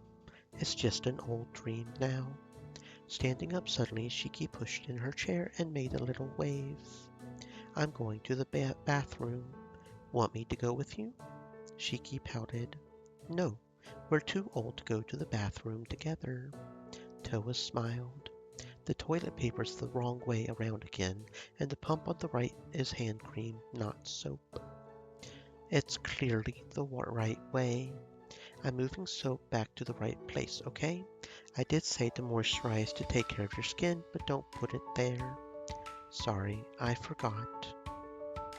You two really get along. I'm an only child. What's the right way to put toilet paper? Toa smiled fondly with a blush. Shiki says it should be over. I don't really care, but, well, it's a silly story. I would love to hear it. A nostalgic look danced in Toa's eyes. When we were younger, we got into a big argument over the toilet paper to the point that we just stopped using the toilet paper holder. I'm not sure if you've ever done that before. I thought back to the time Shoko broke my toilet paper holder while puking from a hangover. We ended up supergluing the thing back onto the wall, and the landlord was quite upset. Maybe drinking too much was bad. It's pretty inconvenient. So we compromised on using the wrong way. That's kind of you. Since I'm the older sister. By the way, could I ask you about something unrelated? Toa looked at me curiously. Your father's wife, your mother, what type of person was she? What type of person could give birth to Mikami Itoha and these two girls? Toa thought about how to answer. My father's wife. She spoke without attachment. She passed away a long time ago. I never knew her. I heard she was a very business-oriented person, and their marriage was also very business-like, even though the townspeople said that they were also very loving. Father raised us with the servants. His main focus was the shrine. Thanks to him, the worship of the stringless god grew a lot. While it was always well accepted in the town, it hadn't always been so popular. A flash of sadness ran along her face. The head of the shrine, the Mikami head, he was more of those roles than her father. She raised her spoon to her soft lips, gently pressing it down as she paused to think. She smiled. Keeper might know him better than I did. Keeper. I thought about that stringless woman whose age I could not determine. I had a hard time seeing her as a peer of the old man on that scrappy website. Yes, it's the same situation with that woman. You're investigating Mikami Itoha, aren't you? Toa looked displeased. Mikami Itoha is dead. However, you don't believe it to be so simple. Why are you investigating that woman? The questioning reflected back to me. Mikami Itoha. Remembering the photo in my pocket, I took it out and passed it over to Toa. Her features softened a bit. I'm searching for the truth about Mikami Itoha for this person's sake. My mentor, Shoko. I mentioned that I had a partner, didn't I? She's the other figure in that photograph. She's dead now. Shoko grew up in this town. She moved to Tato for work, so I don't know if you've ever met her. She's a bit older than both of us, a bit younger than Mikami Itoha. Mikami Itoha was to her a very precious person. I'm the only one who can do this for her, so Before I die, I wanted to seek out the details about Mikami Itoha. Toa slid the photo back to me. I picked it up and looked at Mikami Itoha's cold face. Holding the photo in juxtaposition to Toa made me see stark resemblance between them. This strange person who greatly resembles you two, your eldest sister.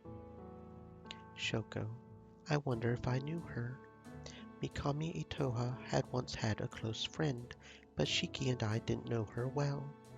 Just that there was a person who that woman would talk to, the only external person she would talk to. Toa frowned. Since that woman never had strings, I didn't know what she felt about her friend. No, maybe they weren't friends, but something else. This was when we were really little, and that person stopped coming. But Mikami Itoha really did die, at least as a human. Toa was insistent. Looking into Toa's clear eyes, somehow I knew that she wasn't lying. I see. As we sat in pensive silence, Shiki returned. We finished dinner. The food got cold as we were too engrossed in conversation, and I mentally apologized to the cook. Looking outside, I found the sky pitch black. I could walk back, but I wondered if I could find a taxi out here at this time of night. Would you like to stay over? I stopped to think for a few seconds before nodding. Thank you, if it won't be too much trouble. Toa smiled. We have a lot of guest rooms. Pulling out my phone, I called the innkeeper to let her know that I wouldn't be there for the evening. Then I turned back to Toa. Afterward, Toa showed me around the house. It was filled with more expensive-looking red carpet, white embossed walls with nice tall wooden baseboards, and intricate light fixtures. Every decoration looked too pricey to touch.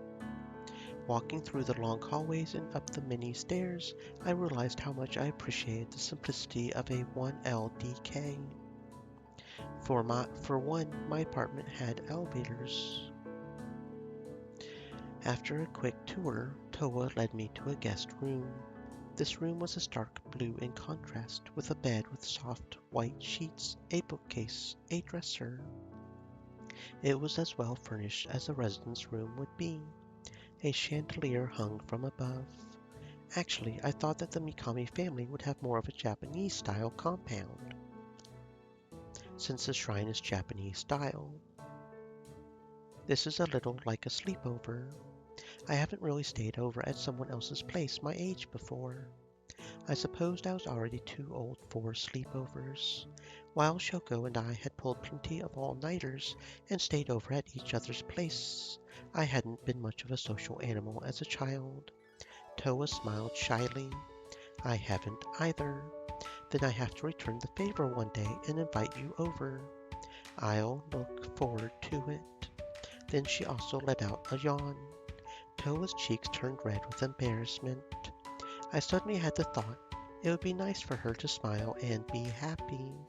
Good night. Good night. Toa left the room. Plunging my phone into the wall with a borrowed charger, I went to the bathroom to clean up and change into similarly borrowed pajamas. I rolled into bed and closed my eyes. Sleep came quickly. In the middle of the night, I jolted up in the bed and gasped. Grasping at my chest, feeling the rough texture under the cloth, I couldn't remember what woke me up. The room was shrouded in darkness. I checked the time. I hadn't slept very long at all, but those two probably were in the realm of dreams. I could close my eyes again or get up. Apologizing to Toa internally, I slipped out of bed, feet grazing the cool floor as I found my slippers. The halls were dim and silent, enveloped in quietude. Most of these rooms were unused. I cracked open an unfamiliar door, peeking in and found a study of sorts. It was lined with full bookshelves. Any furniture like desks or stands was covered with even more books and loose papers. Stacks upon stacks of books covered the floor. I promptly entered. As I did, I nearly tripped over an item on the floor.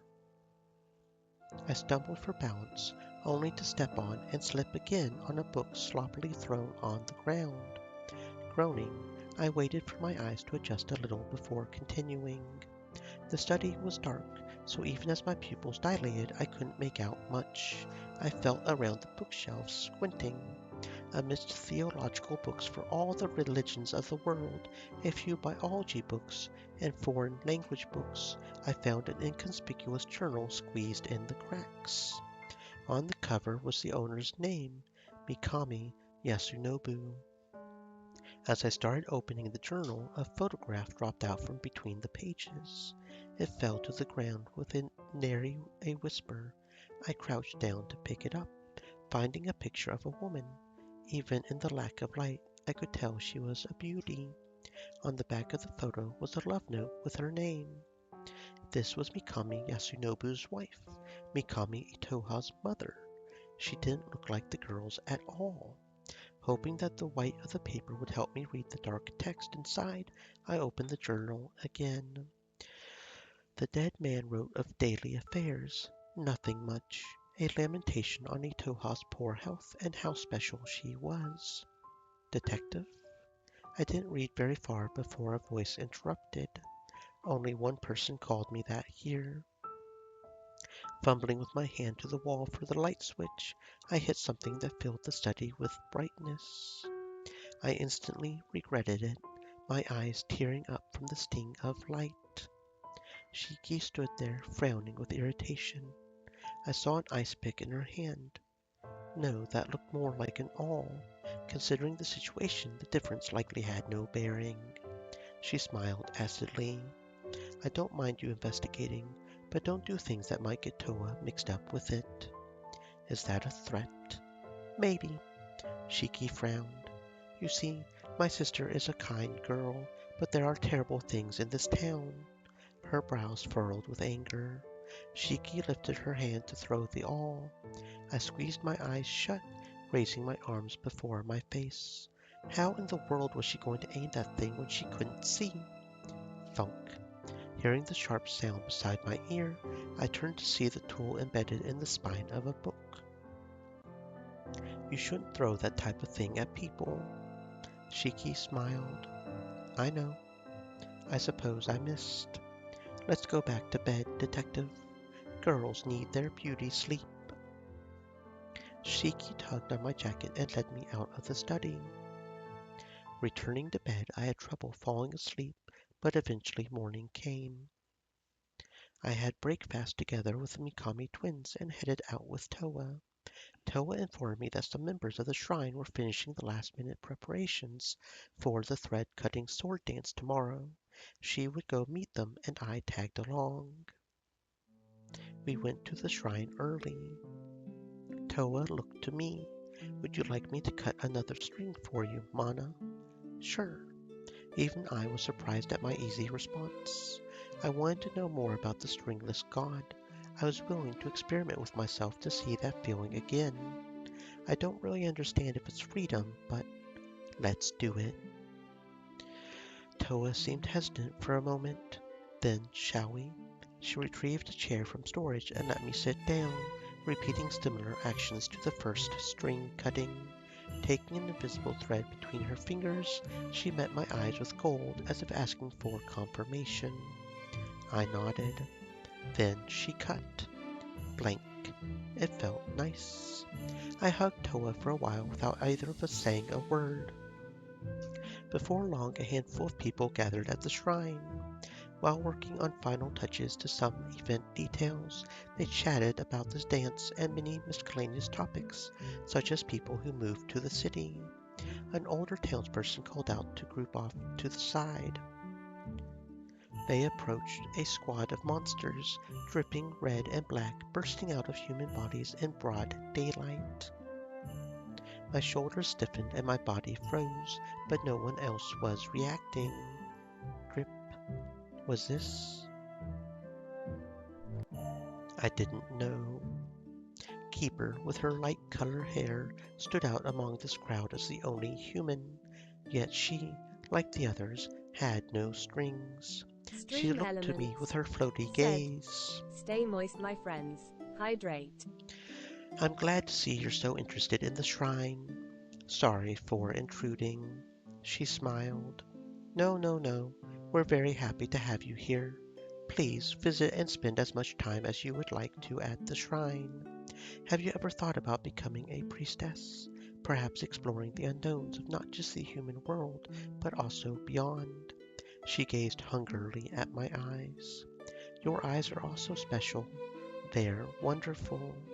Everyone paused to stare at me, at my left eye, even Toa. The monster seemed to squint at it, glancing toward Keeper as if to ascertain her words' meanings. Their many red eyes and teeth pointed towards me. Our guest does have a golden eye. Maybe that's a blessing from the stringless god. If we can convince you to stay around, we'll be able to have two-person dance again, or even three. It really is a shame about our other priestess. The monsters buzzed. Isn't that a big statement even as a joke? If Keeper says so, then everyone should be fine with it. Our priestess also likes you. I looked toward Keeper beseechingly only to get a chuckle. I'm not joking. Please do think of it. The group chattered, buzzing and dripping intermingling with human speech in a cacophony of sounds that filled my ears. I couldn't understand any of it. Keeper clapped, interrupting the noise. Now then, we've chatted long enough. Let's not bother the two girls and continue with the last of the preparations. It's either going to be a long day or a short day. Keeper grinned. We'll let the priestess practice before the dance. Keeper passed over a long wrapped object in her hand to Toa, and then made her a low wave. Bowing, Keeper led the others away. Left behind were only Toa and me. She unwrapped the long item, placing the cloth covering to the ground, revealing a hard, dark object, a Japanese sword. With one smooth stroke, she unsheathed it, revealing shining metal. Is that a real sword? Toa smiled. Yes. I reached out my right index finger to touch the blade. Toa's smile quickly morphed into slight shock. It's sharp. Don't touch it, Mana. She stopped my hand with hers, wrapping her soft, slender fingers around mine and gently pushing my arm down. Toa looked handsome holding a sword. My heart responded to that thought, my ears suddenly getting warm. Will you dance for me? Do you want to see? Yes. Toa smiled. She nodded and took a large step back, making space between me and her. Toa closed her eyes and raised the blade to cut an invisible something in the air, drawing an arc of light with the blade. After sweeping her arm to the side, she danced around an imaginary stage. The air seemed to ripple, sparkling with infinite and shining colors. The light trailed after her like fairies wanting to be seen by her pretty eyes. Her cutting movements came with not one hint of violence. Flying around the stage with soft footsteps, Toa showed me a dance of graceful swordplay. All invisible things were cut with a radiant blade. She glowed. If the world ever extinguished this light, then the world was wrong. Transient, the dance ended as soon as it started. Toa slowed her movements, raising the sword to the sky as if offering light, and lowered the blade, sheathing it. Toa walked toward me again. She looked a little sad. This dance should be for two people. Ever since Shiki's, we modified it. What does the other half look like? She took my hands into her own. Toa softly smiled at me. It should be like this, and led me. I stumbled into the steps of the choreography. We spun and danced across the imaginary stage, with the sheathed sword nested between her and my hand. She looked me in the eye, her smile making my heartbeat quicken.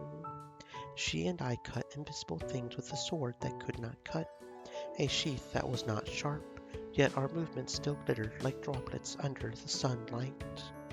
I saw imprints of strings, the strings of the world, colors that made me abruptly think, this world was beautiful. Had this world always been so wonderful? I didn't know when we finished. If only I had the chance to see both priestesses perform. Afterward, Toa practiced some more. I had lost track of time. Toa looked at me seriously. I have something to show you. I'll show you Mikami Itoha. Her voice went very, very quiet for the last two words. Without saying another word, she led me around to the door I saw on my very first day. I had completely forgotten about it, at that time unable to uncover its secrets. She opened the door to an endless flight of stairs, and we began to walk. Lights lining the rough stone wall barely lit up the spiraling staircase. All the stairs, including the banister, were all built from wood. Hand touching the cold wall, looking at her back in the dim lighting, I followed her through the darkness. No matter how many steps and turns we took, the end was nowhere. My knees began to ache, and my lungs hurt. Feeling embarrassed at how out of shape I was, I tried not to pant. Shiki doesn't know about this. Finally, she broke the silence, slowing her pace. Mikami Itoha is dead. She died, and she was buried in a private funeral. We were there to see as Mikami Itoha's remaining kin, so Shiki doesn't know about this. Then we continued down, down, down. After endless steps, she stopped. I bumped into her back, only not falling over thanks to her steady posture. We had reached the floor. Passing through a section of darkness, eyes slowly adjusting, we made it to a cramped room. In the room sat a glass coffin. Mikami Itoha. The woman had been supposedly dead for years, yet not a cell rotten. Like her empty grave, her body had no strings that I could see. She was wearing a long white dress. Is she alive? No, Mikami Itoha is dead. Toa traced her hand over the glass, and then retracted it as if touching something disgusting. Indeed, the woman was not breathing. Looking not a day older than in the photo in my pocket, Mikami Itoha's unrotting corpse slept in the crypt beneath the shrine. But how? It's not scientific for a body not to rot. There are scenarios where they can be preserved well, but never this well. What is Mikami Itoha? Shoko, you really did it this time. Mikami Itoha was dead. Mikami Itoha was not dead. What a thing to say to Shoko's grave.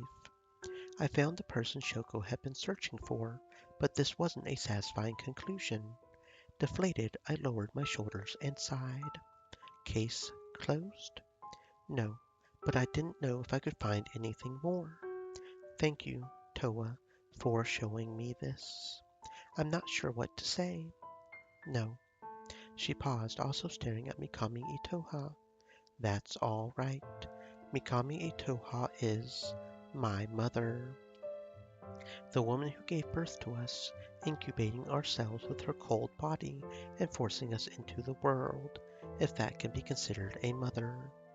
We are children of a holy woman. That was what both my father, her father, and Keeper rejoiced. Do you think that such children like us are unnatural, Mana? I looked at Toa and took her hand, her warm and soft and shaking hand. No. You're a perfectly normal human being, not anything more strange than me or anyone else. If we're talking about unnatural, shouldn't it be something more absurd like Susanoo, Amaterasu, and Tsukuyomi? Or the Greeks born from foam and foreheads? The popular savior figure in that certain Abrahamic religion was also born in an unusual way. A pretty girl out of a sleeping beauty isn't so bad. You're prettier than her, though. If you're trying to cheer me up with flattery, it's working. It's not flattery, it's just the truth. Toa let me poke around the small room for a while with a restriction on opening the coffin. I found no explanations for the sleeping dead woman. With nothing else I could do here, we made to leave. No elevator in sight, We trudged all the way back up the stairs. I never wanted to lift my feet back and forth again. Keeper was waiting back at the shrine, now bathed in afternoon light. I see you visited the crypt. Toa frowned. I apologize. Keeper narrowed her eyes connivingly. No, our special guest is welcome to see our holy woman. She smiled. The time for salvation is nigh. The dead will return and everyone will become free with the greatest blessing of the stringless god. I'm happy you can get closer to all of us, Shirasagi, Mana. We would love for you to become part of this grand ritual of shining light, a third priestess. Toa seemed conflicted, maybe even displeased. I had no idea what Keeper was talking about. Yet a part of me believed in what she was saying, that a stringless god existed and it could be worshipped. What exactly was salvation? After all, these strings must have had a meaning. I'm afraid I'm just a tourist. Keeper continued smiling despite the rejection. My invitation is always open. She turned to leave. Have a good evening, the two of you. Tomorrow will be a good day. I followed Toa inside the shrine to the altar room where she lit a candle and prayed. You should come over and have a few drinks with me. She looked to me with a muted and innocent expression. Sure. Do you drink often? She shook her head. After exiting the shrine building, we walked together to the inn and bought some alcohol, a few bottles of soju of various flavors. Night had fallen. The innkeeper greeted us when we entered the inn, then we promptly made it to my room. Letting Toa take a seat, I set out our spoils. I asked her to choose a bottle. She pointed at random to a bottle of peach soju, so I cracked it open and poured her a cup. She poured me a cup as well. Cheers! Toa repeated after me with less energy. Cheers. She looked to me curiously. What for exactly? A case closed? I just wanted to get closer to you, Toa. Toa smiled. I also want to get closer to you, Mana. We drank, chit-chatting about random topics. I noticed at times she would simply raise the cup to her lips and sip if she didn't have anything in particular to say. How do you like the flavor? Her face was a little flushed. It's like alcoholic juice. Does it really have a 25% alcohol content? She happily smiled. Maybe it's a little similar to shochu. I like it. It's a relatively sweet type of alcohol, especially the flavored ones. I'm partial toward it since it's easy to drink with other people. Umishu and shochu are nice too. I'm not a big fan of beer. I don't like barley tea too much either. Do you have a favorite drink? Toa seemed unsure. I don't know. I don't drink enough to know. I've only had the type that you can find with kanji scribbled all over the bottles. Even though your house is like that? She affirmed with a smile. We cracked open another bottle, this time the flavored yogurt. It's pretty popular to mix this with Yakult and soda. Toa was curious. Why mix? Because it tastes good. Sipping the yogurt-flavored soju, she leaned on my shoulder and gazed at my face with a mysterious expression. Yummy? I wondered how she would react to whiskey. The first time I tried that mysterious golden drink, my tongue felt like it was on cold fire. Compared to soju, which went down like water, that drink packed a punch. Apparently I made a funny face that Shoko wished she had recorded. Are you drunk? Toa pouted. No, I'm not drunk. Toa buried her face in my shoulder and then peeked at me again. Somehow she seemed upset that I was still looking at her. Making a few mumbling sounds, she eventually lifted her head. I was probably also a little tipsy. Let's try cutting another string. Experimenting. Experimenting. She haphazardly grabbed a string and snapped it without any ceremony. Cut. It felt nice. Toa smiled broadly. It is yummy.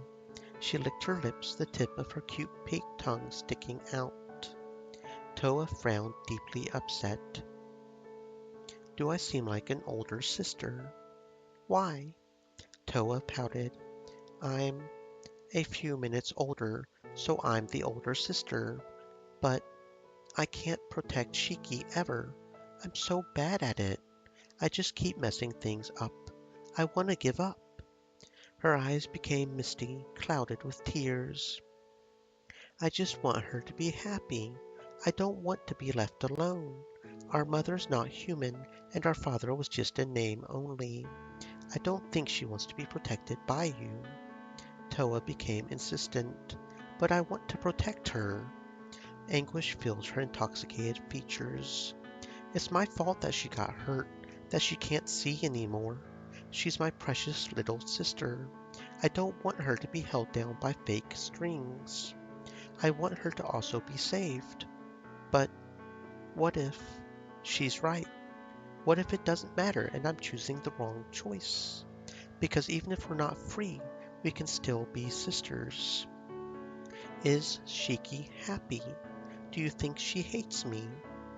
No, there's no black string between you two. She seemed hesitant. Should I trust you? But I like you, so I'll trust you. Don't betray my trust, Mana. Toa tugged on my jacket sleeve and narrowed her watery eyes. She pouted. Or else I'll puke on you. Whoa, whoa, whoa. Bleh. Toa smiled weakly. Just kidding. Don't hate me. I would never. I like you very, very much, Toa. Toa began to relax. I like when you call my name. Wobbling back and forth, Toa leaned on me again. She closed her eyes, placing her head on my shoulder, a cute pink dusting her cheeks. A slight guilt pierced my heart at making this girl drunk. I hadn't realized that her tolerance was so low. I ignored the shoku in my head telling me that we were both alcoholics. I was perfectly normal since I didn't go around puking in other people's toilets. I lightly shook Toa's shoulder.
I lightly shook Toa's shoulder. Her lips parted slightly. Hmm? I ascertained that she seemed all right. Teary golden eyes gazed toward me, shaking as she nodded slowly. Do you want some water? Hmm. I got up, gently removing her hands that she had wrapped around my arm. After pouring her a cup of warm water, I returned to my seat beside her. I held up the cup to her lips to help her drink. After having some water, Toa closed her eyes and cuddled against my shoulder again.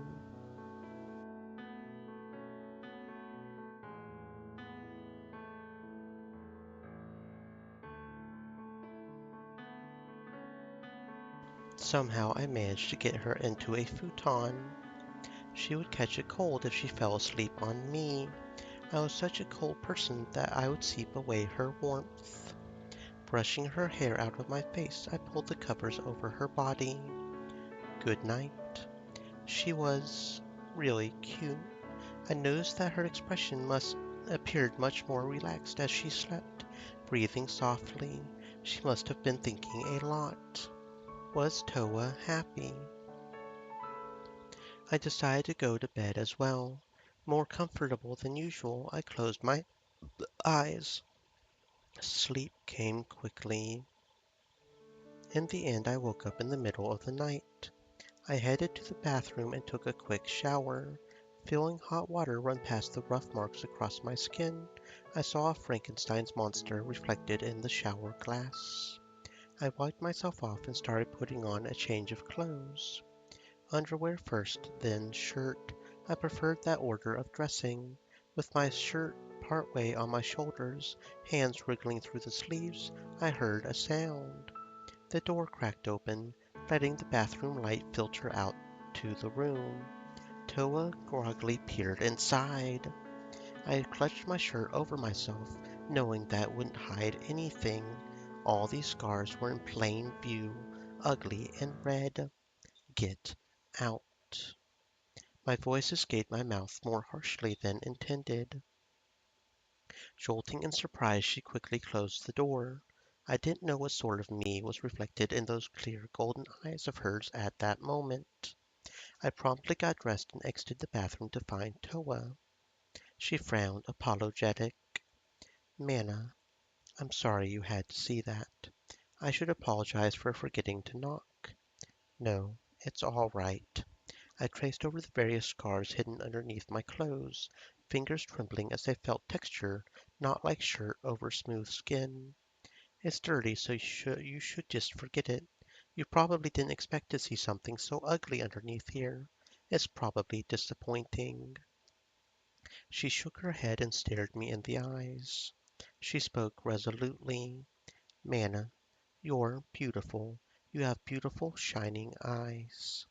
The girl with beautiful eyes said to me. The next day came and passed by in a blur. In the evening, I visited the location of the thread-cutting sword dance.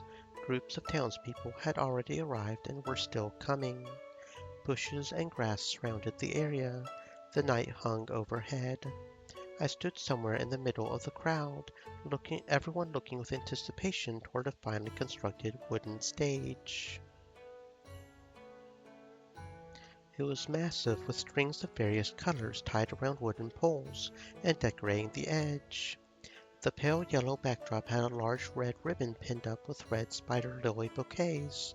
Long strings hung down from the bouquets and nearly touched the floor. White flowers snaked around the wooden columns in front. At the foot of the stage was a line of decoration that alternated between yellow lanterns and more red spider lilies. Strong strings crisscrossed across my whole vision, connecting the many, many people here.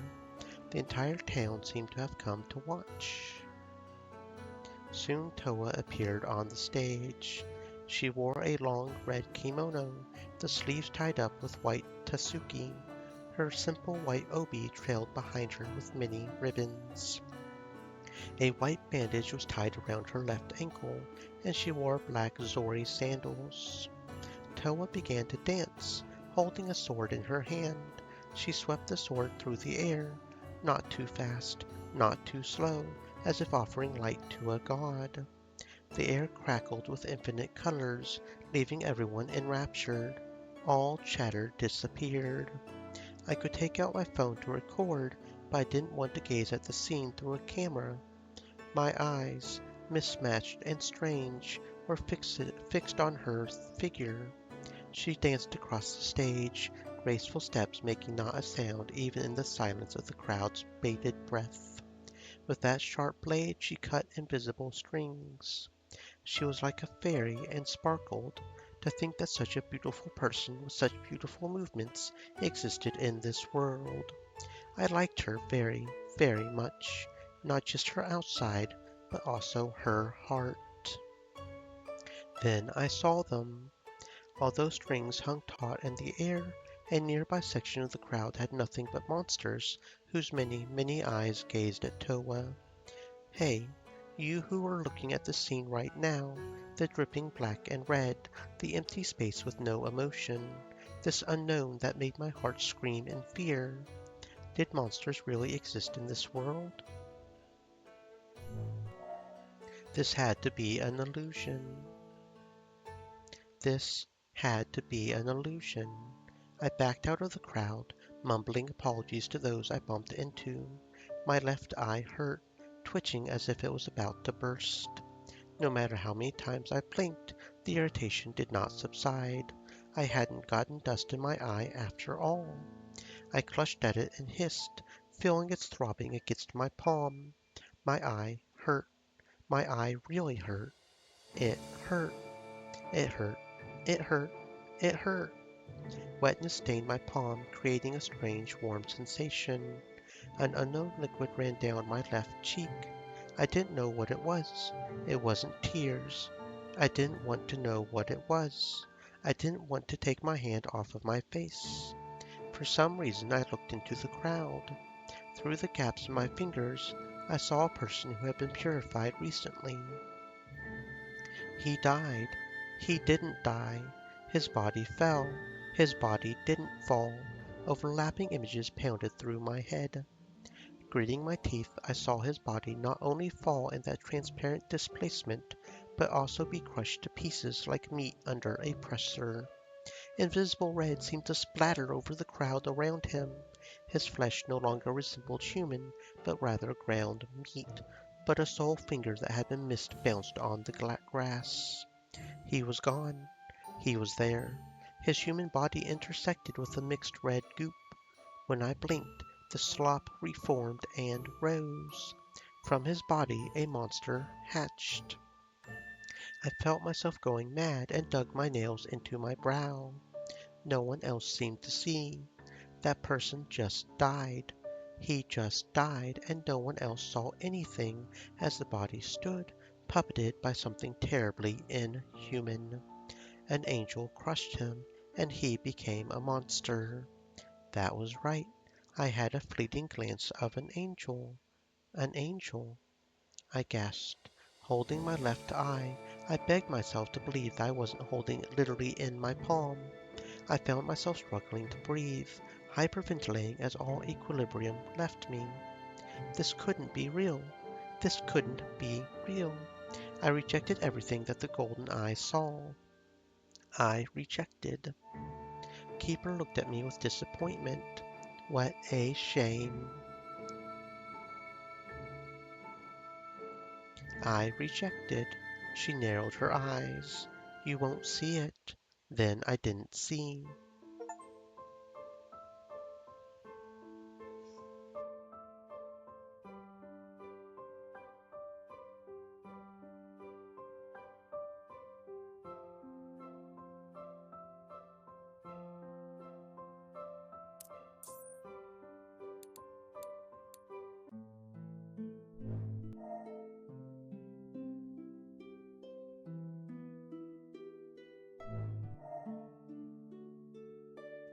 Her smile disappeared and she gazed into my eyes. Fairy eyes. You said that to me yesterday.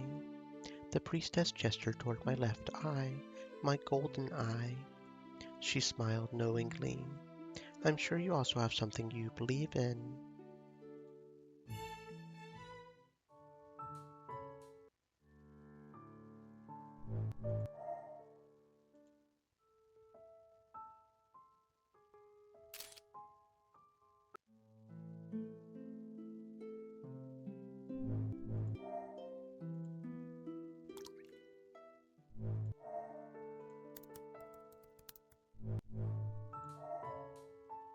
I slowly nodded, seeing as I had a string cut yesterday.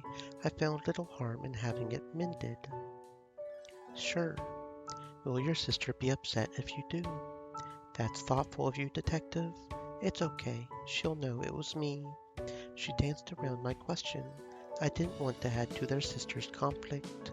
She reached out to the air before me, taking 2 pieces of invisible string in her fingers. Miming the action of moving them close together and tying, she mended it. With a pop, a string appeared before my eyes. A delicate butterfly knot tied it together, and as it swayed in the air, it unraveled the knot on its own, revealing a repaired dark line. Mending felt like nothing. I thought about that person again. I didn't like them, he who the string was attached to. So that's it? Shiki smiled. That's it. This should be a black string. You can see it?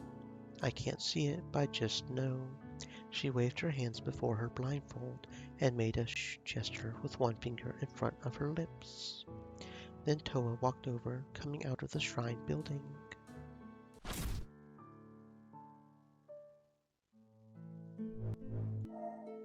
No, this was reality. I trusted in my eyes, which saw the black strings of hatred. Not one of these monsters had strings, strings of human emotion. They only had red that dripped from their bodies connected to their human hosts. If I hadn't had much more horrifying matters to worry about, I would be unnerved by the stringlessness.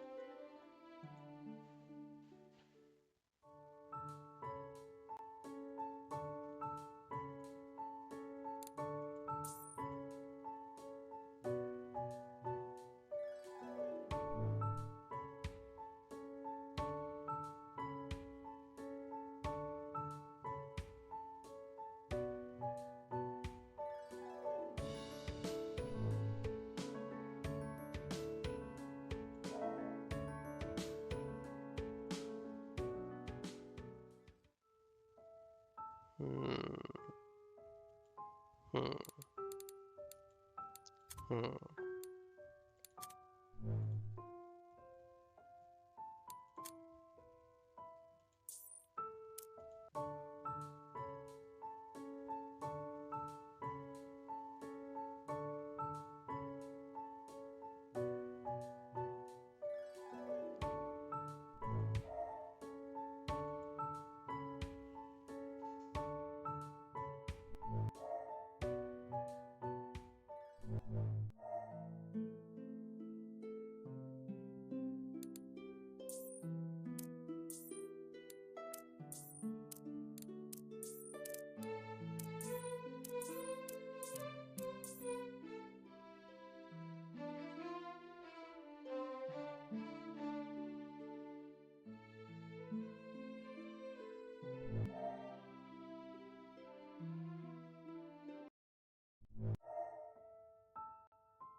Was I dreaming? I slipped out of bed, forgetting to put on my slippers, and walked out of the guest room into the city. Finding myself in my work office, I walked around. It was small and crowded, the desk and couch and coffee table and storage furniture and a decorative plant all bunched together. The city's skyline was dotted with lights from the surrounding buildings. I noticed a messy manila folder on the desk with Shoko's handwriting all over it. In fact, the desk looked similar to when Shoko had been using it. Atop the folder was a quick note complaining about the children. Inside were a number of files on the stringless god. Shoko noted similarities to a European belief and a cult in the Mediterranean that was exported to the American East Coast. At the same time, she mentioned that the shrine had existed in her town for centuries. Salvation, rebirth, sacrifice, those were terms often highlighted in the crumpled and re-smoothed notes in the folder.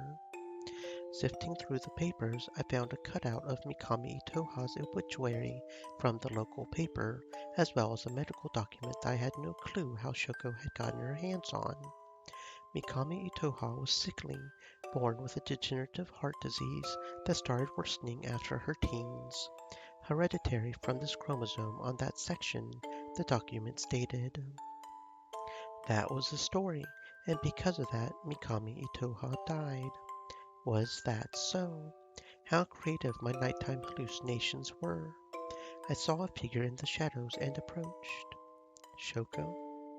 Unable to see in the darkness, I called out for Shoko. It wasn't Shoko, not even in my dream.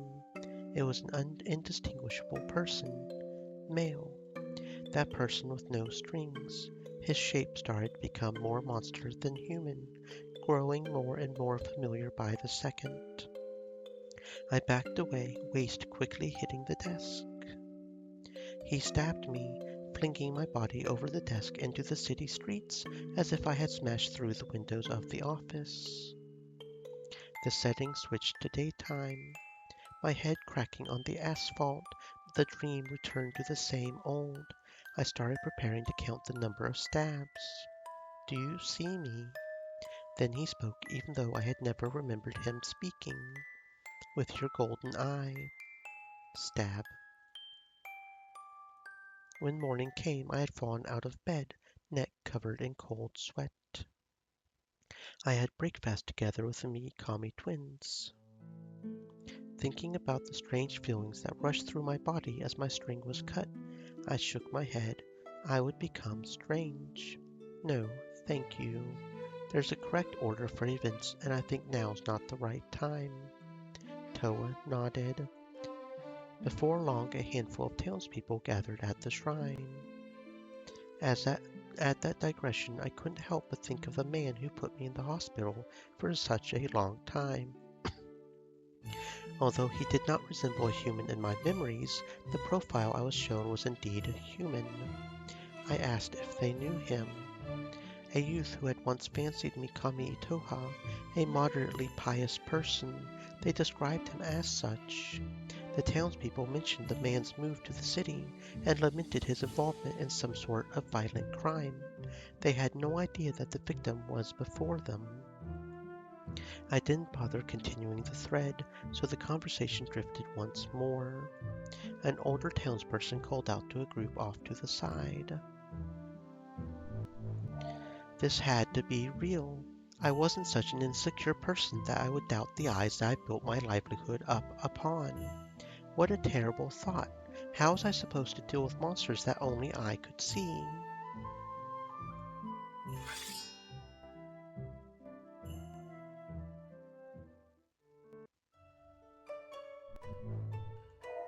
This was reality. Toa finished the dance. I seemed to see all the strings in the world for a moment. They were many, many, many colorful strings of different shades, different thicknesses, different opacities. The crowd was silent.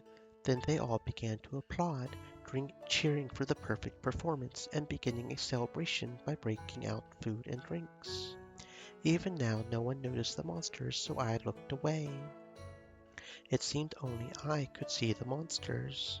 I wanted to figure out what they mean.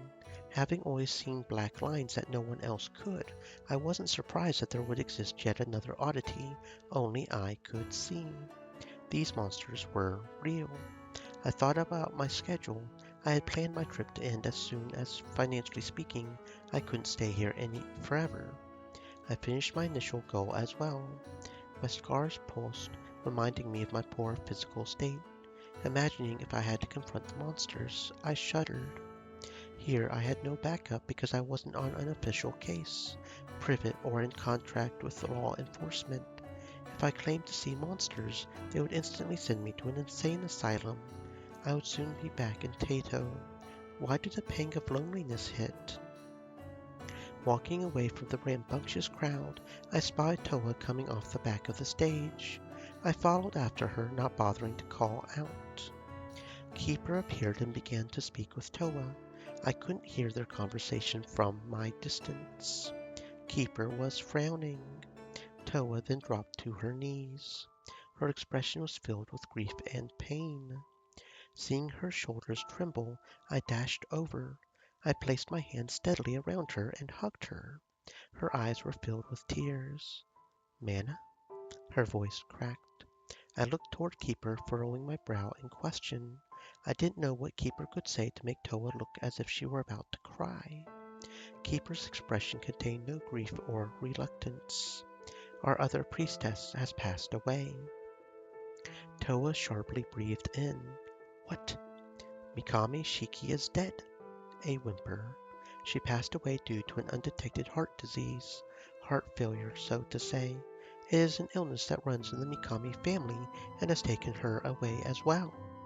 She smiled. But be at ease, for the time of salvation will come and all will be well soon enough. I had never heard such bullshit before. What? Keeper shook her head and began to walk away.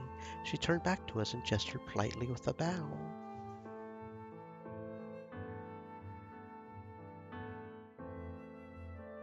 Please follow me. I supported Toa back to her feet and we trailed after Keeper.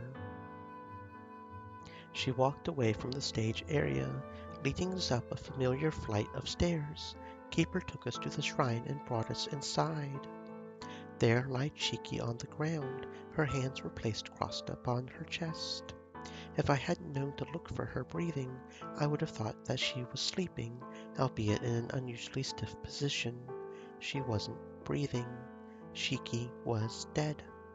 Toa rushed over to her sister's side, only to be blocked with Keeper's arm. Tears dripped silently down Toa's face as she stared pleadingly at Keeper. I tried stepping forward and was stopped as well. Keeper looked at us sternly. No one may touch her body. Why? The look on her face as she spoke was difficult to decipher, because that is what must be done for her to receive blessings. After speaking, Keeper pushed the two of us outside the shrine building and closed the door. Nearly collapsing again, Toa clung onto my jacket, shaking her head back and forth as if completely lost in this world. Her voice trembled.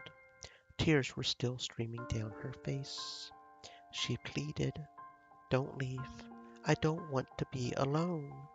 I slowly pried her tight fingers off of my jacket and embraced her. "I won't leave.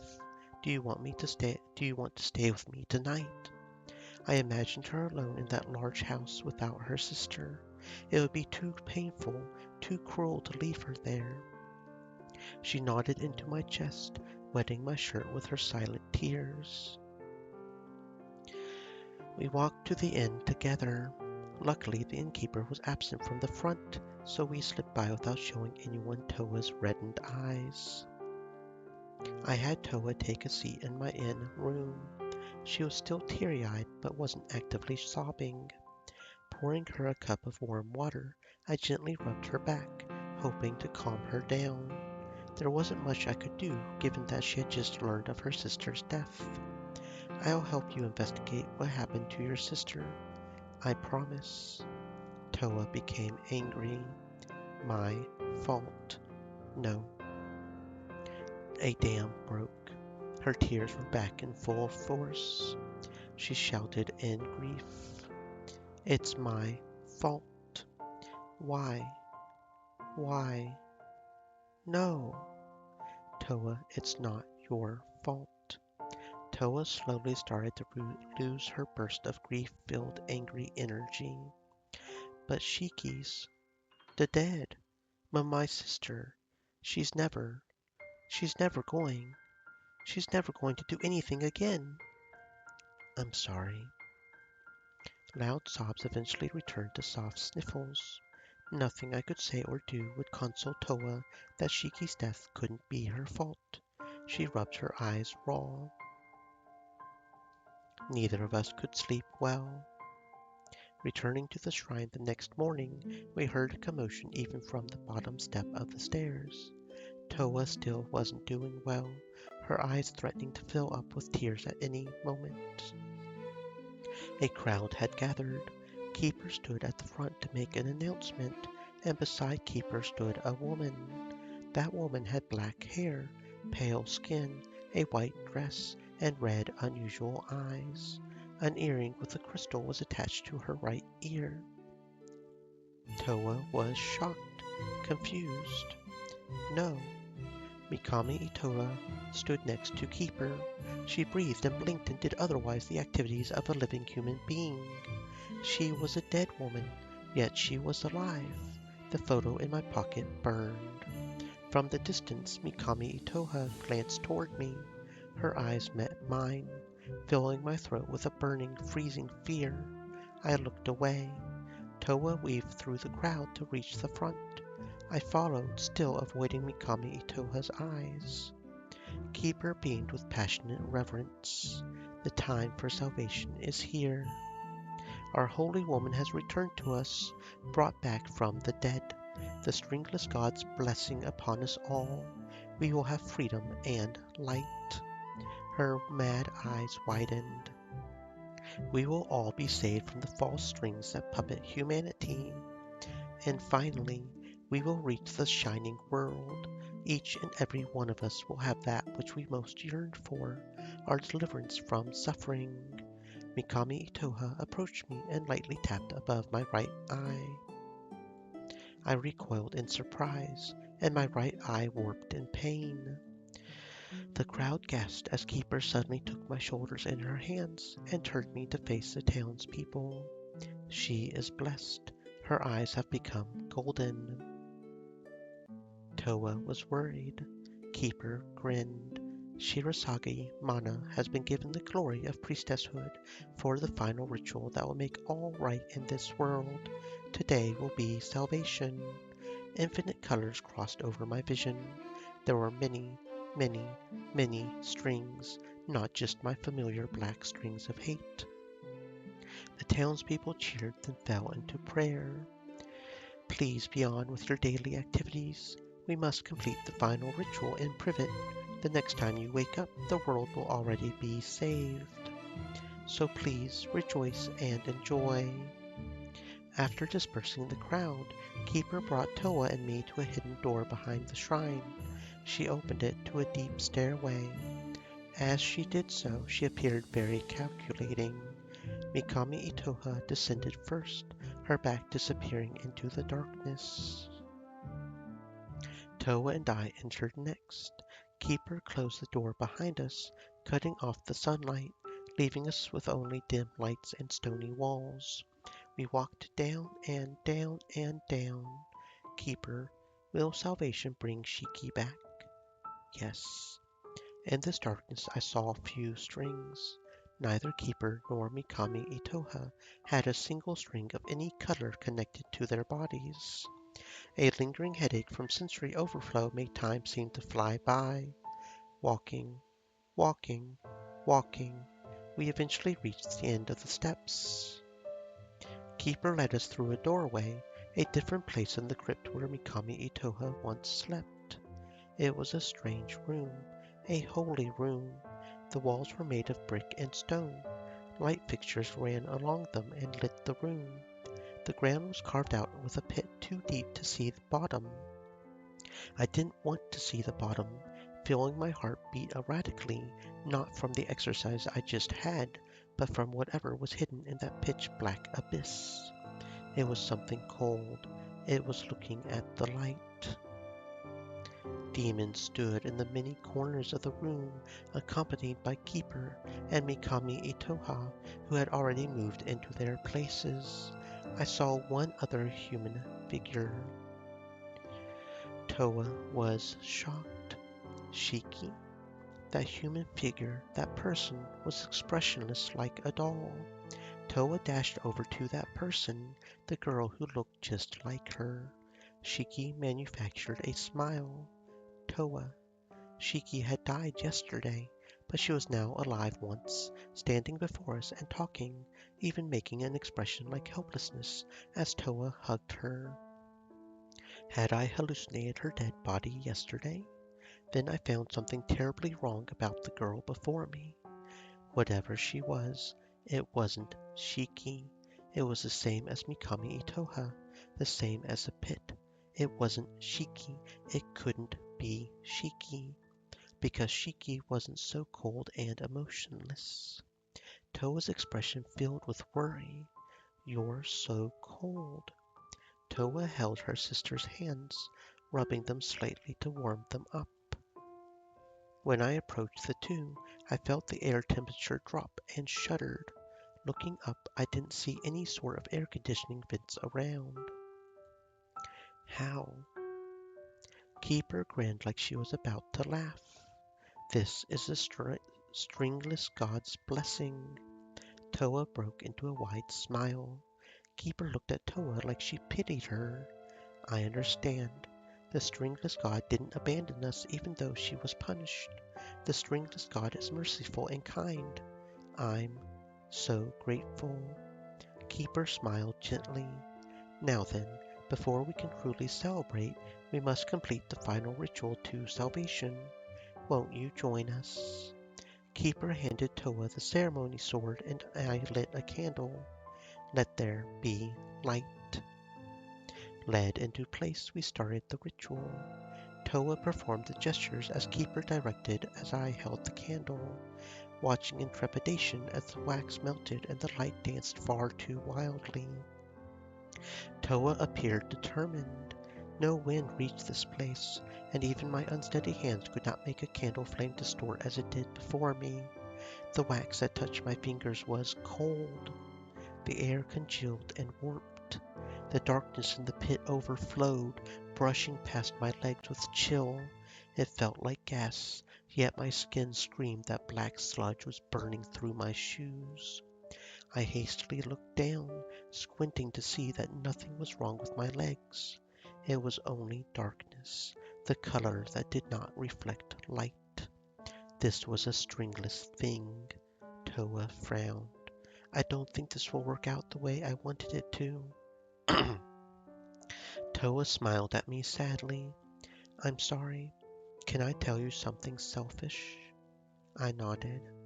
I fell in love with you, Mana.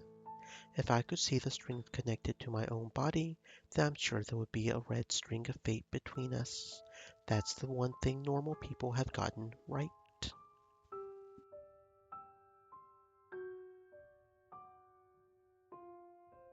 She spoke helplessly. It's the color of love. Looking at our hands, I saw the warm red string connecting our fingers. Unlike the color of blood, this red was terribly warm. I see it. Toa's brows rose. You can see the other colors too? Because of what happened to your eye, I see. I also like you very much. No, it's called love, isn't it? I also fell in love with you. She smiled for a brief moment. I'm so happy. That smile was whisked away. But I have something I need to take care of. Shiki doesn't have any strings. I looked toward Shiki, who now stood amongst the monsters, prostrating themselves toward the abyss. They were like compasses, every piece of them pointing to the depths. Not a single figure there had a single string. Yes, she doesn't. Shiki doesn't have any strings. Not to anyone, not even to you. Because dead people can't come back to life no matter how much I want them to. I know my sister, my twin sister. We're two halves of one whole. That's not my sister.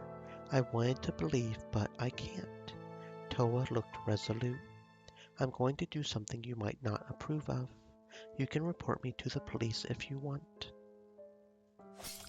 Breaking from the motions Keeper directed, Toa gripped the sword tightly in her hand. She rushed over to Shiki and stabbed her little sister's body in the chest. Because that wasn't Shiki. A harsh cold swept through the darkness now lapping at my waist. I sputtered, choking on the mist that floated up to my nose and seemed to meet the eyes with the colorful black. The thing that looked like Shiki smiled emptily.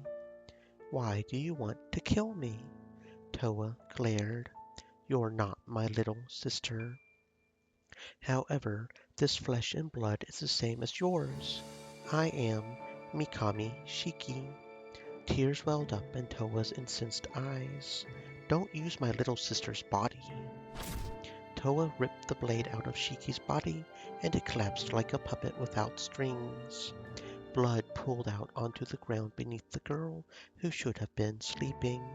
That shade of red didn't fit her, not like the red dress she liked to wear. A tear dripped down Toa's cheek. I rushed over to her side, chucking the candle in my hand to the ground. The erratic flame disappeared, smothered by the ground.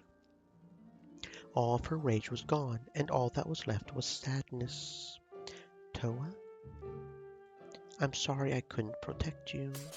She looked down at her sister's body and dropped the sword with trembling hands. Keeper glared, frowning deeply.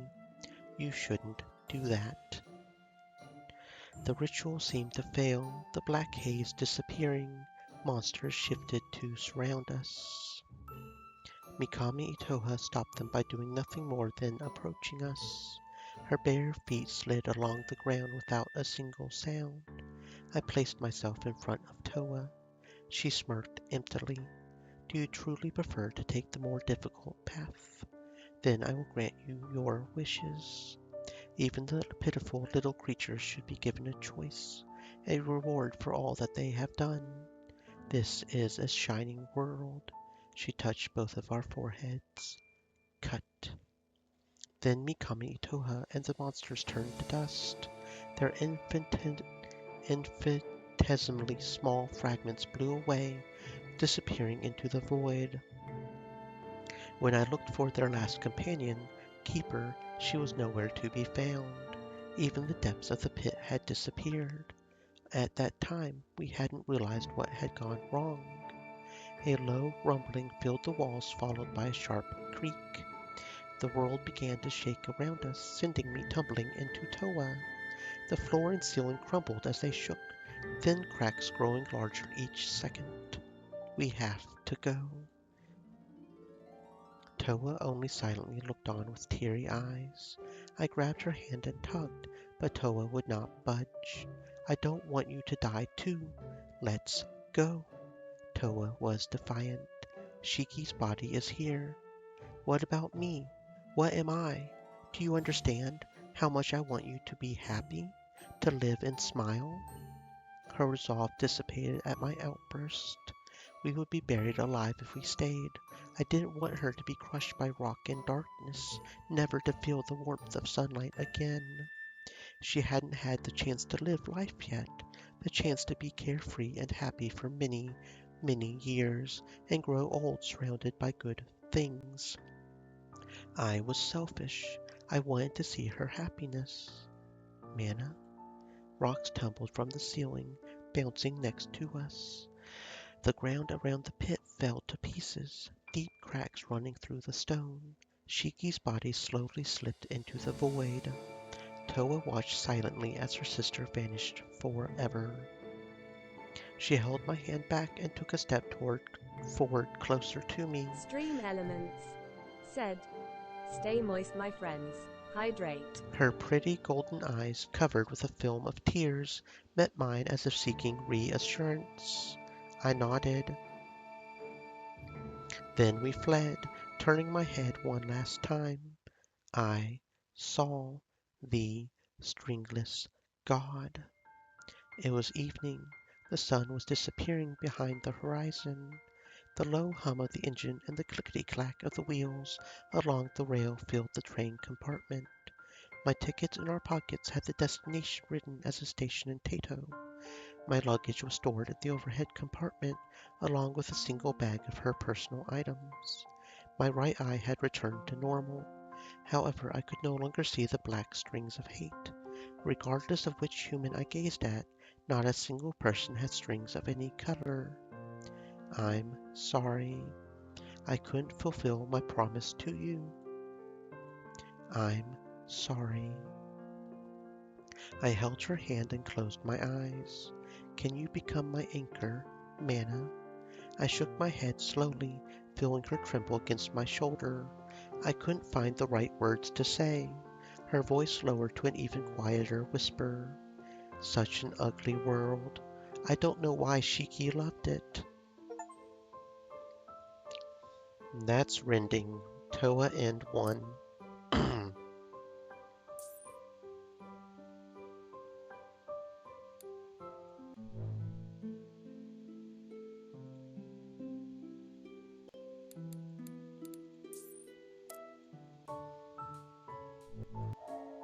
Was your sister always blind? Immediately after the words left my mouth, I regretted my question. Wasn't that too sensitive a question to ask? Toa frowned. I slapped my hand over my face and quickly shook my head, watching as Toa looked down at the table, her long lashes covering the emotion in her golden eyes. No, never mind. Sorry for asking. No. She lifted her head. Toa's expression was filled with grief. She used to be able to see. We're identical twins, so the color of our eyes is the same, and there wasn't any reason for her to be born without eyesight. She smiled somberly. Shiki had prettiest eyes because they were always shining. She's someone who gives me hope, not like the stringless god's hope for freedom and salvation, but something warmer that only family can give you. Toa frowned deeply, regretfully. It's my fault that she can't see anymore. She was punished. By who? The stringless god. And Toa quickly pulled herself out of her sadness before she said anything else. I won't trouble you with this information. No, I'm sorry for asking. She smiled. You're actually quite a kind person, even though you're nosy. I get that feeling from your strings.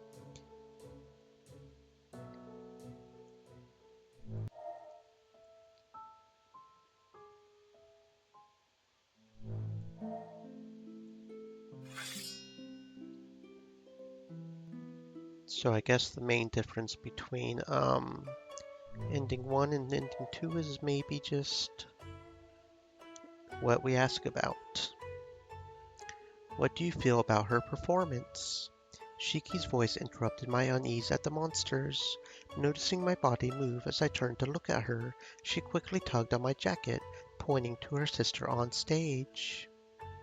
Toa danced sword in hand, light upon her body shining. Beautiful, she's beautiful. That's a given. Her movements gradually slowed as if she were offering her radiance to the sky. Her eyes seemed to meet mine, warm like the sun even in the night. My chest ached with reluctance for the dance's ending. The crowd applauded vigorously. Shiki watched on with a hint of sadness. I clapped and wondered if Toa would even be able to notice the sounds of my hands. I wanted this moment, the night lit by her, to last forever. From the way that my heart fluttered, I knew that my ears must have been quite red. Shiki pondered. You really like my sister. She smiled. You see, you're kind of obvious, detective. Shiki reached out to the air, fingers running along an invisible line, as Toa on the stage exited the performance section to the hidden back. Taking the end of my jacket self belt in her hand, Shiki led me away from the crowd. Toa, congratulations. Toa smiled at us.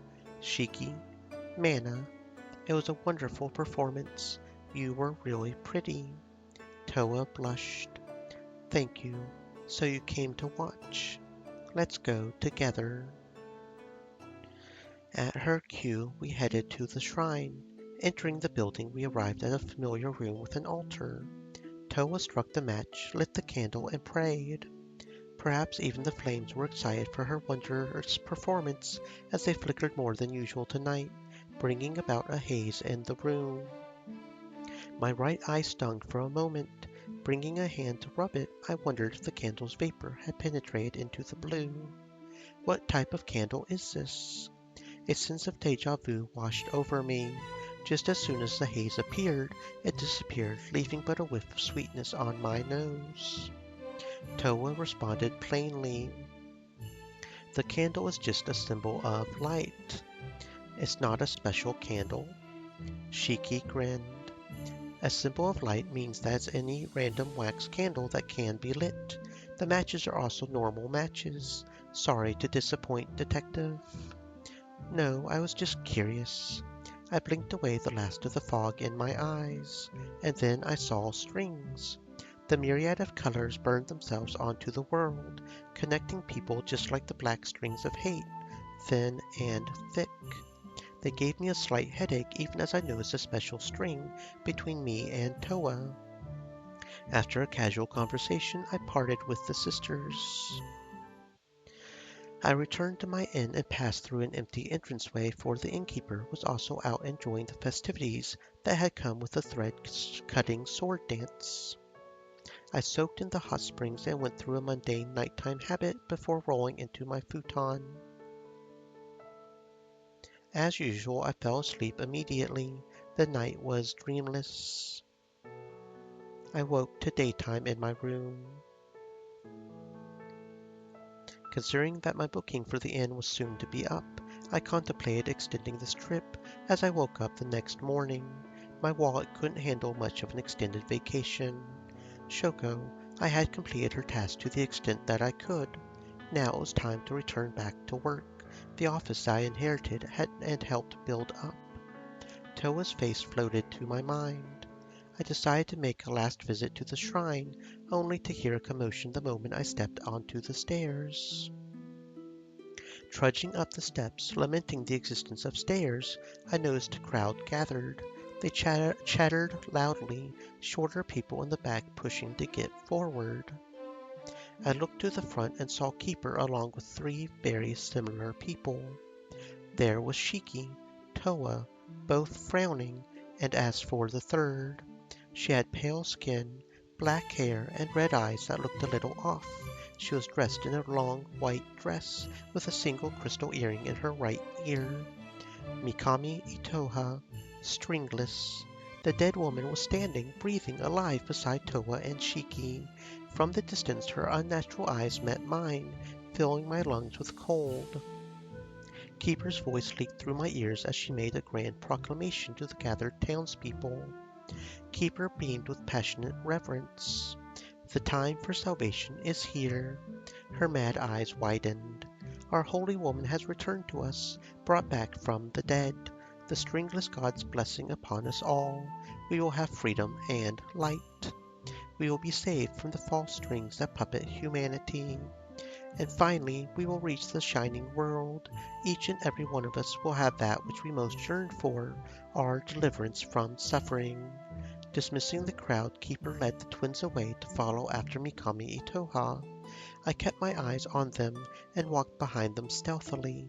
They opened a door in the back of the shrine and descended down dark stairs. I waited, then I opened the door, which was left unlocked, and started down the stairs as well. After a long descent, I finally reached the ground. I found myself in a dark underground passageway system with rough and old brick walls and flooring. Lights lined the ceiling, while a thin strip of grating lined the floor. There were plumbing pipes here and there. Not too far away was a monster. I pressed myself against the wall, holding my breath so as not to be heard. The monster walked away, human body dragging against the ground as the black and red puppeted. Drip, drip, drip. It must have been patrolling, but for what?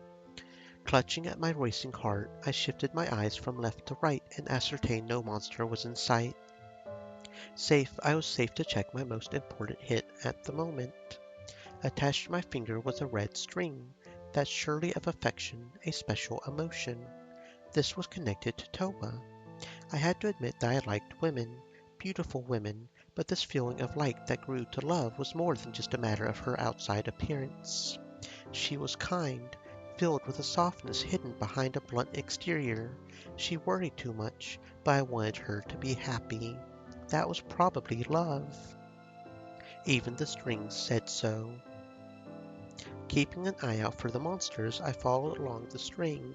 I walked through many twists and turns, wondering if the string pathfinding chose a long route.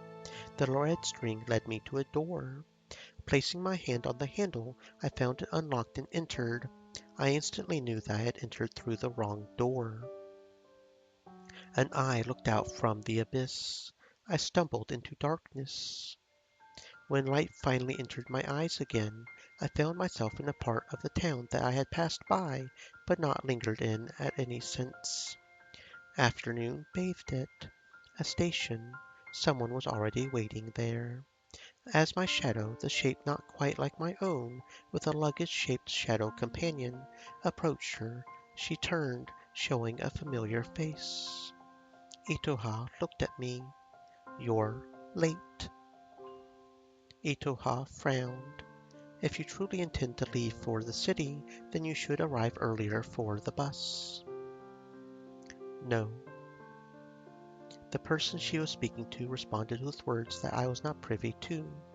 Itoha seemed upset. "I see." She looked on, accepting her loss. "Shoko, I censored you." A four-letter word in English. I couldn't hear that very important word that had left her lips softly. I knew that this woman's gaze at this moment was much gentler than the cold depths I saw before. Mikami Itoha was missing something very important as a human being, yet she already had another more important thing. "Shoko, was this the person you were searching for?" The dream shattered, and I met the eye in the darkness again. A sequence of snapping sounds popped in my ears, followed by the sensation that all my strings had been stripped from my body. My mind went blank. Did this feel good? Something was dripping out of me. Not screams, nor tears, but something very important was hollowed out, pulverized, and leaking out from my heart. So cold, so hot, so cold, so hot. I couldn't even scream as I crumpled to the ground, holding myself for some sense of reality. My fingers should have hurt as they clutched my arms. No, I didn't want my fingers to fall off. Don't fall off. I still had things to do with them. My head rolled to the ground. In my head. And the eyeballs bounced around like rubber, rotating to see the light. I'm curious. I'm going to turn this off. And then we're going to load here and go back to and see if it's different. I'm just curious.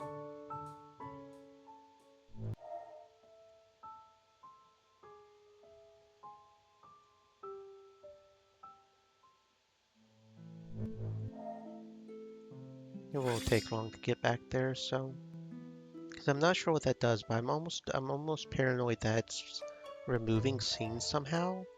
I would think it would just stop from like photosensitive stuff like flashing lights or whatever.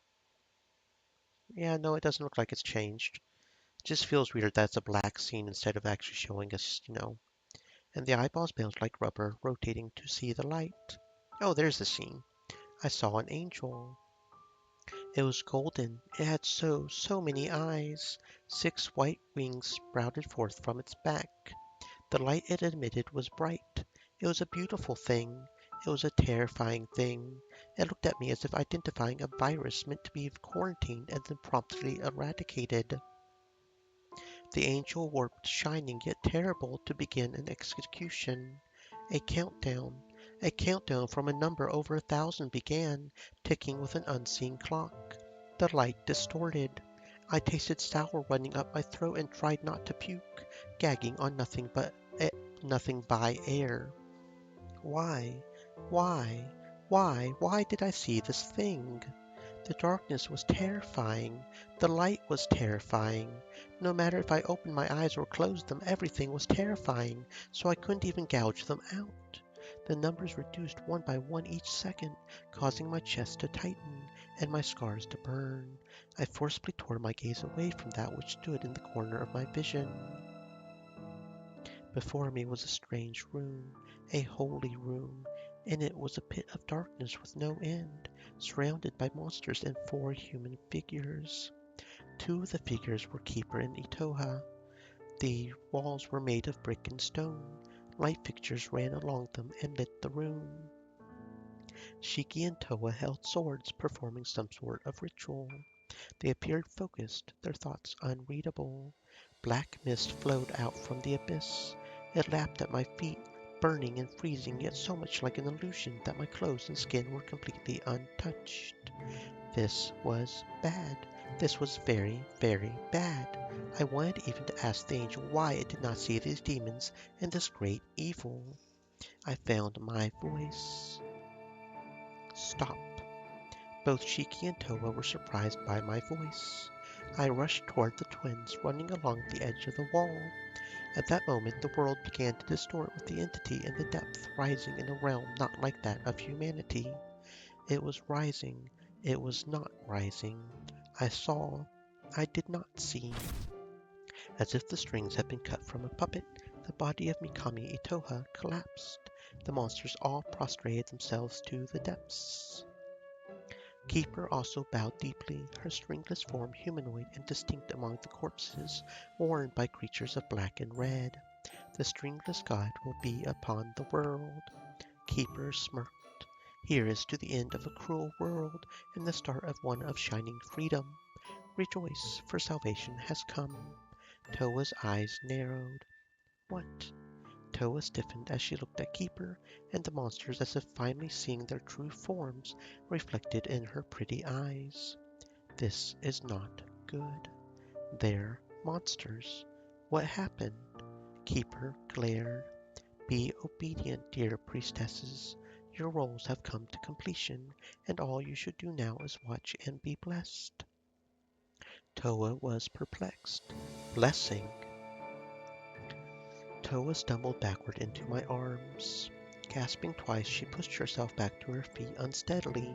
She was shaking so much. The monsters rose from their prayers and surrounded us, intending to prevent our interference against the manifestation of their god. Shiki was quickly disarmed with a quick strike from a sharp claw. Toa raised her blade and maneuvered herself before us. Perhaps not intending to tear out bodies to pieces, the monsters charged cautiously.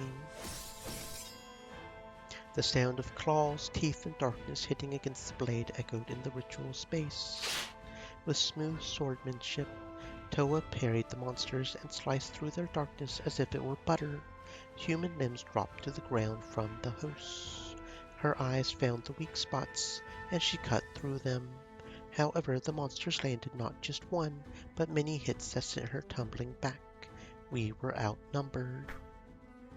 The monsters quickly overwhelmed us. As well as a well-timed impact sent Toa's sword flying out of her hands, the monsters approached almost kindly. The twins both filled with despair. The monsters seemed to whisper sweet words of reassurance, but all I heard was a cacophony of noises, buzzing, dripping, and terror. They were happy, but what did I care for them? I heard the angel's countdown in my ear. 99. That was it. My life was going to end in less than 100 seconds, give or take some factors on the speed of the angel's voice. Was I satisfied? Were you satisfied, Mana? rather than to fall over dead and perhaps become the shell of a monster as the world turned to hell. I preferred to spit on the face of this madness one last time. I dashed for the ritual sword on the ground.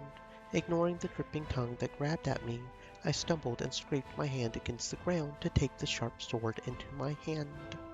Without stopping, I plunged down into the abyss. Horrifying chill numbed my hands, my face, my eyes, my entire body, but I didn't look away, nor did I let go of the sword, gripping so tightly that I thought I would shatter. I stabbed into the eye of the god. Even though I was only human, even though this god was still in another dimension, gazing at it with those human eyes I was born with, I stabbed with all my might. This was our world. The light was for us humans only, so don't take away our beautiful world. And I cut. A string, a thread, one without colors. Painful black burst past my body as I saw a gate close. The one and only tether between our world and the lightless one snapped, as did the sword. Keeper was enraged. What have you done? The monsters howled in anger, but quickly their noises disappeared. Silence. Dust blew by, tasting of the remnants of the monsters. The darkness of the abyss popped, throwing me upward with a force not strong enough to push me out of the pit. Then I began to fall. 60, 59. I reached out a hand to a sky that I could not see. This was the end. I had a good run. I closed my eyes. Suddenly I felt a sharp yank on my arm. Mana! Toa was halfway into the pit herself, holding onto my hand in desperation. She clung to the edge of the hole, beginning to slip as she tried to pull me up, to no avail, due to her insufficient grip to the ground. Let go. What are you talking about? If I let go, you'll die. You're also going to fall in.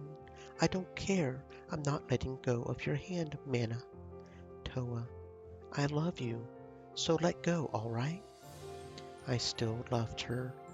Even though our red string was severed, the affection fluttering in my chest still lingered, strongly, comfortingly, without any interruption.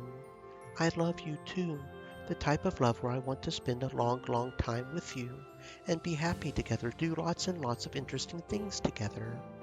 I've barely even gotten to know all the sides of you, but you already stole my heart. So, I don't want you to die. I felt myself drawn upward a hand length.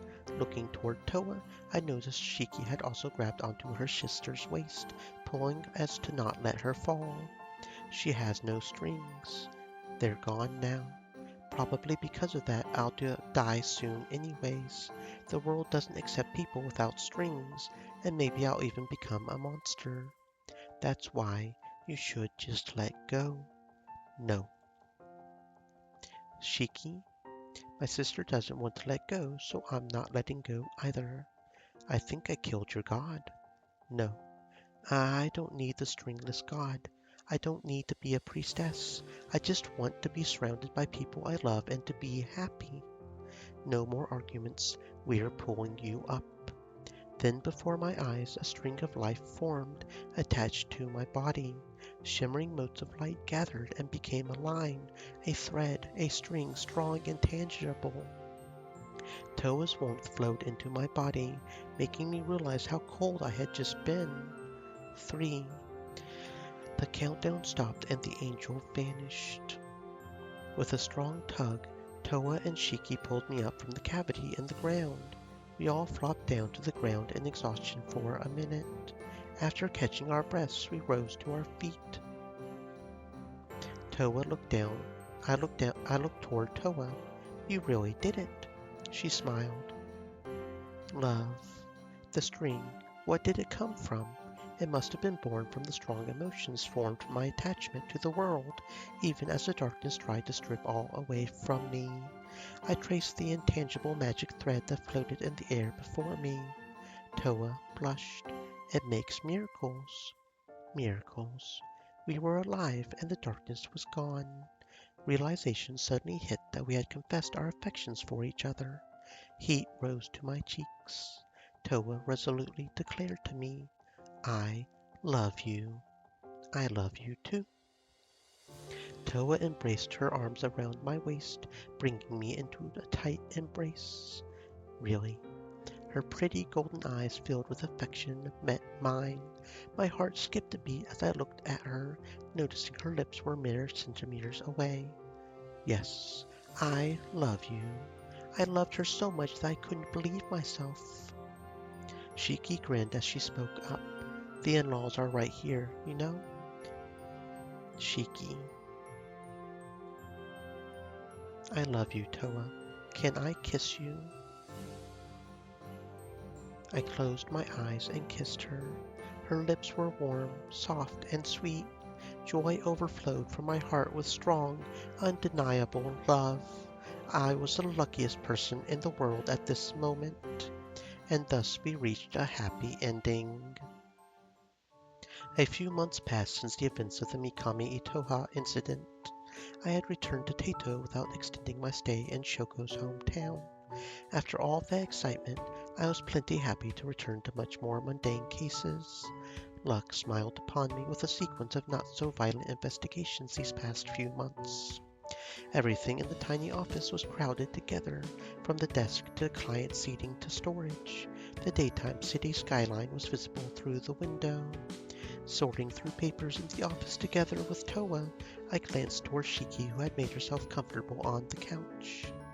After moving to Taito, Toa became my investigative partner. Shiki listened to us with a smile. You two are working hard. Toa looked to her sister blankly. Are you interested in growing the agency and joining us, Shiki? Shiki grinned. And interrupt you two lovebirds? Nope, no thank you. I pity the other people here, especially if they're single. It's not that bad, is it? Toa blushed. No more kissing in the office. That did happen. Shiki pouted, upset and blushing herself. Wait, no one told me about that story. What story? Shiki whined as Toa laughed. I'm being bullied. An alarm trilled in Shiki's pocket, prompting her to get up. Giving us a little twirl, she brought a hand up to the air to explain. She smiled happily. I have a meeting with an editor from that S publishing company about the entry I submitted to their short story competition.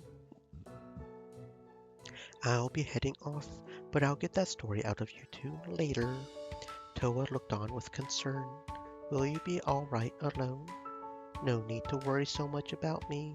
I'm already more used to getting around Tato than you are. See you later. With a delicate wave, Shiki hopped out the door. Thus the two of us were left alone with the papers. Sorting and filing, we chatted about the little parts of our daily lives, like our dinner plans. Ever since we moved together, we had started learning how to cook. The first attempt at a candlelit dinner went disastrously, in part because of a burnt steak and the other because candles simply were not a good choice of item. Nevertheless, we had been improving our cooking, spending time together with her, doing the little things together with her. I was happy, content. These were the days that I wanted to continue forever.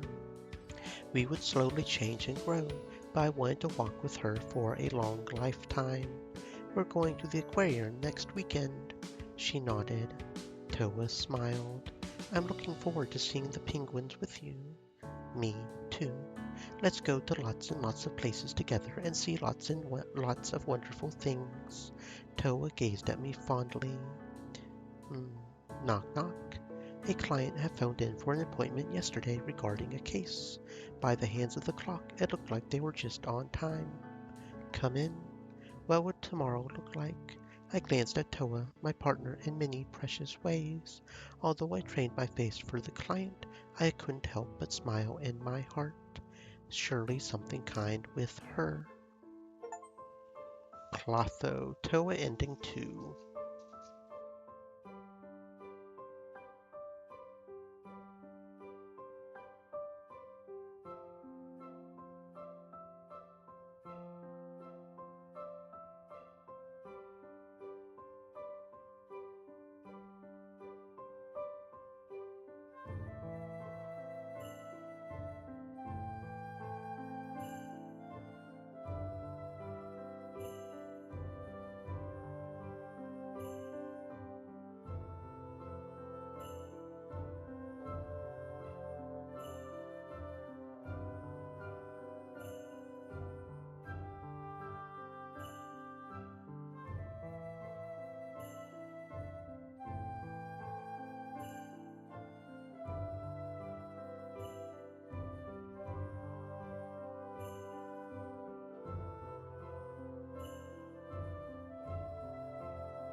Sorry, it's nothing. Something seems strange. We talked a little more before she let out a sigh. She frowned in disappointment. I'm not Shiki. She pulled down the blindfold and tossed the cloth to the side. A pair of healthy golden eyes looked at me. Mikami, Toa. Toa glared at me. Yes. Did I ever introduce myself? Shiki mentioned your name to me. I see. Toa sneered. Why should Shiki trust someone who can't tell us apart? Could you answer that question for me, Shirasaga Mana? Better yet, just don't get her wrapped up in any more trouble.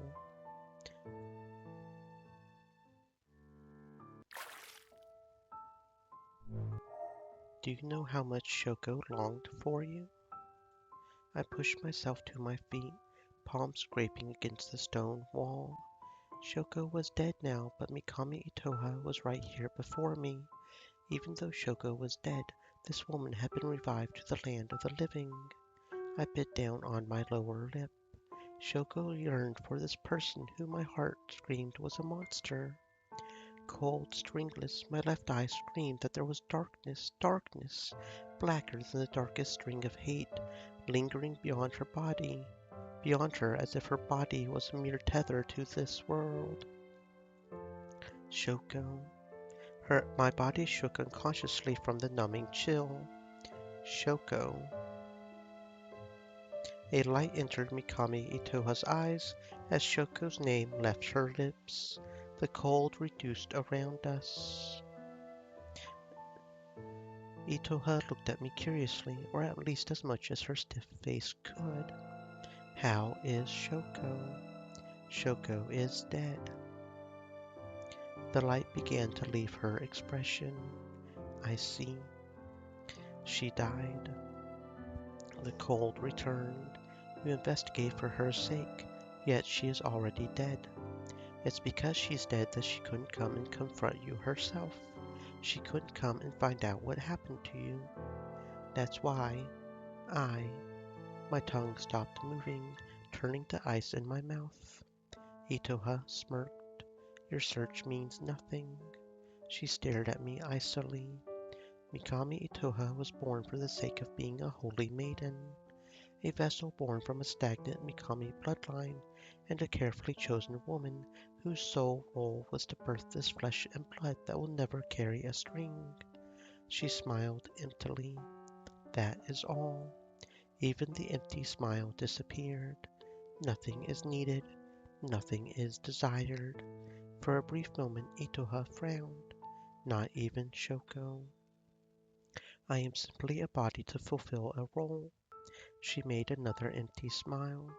I died 5 years ago and was revived today. This is the day of the salvation. Blessings shall be bestowed upon all followers, and we shall see the shining world. You need not investigate any further than that. Frostbite ran up my fingers as she stepped closer. I backed away only to hit the wall, hands grasping at rough stone in instinctual hope for an exit. She met my eyes and spoke slowly, enunciating each word. Shoko's wish will not be granted. Reaching out her pale hand, she touched my left eyelid for only a second. Without another word, Mikami Itoha turned away, stepping into the darkness. Gasping, tears of pain overflowing from my eyes, I slid down against the wall and clutched at my chest, at my scars. Drip, drip. There was a sound, but no liquid. It was almost like it had become music. A cacophony of buzzing rang through my head. And here was the accompaniment. That was me. Choking on my own breath, I gasped. I clawed at my ears, trying to silence the orchestra. Monsters melted out from the shadows. I tried to back away, only to scrape harshly against the stone wall. I was already against the wall, but my legs wouldn't stop shakily trying to push me back. Encroaching on my space, the monsters surround me. They covered me with their darkness, with their silent sound of dripping, and grabbed my limbs. They were almost gentle, as if playing with a precious doll. One monster took me in his hands and lifted me off my feet. My legs dangled in the air, and I scratched at his arms to no avail, rubbing my fingertips raw. Baring my teeth, I bit into it with a chomp. I recoiled back, feeling a sharp pain in my jaw, and licked my teeth. It was hard. The monster was as hard as steel. What did it taste like? What did darkness taste like again? Licorice or rotten pork? The monster slammed me into the wall. I didn't taste good. Don't bite me back, don't bite me back, don't bite me back. Extending its tongue through its infinite sharp teeth, the thing that sprouted from a human body licked me with a burning cold tongue. I had gone mad because such a thing shouldn't exist in this world. Scars throbbed and danced about my skin. Holding onto my body, the monsters pulled me through the halls to a strange room. They grabbed my right hand, pulling it forward to a cutting block. The rest of my body they held in place. "What are you doing?" My voice returned to me in a whisper. "Punishment." The monsters made a voice that wasn't a voice, words that weren't words. "You must be punished." I wanted to cover my ears, but I couldn't as my other arm was pulled back. For touching the vessel of the Holy One, for touching her resting grounds. They forced my right arm straight, yanking on my hand. Human with a golden eye. And then it wasn't my hand anymore. With a sharp edge, with a jagged edge, they cut it off. They sawed it off. Red spurt out from my limb, painting the ground. My head became fuzzy. I spasmed, trying to get away, flailing to no avail. A monster grabbed my head and smashed it downward. Pushing my face into the ground, they cauterized the wound and waited for me to stop moving. When I was finally able to lift my head, I saw strings. All sorts of colors extended from my body. Black was accompanied by the entire visible spectrum, thin and thick, light and dark. However, these monsters had none. The strings pulsed. There were so many strings. I could not count. "It is time." The monsters dispersed, leaving only one with me. It took me by my still good arm, ignoring my hand on the ground, and dragged me out to the hallway. We soon passed through another doorway. The monster chucked me into the ground, letting me roll, and joined its compatriots in a wall of black and red. Just beyond me was a deep pit whose end I could not see, and I did not wish to see. Brick walls and useless light fixtures surrounded the massive pit. Keeper appeared.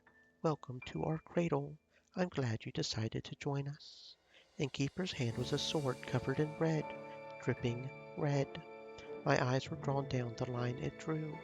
Following a droplet of blood, I saw the victim of the blade. A familiar girl.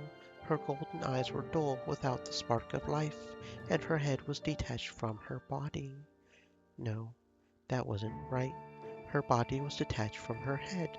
Her arms, her legs, her torso, and her head were all spread out across the ground like a flower. Her corpse painted out a fragment of a red, red picture. I wanted to puke. Toa was dead. Seeing flickering strings from her body, I followed the closest line to Shiki, who looked as if she had been crying terribly. "Mana." I crawled toward her. That string between the twins must have been grief. Shiki cried out desperately. "Toa, Toa can't be dead. My sister, tell me she's all right." "I'm sorry. She's dead." Shiki's face melted into despair. She was trying to protect me. Even though Keeper always liked Toa more, Toa never stopped protecting me until the very end. Shiki tugged at Towa's dead strings as if her sister could come back to life. The dismembered pieces did not move, and I could only force myself to look away, gritting my teeth. She grieved in shock. Seeking comfort, Shiki grasped at my hand only to grab an empty sleeve. Her fingers slipped down my jacket and trembled. What happened to your hand? Keeper came over and smirked. Punishment. Shiki shook. Keeper refashioned her smile into a reassuring one. But be at ease. The time of salvation is now. You will all be set free thanks to the stringless god. And then it dropped back into a smirk. No, I'm afraid I should modify my wording. Your sacrifices will set us free. We who love this shining world give you our gratitude and beseech you to give your obedient cooperation. Keeper swung the sword, shaking the red off the blade. I rushed toward Keeper to tackle the sword out of her hand, fearing that she would turn it on us next. The weapon fell to the ground with a clatter. Tumbling on the ground, I tried to reach for it, but with my dominant hand missing, I couldn't grasp it in time and found myself flung away by a harsh impact. A monster grabbed me and forced me to the ground once more. Follow her words and be obedient. Shiki was confused. Why are you doing this? Everyone's a person from the same town, so why? They're monsters. I'm not making a metaphor. They're literally monsters. Demons bursting out of human flesh. Priestess, this is your role. It's okay. All you have to do is follow. I can recognize their voices. They're people. They have to be, because we cut their strings, and they were people, so even if they're stringless, they're human. Shiki frowned. But that's a lie, isn't it? Because humans wouldn't do something like this. The rest of the monsters approached, surrounding us. Just as their claws and teeth reached my neck, just as their hands reached Shiki, they stopped. Keeper held up a hand, stopping them. The Holy Maiden would like to speak with the sacrifices. Everything went silent. All the eyes went toward Mikami Itoha. Those eyes were not human eyes, but red, red, red eyes. Mikami Itoha approached. Her bare feet made scarcely a sound. There wasn't a single emotion on her face. You who were born naturally with that golden eye, what do you see? She touched my face, lifting my chin with fingers made of ice. Her touch sapped away my heat and froze my blood. Inadvertently, I met her eyes. They were like the endless depths, pits of darkness and color. She smiled emptily. Is this shining world beautiful? The monster bent their bodies as if they were praying. For some reason, I understood that she was the same as the thing in the abyss. You want to come out of there. What are you going to do? She stared at me. The ritual will finish. Then I will be able to see this shining world as well.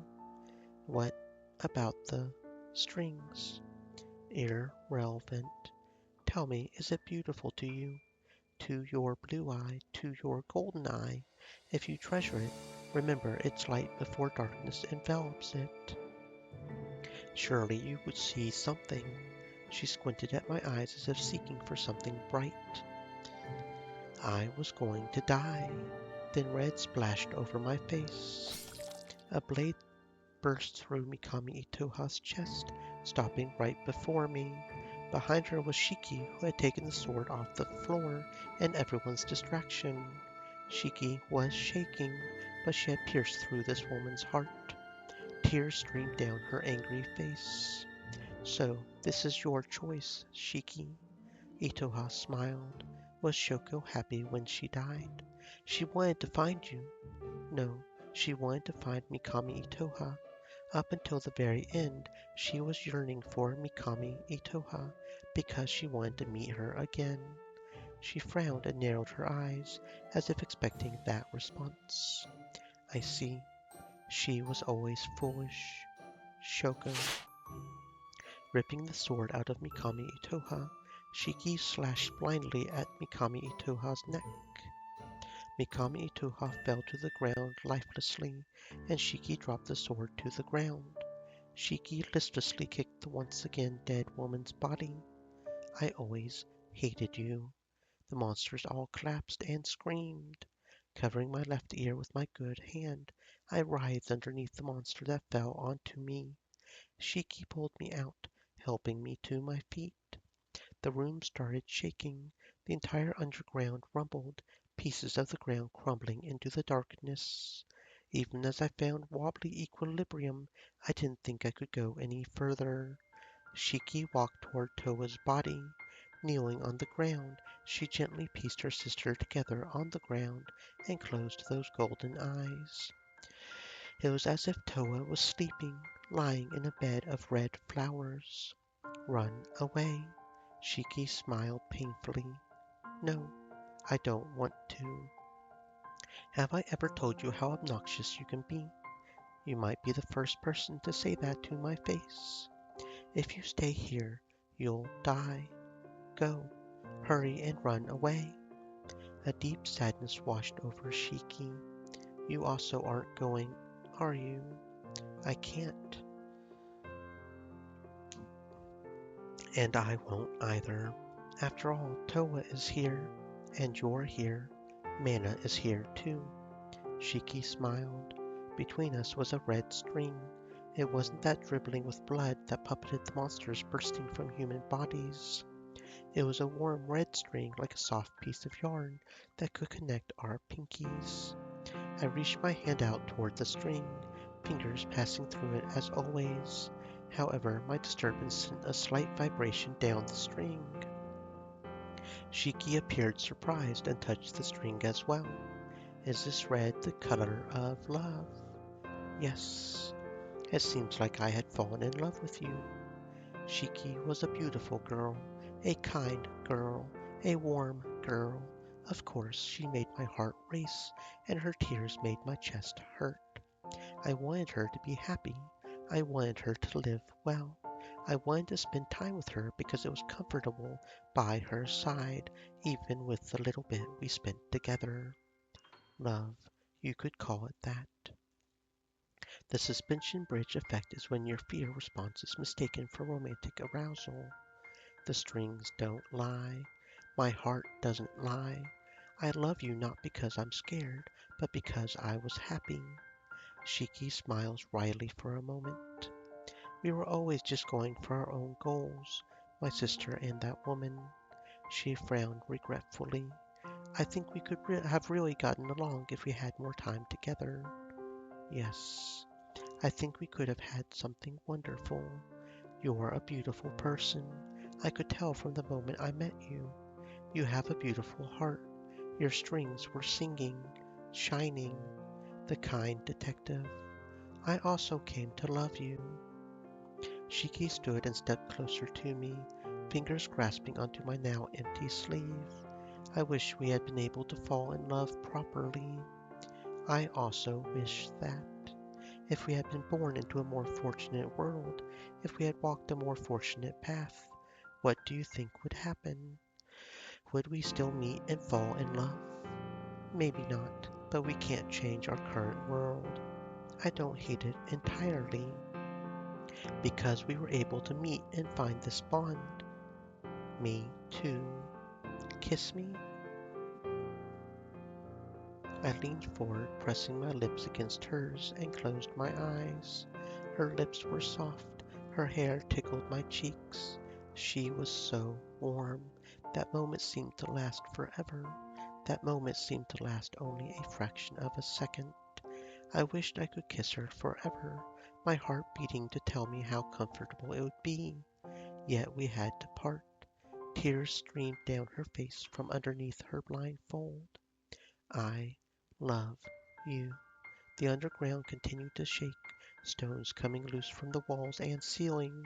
The floor beneath us was disappearing still, the abyss growing closer to our feet. The ground seemed to be breaking faster than the ceiling. Soon Toa's body slipped into the darkness. You're really not going to run? Shiki smiled. No. Shiki took my hand, my one remaining hand, and squeezed. She was warm. The ground crumbled beneath our feet. We began to fall, the darkness swallowing us up. She pulled herself closer to me, hugging me tightly so as not to be parted from me. Even this warmth would be destroyed. I'm sorry. I love you. So let's meet again in our next lives, okay? It's a promise. And so we fell, leaving behind a world that could have been beautiful. Mending.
Once she was gone, the cold dissipated.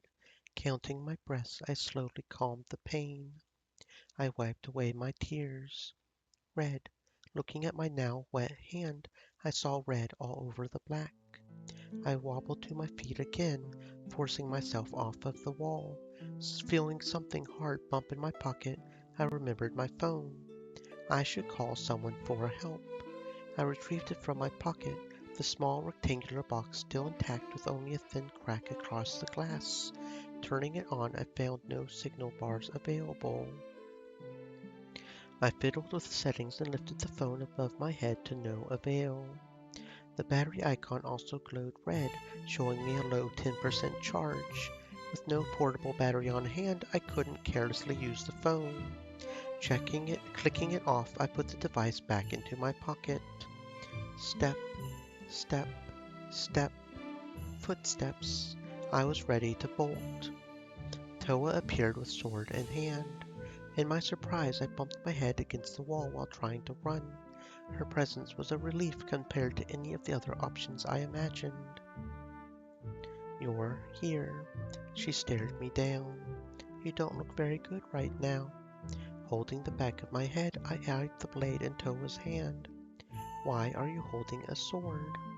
I just happened to have it due to the dance.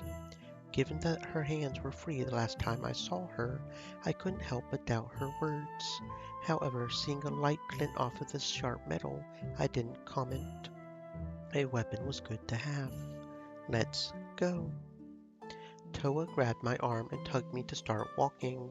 Without any sense of direction in this maze, I trailed after her. Where's Shiki? Her brows furrowed, her expression dead serious. I don't know, but we have to find her. Keeper was behaving strangely. Shiki could get hurt again. I won't let it happen ever again, so help me. Toa marched forward without pause through every twist and turn. It didn't trigger again, did it? It didn't trigger again, did it? Sorry about that, Marianne. I genuinely don't know why it does that some days, but you saw I did it that one day too, so I don't know. But that works still, so yeah, there we go. There's the head pats. Thank you for the head pats, Marianne. Welcome to the stream. I hope you're having a fantastic existence. That being said, this is a horror game, so be warned about triggers. I eyed the thin black line that I knew to link Toa and Shiki. It was so thin that I could barely see and would barely call it a string of hate, the type of thread that comes from a coral. We walked hurriedly along the string. My sister wears a blindfold because of what happened to her eyes. We're identical twins, so the color of her eyes is the same as mine. At least it should be. Gold, the color that we shared.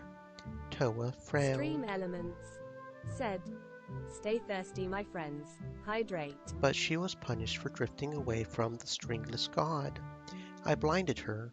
I was the one who told Keeper what Shiki was thinking. Because of me, Keeper punished her. We took away her eyesight. A fire burned in her eyes. I can't let Shiki be hurt like that ever again.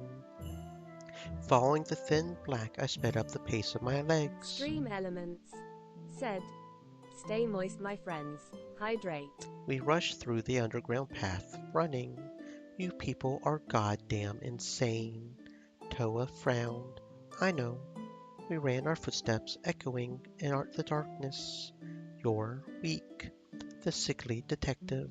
I don't know how much you'll be able to help, but you care about her. We don't have many people who hold this precious aside from our roles for the stringless god. A smile could be heard in Toa's voice. That's why I'm glad Shiki could find someone like you. I couldn't tell what sort of expression she was making. The string between the twins began to disappear, becoming so thin that I had to squint to see. Panting, I nearly crashed into Toa's back as she skidded to a stop. Here. We passed through a doorway and the string snapped. Inside was a holy space, a ritual room, an endless abyss. Brick walls and useless light fixtures surrounded a massive hole in the ground with something glowing inside of it. Buzzing intensified in my ears. The air seemed to ripple as my sense of equilibrium warped. The colors weren't right. As we stepped inside, many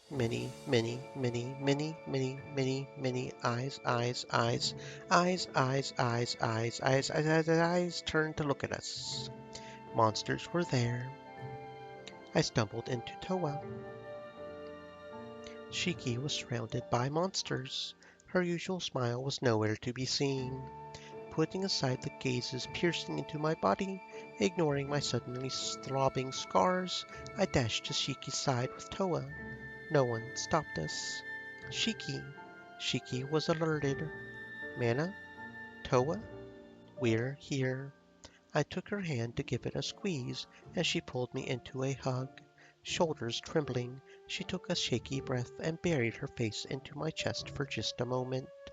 She sniggered shakily. You smell kind of gross right now. I guess I haven't showered since before we dug up Mikami Itoha's grave. I didn't have a sense of how long had passed since that evening.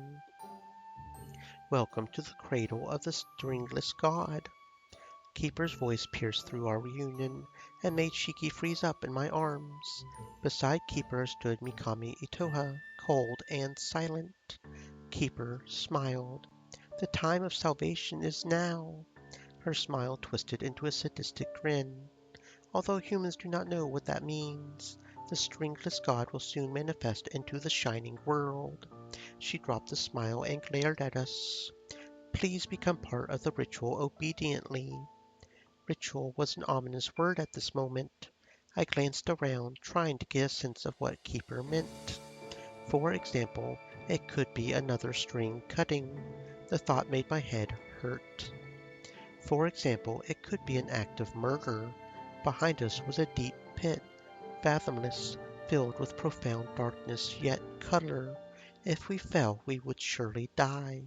My stomach churned. While I was looking behind us, Toa looked forward, toward Keeper and Mikami Itoha. Toa and Shiki looked baffled, shocked. Mikami Itoha. No, she's not supposed to be alive again. Why is she alive again? Why is the day of salvation here? Shiki dug her fingers into my arms, shivering. Drip. The monsters surrounding us began to move closer. We have a bigger issues to worry about than a dead woman coming back to life, such as getting away from them. Step by step they encroached upon our space. Their darkness reached out toward us with teeth, claws, and tongues, undulating and stringless. Toa cried out in alarm. Stay away! Toa raised her blade to intimidate them. Priestess. The monster spoke, but I could not hear its voice. It made a noise that shook my skull, forcing me to cover my ears as my neck prickled with disgust. I told you to stay away. They're monsters. You don't need to be nice. Toa looked at me like I was insane. What do you mean? They're human. I know them from around become part of the ritual for the stringless god, priestesses. Noise, noise, it made the buzzing ring louder and louder in my ears, stabbing into my mind like nails on a chalkboard. I pushed the palms against my ears to no avail. As my head shook, I felt Shiki squeeze me, giving me a sense of balance again. Drip, drip, drip. Toa took a slash at the monster only to have her blade parried by a ferocious claw. Her eyes widened in shock. What? This is your duty as a priestess. As the monster reached out another arm, Toa hurriedly retracted her sword and swung again. This time, her sharp blade easily lopped off a limb. The human flesh and blood went flying through the air, whistling as it fell into the abyss. Toa's features filled with disbelief. Don't be disobedient. Sword and monster smashed against each other. Toa was just one person, yet, like a dancer, she held off the small crowd. Still, we were beginning to be pushed back. Breathing heavily, Toa took a well-aimed slash. With it went toppling down a monster. She winced as she saw the human head roll off her blade, splattering blood all over. She seemed speechless for a moment, but forced herself back into action as another monster rushed forward. Priestess, we will not be stopped by the destruction of our vessels. Toa commanded us. Run while I hold them off. Sorry, we're leaving it up to you. I took Shiki's hand. Shiki was frightened. What's going on? Monsters? Running first, talking later. Readying myself to run, knowing that my physical condition could only be called poor, I eyed our surroundings to try to find an opening. There. Don't run away. A monster grabbed my arm, stopping me in my tracks. My hand was torn from Shiki's in the next moment, and she was pulled away from me by another monster. The monster threw me to the ground and pressed down on my body, holding it in place. I couldn't move. I couldn't flee. It grabbed my head with sharp claws and rammed me downward for good measure. My head bounced on the hard ground. Vision spinning, I felt red flow down my forehead. Shiki! Distracted, Toa took a hard impact to the shoulder, sending her stumbling. Her sword was flung to the ground with a clatter. Regaining her balance, Toa lunged toward her weapon, but before she could reach, she was lifted off her feet by darkness. Then she was slammed onto the ground.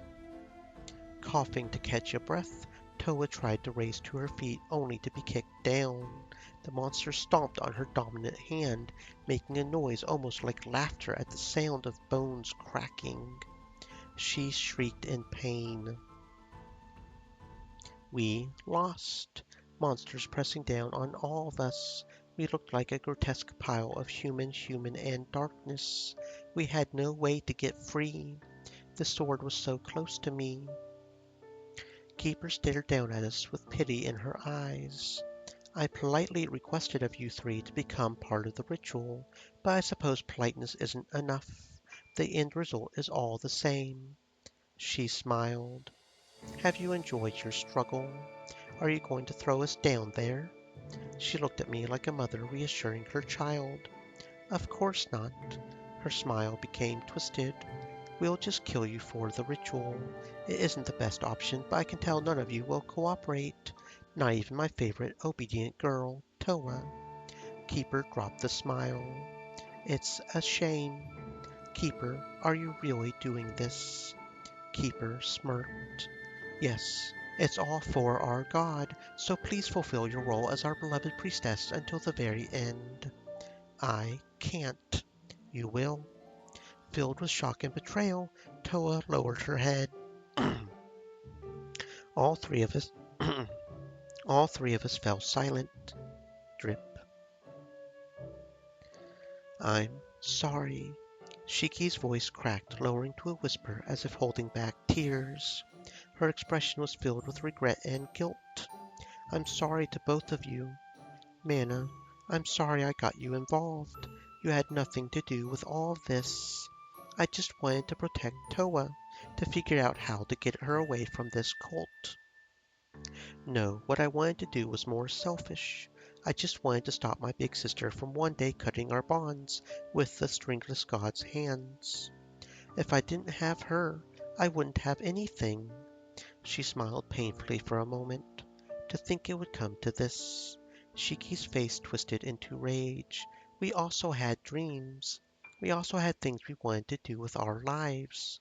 She frowned, but they were all swallowed up by the stringless god. Is this really freedom? Shiki. Unexpectedly, I also came to love a strange detective. She smiled wryly. I didn't know I could feel this sort of emotion. People were all the same.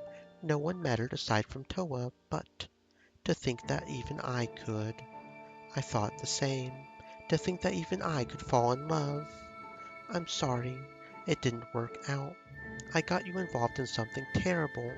I can't even see what's going on, but I'm sure it's scary. I'm sure it's a terrible thing. I cut your strings, and I did this to you. Shiki frowned deeply. I'm sorry. Mana, I'm sorry. Don't apologize. I was the one who got you wrapped up in trouble, investigating Mikami Itoha, sticking my nose in all sorts of things. Well, I guess it's part of my job description to be nosy, but falling in love isn't really. I also fell in love with someone these past few days. A girl with a wonderful laugh, a clever brain, and so much warmth. I love you. Shiki blushed. She smiled with tears running down her face. I think this is worse than if you just rejected me.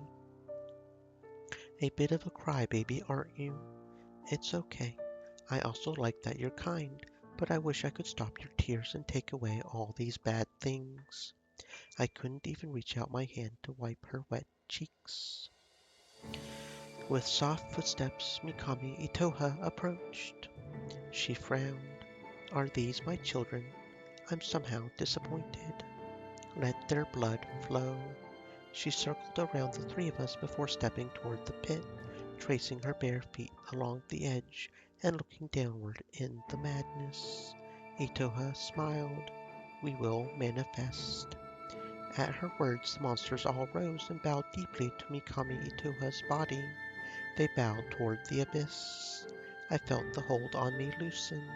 The thing in the depths felt the same as Mikami Itoha. A cold darkness, writhing, unfeeling, inhuman in a different way from the beast born from human flesh. Was that the stringless god? My eyes spasmed. As if my body lost control of itself, my head twitched and hit the ground again. Shakily, I looked upward again. Terror overtook my body as I gazed in Mikami Itoha's direction. The smile Itoha made had nothing behind it. To salvation. Now then, a question. Should I stay still and do nothing? Should I lament my fate? Should I make a foolish last move? Don't waste your time right-clicking to a menu. This decision couldn't be safe-scummed from the loading screen. I had only one life. Of course, there was only one choice. I dashed forward, slipping out from under the monster. My hand reached out for the sword before me. The monsters began to buzz again, screech again, make my ears bleed again, but I ignored the throbbing in my skull. Mana? Tumbling across the ground, I forced myself to my feet. My target was no one but Mikami Itoha. Time seemed to slow. I plunged the sword into her chest, watching the blood spray across her pure clothes like like flower petals on snow.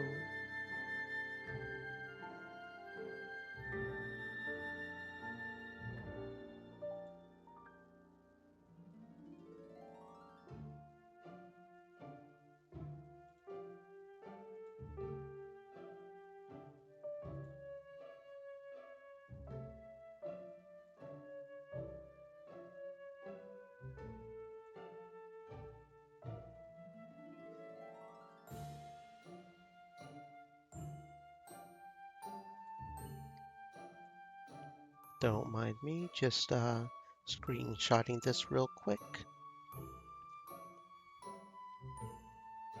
Itoha simply frowned like I had inconvenienced her. This is what the little creatures have chosen, is it? I couldn't look into the abyss lest I go mad. Yet I met her eyes. They were indescribable. I wanted to run away, run away, run, run, run, run, run, run, run. Frost seemed to run up my arms. I was unable to turn my head away. I kicked her torso, my hand stuck to the sword. Overcome with the urge to get away from her, I forced her into the abyss, wrenching the sword from her body. Mikami Itoha disappeared into the darkness. Time resumed. All the monsters screamed, then they collapsed onto the ground. I too fell onto the ground, toppling over due to the force I used to kick Mikami Itoha. My body was out of energy. I was done and simply stared blankly upward. The entire underground began to shake. Let's go. Vision flickering, I felt nothing but pain. Shiki grabbed my hand, forcing me up to my feet. She was warm. Then we started running. Follow me. Dragged out of the room with legs made of lead, I forced myself through the hallways to the stairs with Shiki pulling me along. Could go on without me. No way. Even if I have to carry you myself, I won't leave you behind. The stairs shook. True to her word, she dragged me forward up the endless stairs, even enlisting Toa to support me. Finally, we made it to the light. We were in the forest behind the shrine. Just as we did, the underground made a final shaking noise and a tremendous thud that sent birds flying. It was already daytime. I was ready to collapse from exhaustion onto the grass. Suddenly I found a hand through my chest. This wasn't the same burning pain as my spent lungs and heart, nor was it the ache of my scars. This was red pouring from my body.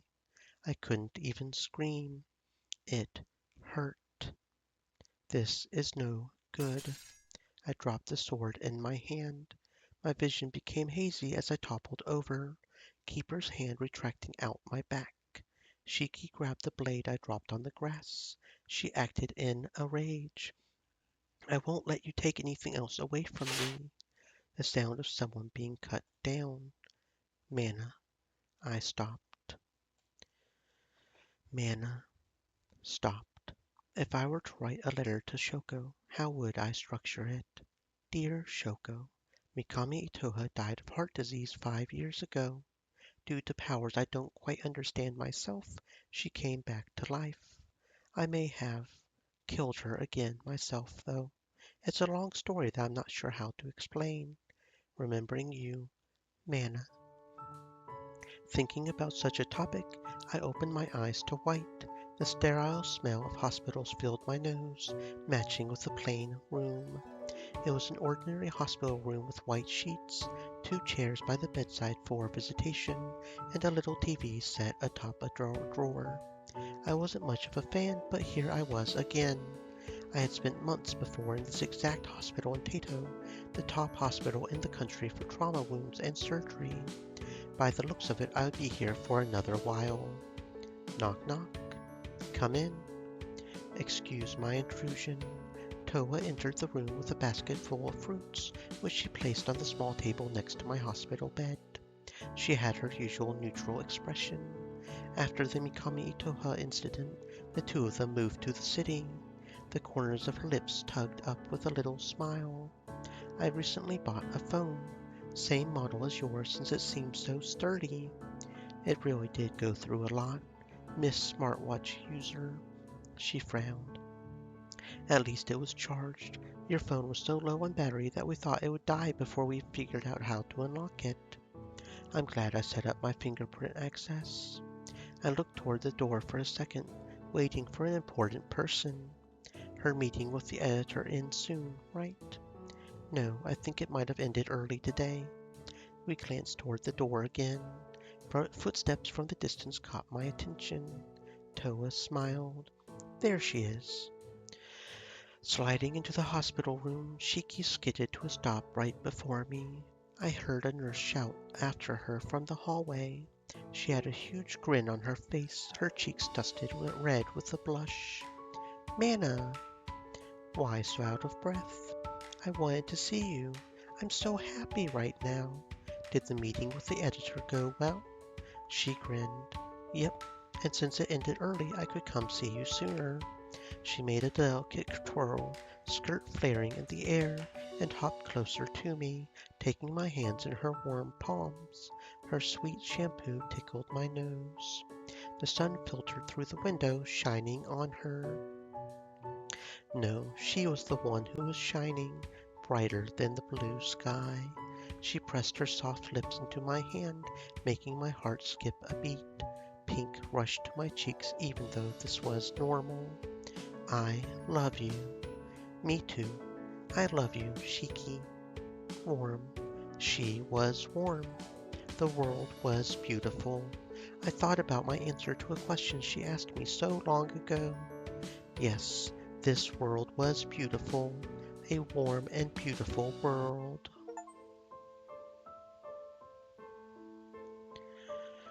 And that is Lachesis Atropos, published by, I'm not even sure, Quill Yuri, that's how you say it. Yeah, there it is. For more Yuri games, please follow us. Got a couple of links right there. Shino, Director Scenario, Ryuki for the sprites, Akua Kurin for the monsters and the CGs, Papaya for the CG's programming accessibility, Pumpkin Spike for the backgrounds, Eric Jeffrey Tan for soundtrack, Roman for UI design, Rasse Rue for programming, Yuki Pudding for logo, Quilly for Steam programming, Z for Steam programming. Additional assets by Minnie Nickel, Kimagura After, Kusai Collection, Background Material Shop, Elf's Background Shop, Stock Backgrounds, Vita Chi Sozaikan for Silhouettes, Sound Effect Lab and Sound Effect Directly for sound effects, Perry Tune for the Jam Edition music, NPC Casey, and Minute for accessibility tools. Made with Rimply. You can even do there's even a link for the full source code. That's interesting. Anyway, that will be it for today, friends. I don't think I'm going to raid, but tomorrow, unless I have to go and, well, probably will be streaming tomorrow, but tomorrow we will probably be playing